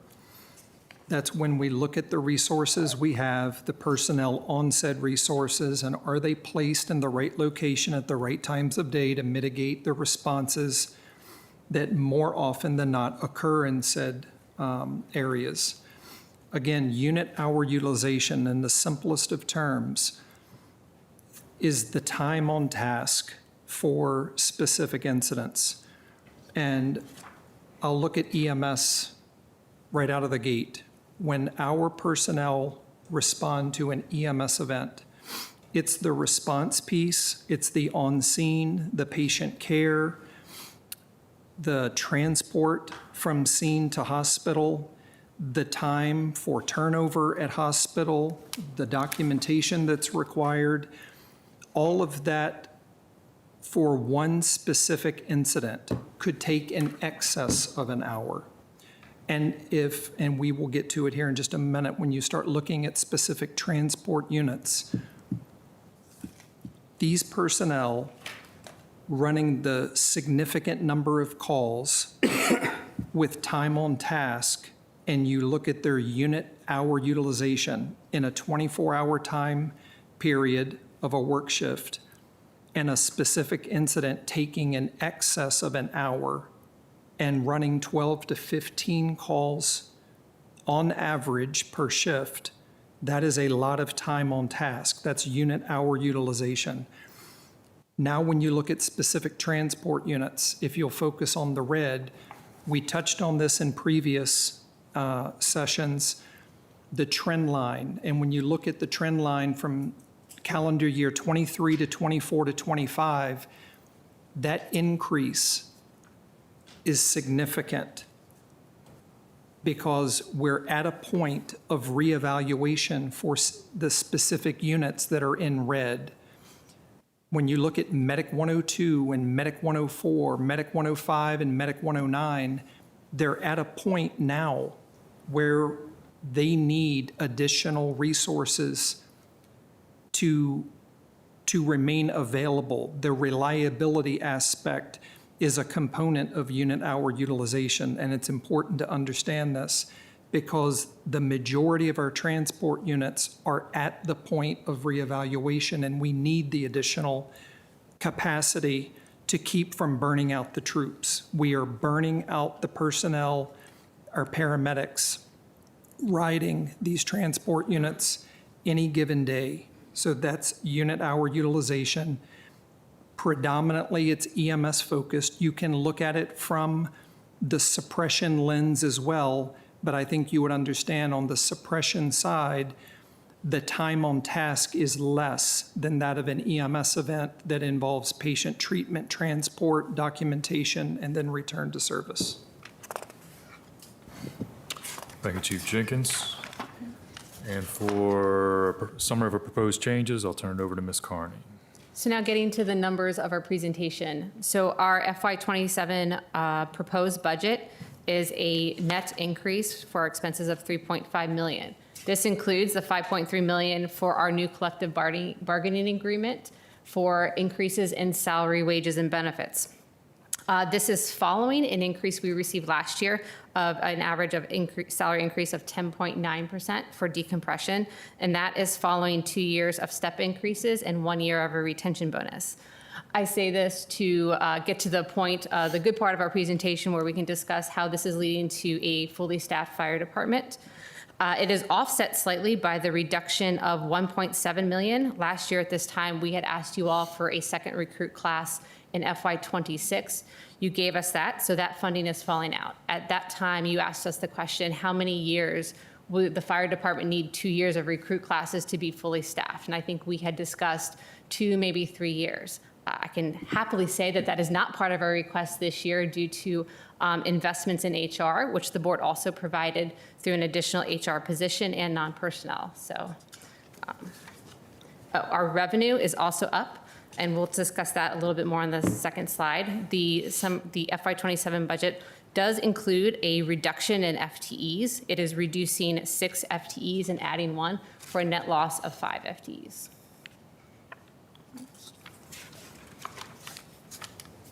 Next slide, please. Ms. Carney. This is our revenue. Last year, in lieu of taking any budget reductions, we decided to go after a reduction in net tax support through increases in revenue. We increased every revenue stream that was available for us to increase. This is including all of our fire prevention fees, all of our EMS billing fees, our special event fees, and with our fire services agreement with the City of Falls Church. So those, while you see the adopted budget for FY26 in the chart there, I can say with some confidence that our FY26 actuals are tracking to what we projected last year. FY27, we will again increase revenue, mostly through the what is baked into the fire services agreement with Falls Church, as they will pay their portion of the salaries that have increased, as well as an increase in overtime that we asked for. Thank you. Next slide, please. So one of the reductions is to transfer a Captain 1 back into operations and replace with a non-uniformed civilian analyst for a savings of approximately $100,000. With that, will provide some continuity with the core logistics function. Our logistics is one of the things that just keeps us absolutely in a safe state in terms of emergency response. So having good continuity with that, with a specialist, that we think is a wise and also an efficient investment at this time. Next slide. I would like to also emphasize that we will not be doing any layoffs nor demotions. These are vacant positions that we'll be making some of these adjustments with. The next proposed reduction is consolidation of rescue companies. We have 2 rescue companies, one in Ballston and one in South Walter Road and Station 9. I'll talk about the functions in just a minute. But ultimately, this will lower our minimum staffing on shift from 78 to 76 personnel. We do anticipate an increase in activity or call volume for the consolidated rescue. And there could be, and we have some maps and some analysis, some increased average response times or travel times with that one consolidated rescue instead of 2. And we will be heavily staffing the remaining consolidated company where we have 4 personnel on each of the 2 rescues. We'll be staffing heavy rescue with 6 personnel. But this does bring an additional 2 personnel to several incident types that require lots of staffing and emergency service needs in terms of structure fires and similar dispatches. And part of this is also deploying an additional peak time unit, transport unit, to help offset some of the increased EMS transport load, which Chief Jenkins just talked about. If there are available funding, then if there's available funds, whether it's 1 personnel or 5, then the senior leadership team will reevaluate the rescue company consolidation and also look for other emergency service needs in the community as identified by our plans and also analysis. Next slide, please. Rescue companies. The current rescue companies, again, is Station 2 in Ballston and also Station 9 on South Walter Reed Road, provide critical fire rescue service in specific disciplines. We have 3 special operations. Water rescue team is anchored at Station 5 near Pentagon and Crystal City and National Landing. The other 2 special operations, hazmat, is anchored with the rescue company at Station 9 South Walter Reed Road and our technical rescue team at Station 2 in Ballston. These are highly trained technicians and specialists. They have hundreds of hours of training, practice, and they are the ones who respond to our most complicated and complex incidents, ranging from, and this happens quite frequently as Arlington builds up, some construction workers who either have medical emergencies or injuries at elevated or below grades. They're the ones that are come in to affect those rescues. They're also performing search and rescue on structure fires. There are also vehicle extrications during motor vehicle collisions and anything else under the sun that comes up where we really don't know what to do or how to do it with. That's the teams we call on. There's some benefits in consolidation. We get better unit utilization, which we started to talk about, but we think we can accommodate that with the remaining rescue. With current unit utilization is around 5 or 6% on both rescues. We think and estimate that'll come up to about 9%, and that's within acceptable tolerances. We also will be reducing overtime expenses associated with staffing of the rescue company. And we anticipate additional revenue from the peak time ambulance transport unit in terms of EMS billing. There'll be a reduction in fleet purchase for future savings, and also, as I mentioned, unit hour utilization for the other special service units, including our ladder truck companies. However, there will be a decrease in some of the coverage in Arlington, where you have 2 companies, one kind of in the west side, one in the south side, providing a larger spread of 4-minute, that's our standard, that's our target travel time. We have consolidating that into one company. Obviously, there'll be a reduction in that coverage, but by moving it more central in the county, we think we can get it closer to some of the population centers in the Roslyn, Ballston corridors, Columbia Pike, and also to the National Landing in Crystal City and Pentagon City areas. We have moved companies before, but we have never removed a company. And we are trying to compensate that with enhanced staffing on the remaining one. We have moved rescue companies with the structural impact in old Station 7 in Fairlington. We moved a rescue company from the Clarendon station to the Cherrydale station. And 2 years after that, we moved that same company from Cherrydale area into the current Ballston area. With this consolidation is new as far as I know in the department. Next slide, please. Chief Jenkins. To follow on specific to the rescue company and potential additional transport unit, if you look at a quick glance, I don't think it will shock anyone to see that predominantly 70% of our call volume is EMS centric.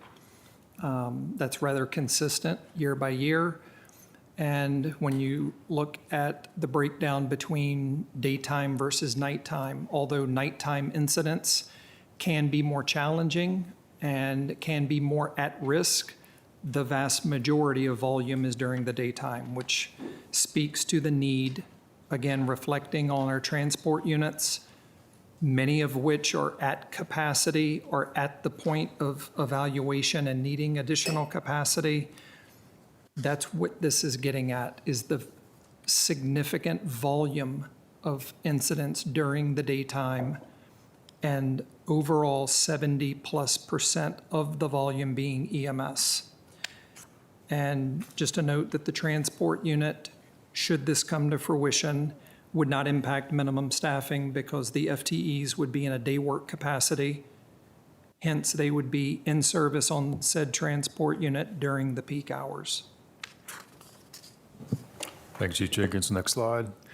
We have done some preliminary analysis with the peak unit deployment, and trying to centralize it again would probably be the wisest move to get the best coverage in terms of the population in Arlington.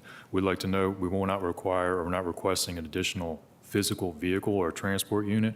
The unit we are going to be utilizing is the unit we use for our Clarendon weekend and details. We'll be just using it during the daytime, so we're getting more efficient use out of that one vehicle.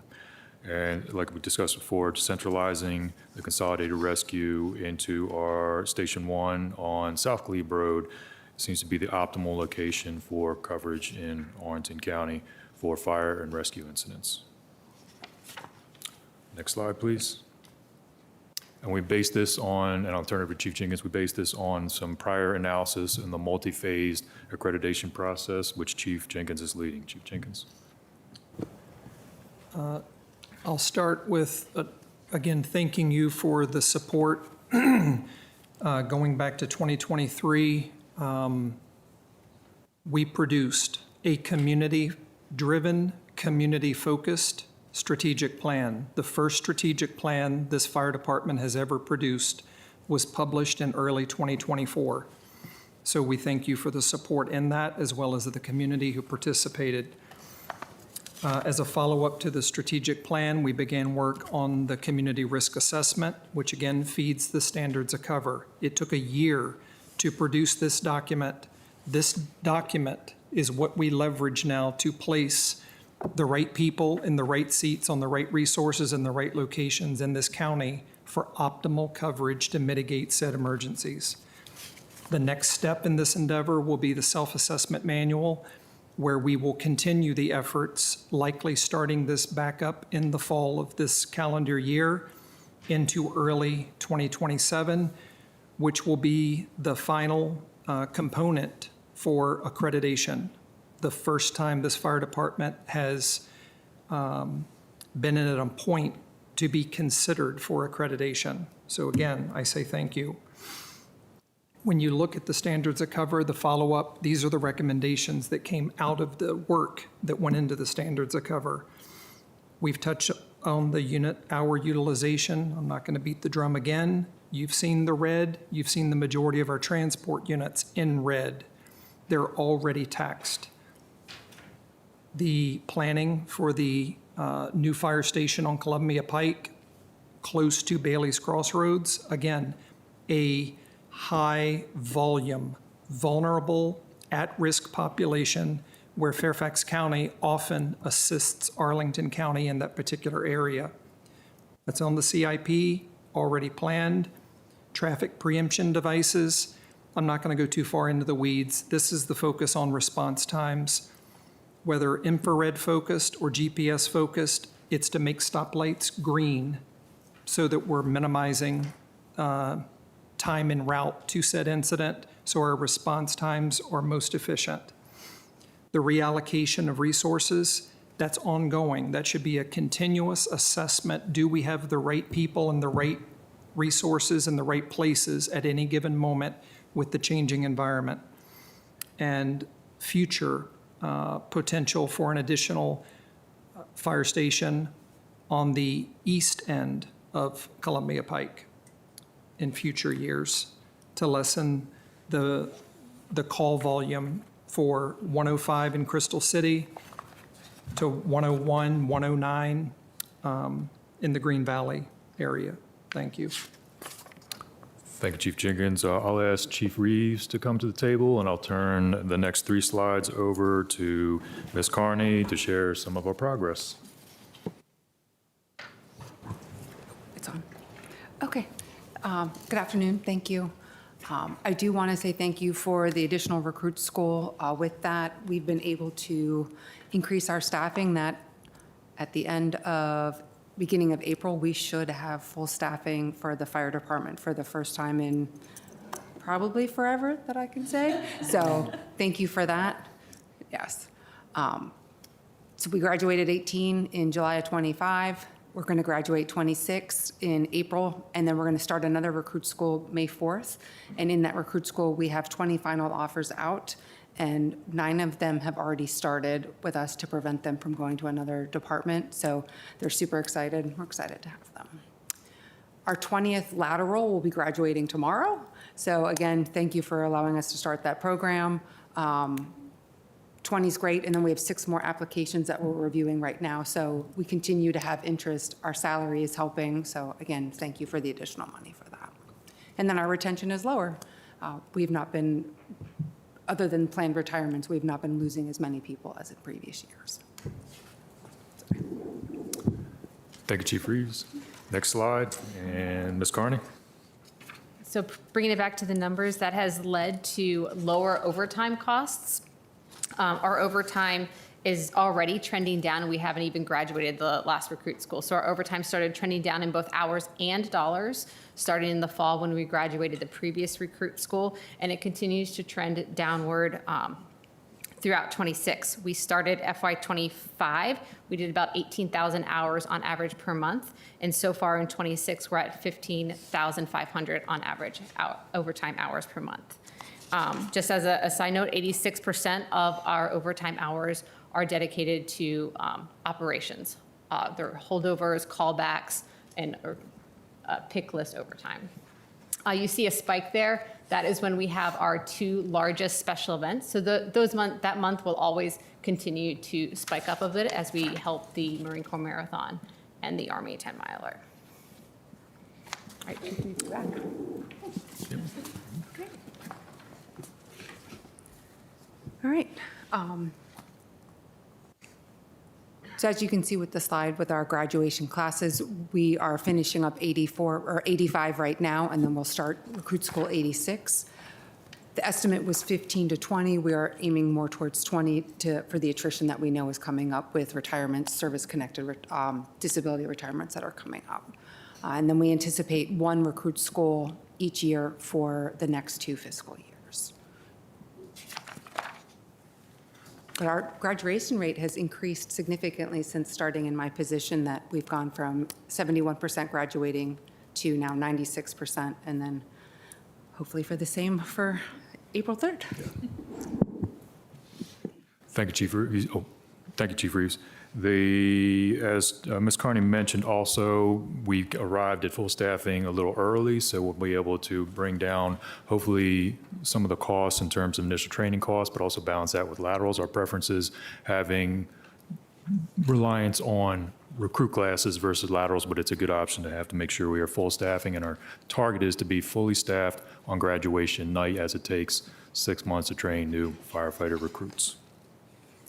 And for our final slide, future budget considerations, as discussed before, I believe in the DIPSM presentation, there's a lot of unknowns in the federal grant programs related to Homeland Security and also Northern Virginia Emergency Response System.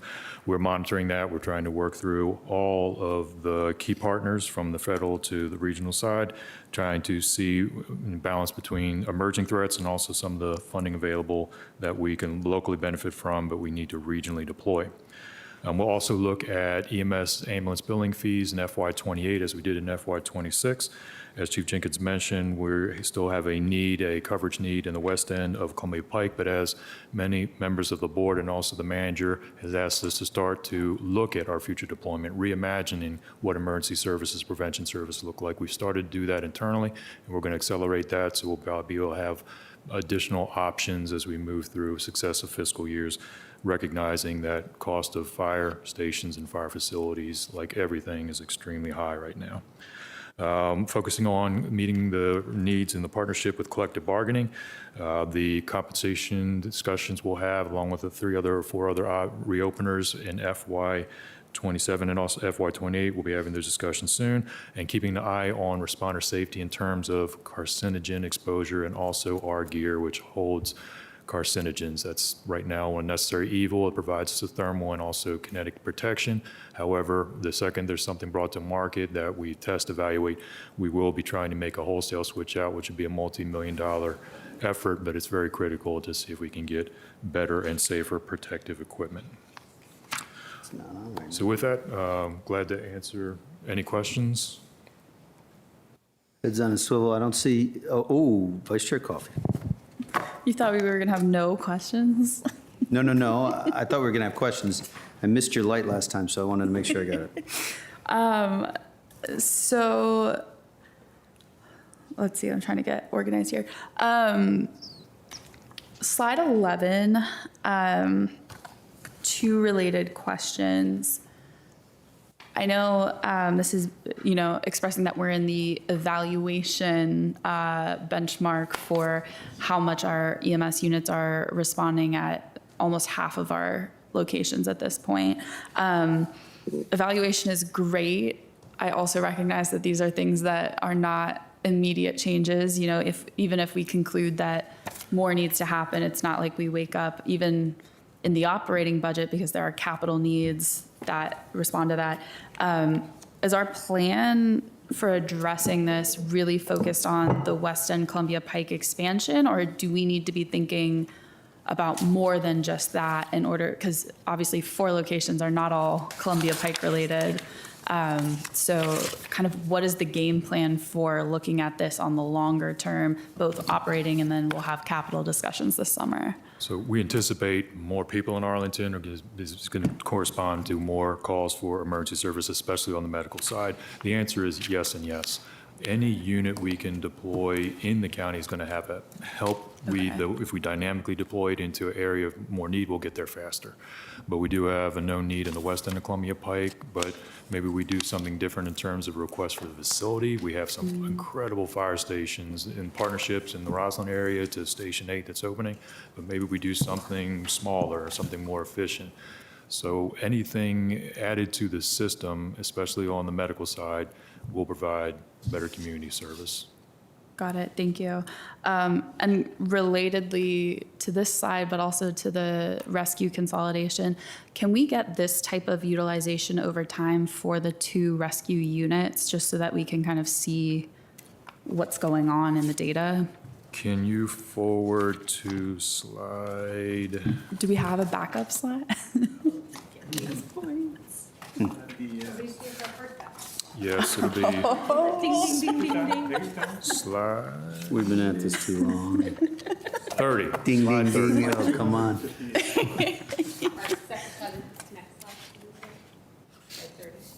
Slide 30. Forward.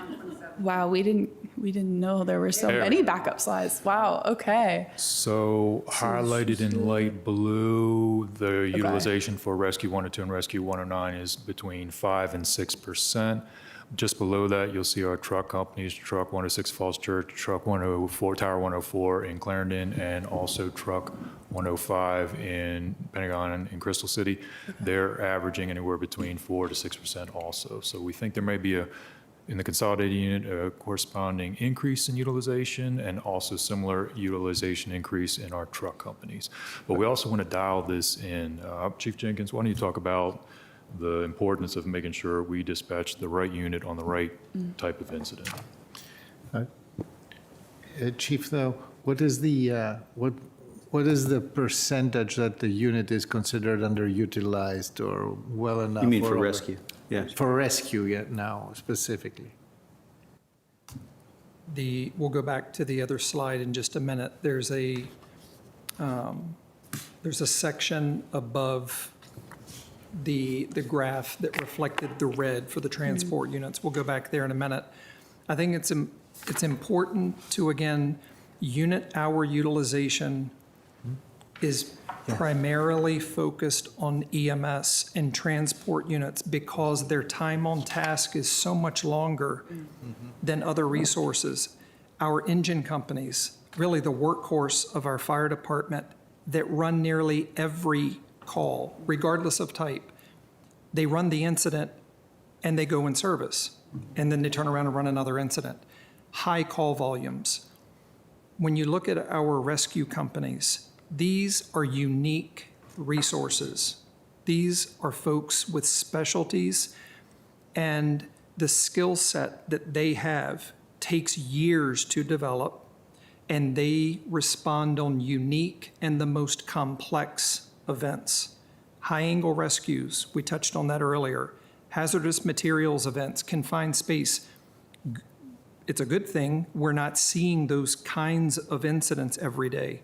but when they happen, you need the folks who are on these special resources. So again, please consider drawing a line between what you're seeing on the graph with red for the transport units. You're not going to see that kind of utilization for special resources. The rescues and the trucks are special. They're not running every event, but they're running the critical events. When you look at the graph, if you're at a point to go back to, I think it was 11, there's a utilization with percentages. You can use that if you choose. You just have to appreciate the fact that the rescues or trucks will never be up into those categories because it's slanted, it's biased toward EMS focus. You're not going to find these percentages or graphs for suppression resources. For the purposes of accreditation, CPSC, CFAI, they leverage this particular breakdown of percentages that was created from Henrico County years and years ago, and departments across the country now leverage that. But you're not going to find one unique to the special resources because you're never going to see exciting high percentages. You shouldn't see it. You're running a lot of bad incidents if you're seeing that.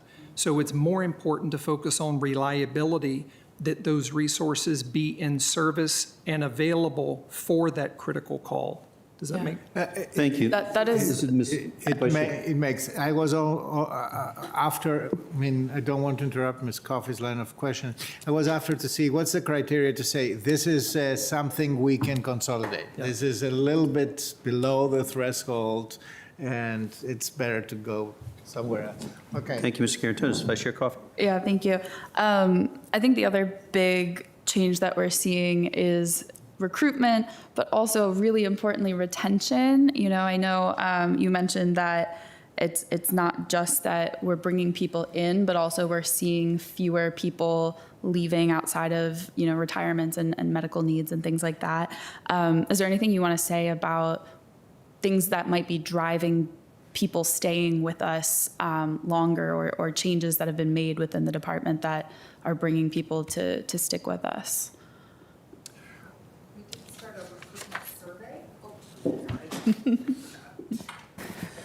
We have completed a recruitment survey to see why people are staying and how long of, how many years you've been on, what's the driver for why you're staying. The data's still being compiled. I'm hoping to have the report soon, but we can definitely share it with you once we get it. Yeah, I'd love that. Thank you. I think there is correlation with the investments in terms of compensation. That's huge. And also some of the conversation we're going to be having, similar to many of our peers. We had a COG Fire Chief meeting today. There's huge interest in the hours of work. We know multiple jurisdictions around, especially in the Northern Virginia region, they're trying to reduce from 48 to 50 to 52, and everybody's trying to get closer.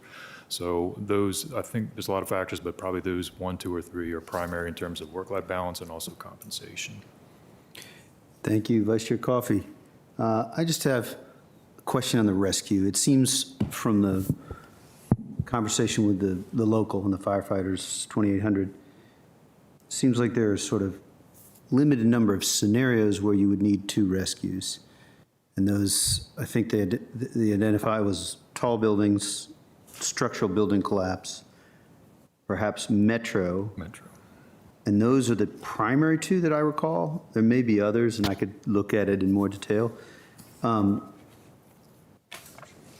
yes, commercial vehicles, the 3rd. Yes. Can you help me understand your thinking on that? Simultaneously, you said operation, calls would have to be lower because this is specialized. And we want to do everything to save, seconds our lives. But just what would be your sort of way of handling that question? Because we simultaneously, you're in the business of planning for the unimaginable.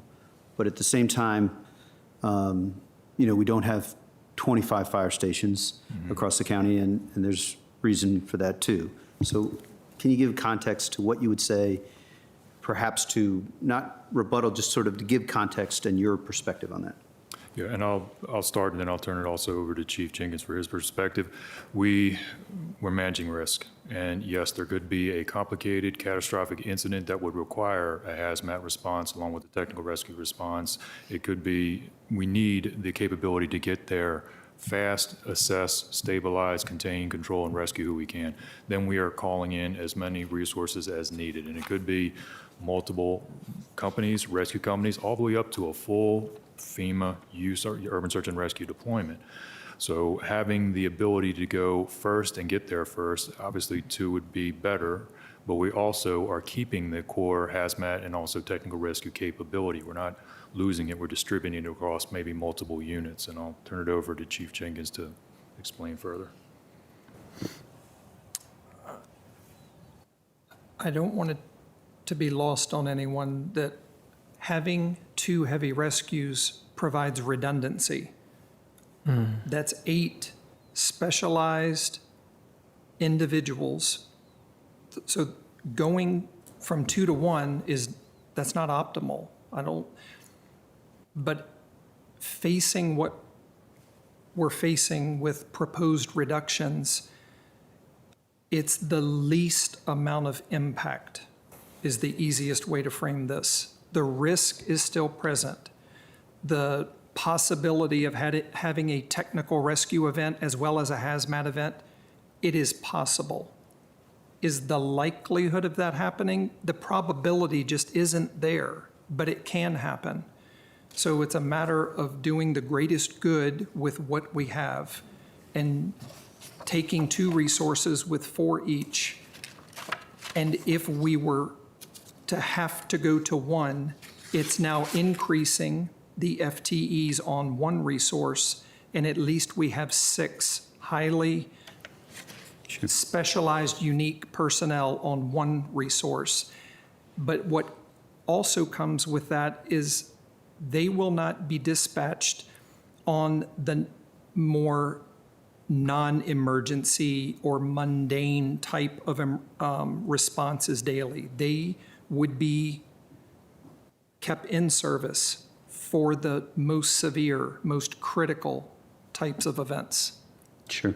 So I think I would benefit, and I don't know how the ears of God will help us make this happen, but I would benefit from a conversation. There are 134 localities in Virginia. I'll bet you 110 of them don't have per person the ratio that you would have if you had two rescue units. But you and the local and all of us want to be the best in Virginia, if not the nation. So I just benefit from a little context, because to the great credit of the local folks said, you know, there are south side counties that just wouldn't have the resources for 2. But there may be in the nation others, and I invite you guys to share as well, that have a ratio that's like this. So I'd benefit from a conversation with you guys and as well the local, just to give that context. So at least I understand the risk we're mitigating vis-a-vis the risk that other communities may be mitigating in this context, if that's okay. And I'll just hope to email, and I'll trust that the local will also follow up. Thank you. We'll research and benchmark and get that back to you. Yes, sir. Mr. Spain. Well, thank you, Chief, and the entire team for being here. Hats off to, I think we're all probably going to try to make it to class 85, who's coming up. And I think I saw them in phase 1, and we all saw them in phase 2. What a terrific group of young recruits. What I took away from that was a very diverse group of recruits. You can see it in experience, age. So hats off. And it sounds like to what you said earlier, you're gonna at 96% or so, like you're doing pretty good, pretty doggone good. I think I too will benefit perhaps a bit more having spoke to local and hearing you. I understand the risk analysis you made, Assistant Fire Chief Jenkins. I think I concur with that. You're looking at if I have to cut, and look at some efficiencies and take away redundancies, which your position makes sense. But what the chair just stated, right, we want to try to be the best for others to emulate, but these are some hard times for all of us, right? And we gotta figure out what right looks like. And I think you made a pretty decent proposal, but there's risk there. And I think what you just stated makes a good point. Tell me a little bit about how we're taking on employee wellness with the firefighters, programming and pretty much in general. I know you just had a survey, but talk a little bit about what type of employee wellness programs you have going on, the culture. What are you hearing, Chief, from the firefighters on the beat? So we thankfully have the public safety wellness team are in the back, and we're thankful for Dottie. Dottie's definitely been helpful with, after incidents, coming to the firehouses and meeting with the firefighters after something significant. So implementing a wellness improvement program, we just released the SOP on that. So we are focusing on mental health. We are focusing on physical health also. We're increasing, we just started concussion baseline therapy for all of our firefighters, which is, I believe, nationwide, we're like one of 2 places that have done that. So we're really focusing on the best for our firefighters. We're part of a cancer study with Seville. So you have to volunteer to participate and you have to meet certain criteria, but we are doing things for cancer. We are doing things for mental health. Great. And so the last thing I'll ask, and maybe this is, I used to watch a cartoon many years ago, and I thought there was like a puppy or a dog or something like that you're supposed to have with a firefighter. Everyone seems to have a puppy, Mark. Yeah, where's your puppy? Y'all have a puppy? He's on one of the slides. Okay, good. We should have brought him in today. Anyway, thank you for the hard work that you're doing. Let's just stay focused on the wellness aspect. Anything about the families? Are we doing anything to help the families, the firefighters? Get fully staffed. Yeah, we're getting full staffed so that our firefighters can get home to be with their families. Yes. We have done things in the past with families and done group teams meetings with the families to express their concerns, especially during mandatory holds. But since our mandatory hold numbers have gone down. Yeah, because they spend a lot of time at the firehouse. Yes. I know. Thank you very much. Thank you, Mr. Spain. Mr. Carantonis. I will be very brief. First of all, this is an amazing job that leadership and team does in this fire department. There is basically not a corner that I find absolutely mesmerizing, and I do believe that there is a very grateful community out there for what you do. I mean, 20,000 EMS responses, that says something, right? 14,000 transports, and so forth. There is one aspect, technical aspect, that Dr. Smith, you are one of my heroes here, year after year. I'm so interested to see that the mobile responses, the mobile evaluations are going up fast. I just want to find out what can we do to make them even faster, or if you would recommend to even be more forceful on that. I just see a lot of potential there in prevention and also. It's the future, right? With what is being pushed from the hospital into and what is expected in the community, what the community expects from us. This is the future.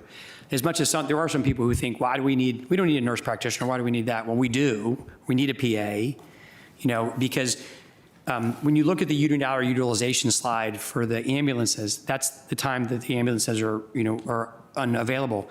Well, sure, adding more resources would make that less, but you know what else works is we prevent the 911 call by making sure we interact with the community and get them the resources they need. So they're not calling us every time they have a problem. They can solve it themselves. They can go to their doctor. Education, interaction, frequent users, working with our homeless shelters, working with APS. This is what we have the ability to do. And what we're doing is going upstream from the 911 call and preventing that call from ever happening. And that lets us decrease utilization without a lot of cost of FTEs and ambulances. We're getting it as efficient as we can. Yeah. And this is the future. This is where MIH works. And not only, I would add to that, to me, it seems not to be only the future of response, but it's also very good for the well-being of the people who need the service. Cuts down on recidivism. Because this saves lives, literally, because you know your community better immediately and you can respond. And I'm happy to tell a story after this. I can tell you a story about a patient and why we kind of came to this, and a patient that we lost. Yeah. It was because of something like this that really changed the way we thought about it. So I was just happy to see that these metrics go up and that you are focused on getting them even further. In just 3 years, this is a triplification almost of the capacity. And I don't know if this at some point will trigger some requests for either additional equipment, organizational adjustment, or so. Yes, sir. That's fair. Thank you. Thank you very much for the conversation. Thank you, Mr. Karantonis. Ms. Cunningham. I think most of these can be offline, so we can get out of here and get you guys home to your families, which is one of our goals. We talked last year about timesheets. Folks were having some hard times with the PRISM, maybe it was not in the budget hearing, but sometime in the last year, the PRISM transfer and like making sure that overtime and timesheets and all that stuff was working. How's that going, and do you need any other resources to get through that? Is it on? It's getting better. We still have a few issues with pay slips, but we've been working with the HR team and HRD to make sure that it is streamlined. We just upgraded the telestaff to the cloud, which is, now that we've worked through the bugs, is working much better. Okay, great. So I think that we tagged that last year as like a fundamental wellness investment for our firefighters and their families. Yes. So if we could just make sure we get that all the way to the end, and if you do need another $2 to do it, let us know, not $3. And second is take-home cars. I know, across all of our public safety, we have some take-home cars. You can answer this one offline, but I'm curious who has them, why they have them, and as fuel prices and car prices are going up, is there any efficiency there? And you can share any on the record if you want, or you can follow it up. Okay, so I have about 20 take-home vehicles. They are assigned to various battalion chiefs, deputy chiefs, specialty teams, individuals. And we can send you the list offline if you're interested. As it regards to fuel, we are tracking that very closely. We spend $20,000 to $25,000 a month on our fuel. We haven't seen anything crazy so far. We are anticipating to come within our budget this year. We were under our budget last year, but it is something that we are paying attention to. Great, thank you. And then lastly, and I owe you a list, but we've had some conversation. I had a distinct privilege to visit almost all the fire stations this year, and I've got 2 more to get to. But there were specific facility requests there that I think we're aware of, but I want to make sure they're kind of in the budget and in the CIP budget. At Station 1 was like weather stripping and pest control. And then at Station 4, it was like HVAC controllability, especially on the weekends, overnight, and then potentially moisture or mold or something to that effect. Training Academy, I think we also have some of those issues. You know them well. But I just want to make sure that, those are, our firefighters and staff are spending an enormous amount of their lives in our fire stations. And so it's not just workplace, it's sleep place, and their health and wellness is really important to us. So the little things there, if you need a, operating budget line or a CIP line or both, let's just knock those out if we can. Yes, ma'am. Thank you, Ms. Cunningham. I think that we have tried to do service to their 20,000 plus EMS instance. Our residents' lives can be in your hand at any second. We've tried to do good service to the fire department, even though you're last of all of our groups. And I hope that to the extent that we have not, we have shown you with our commitment to firefighters in the investment in collective bargaining that we care deeply about the work that your department does. With that, colleagues, we have finished our marathon public safety day and broken the back of the work sessions. We have more to do, and there will be tons of discussion and work for us to do afterwards, but we are adjourned. Thank you.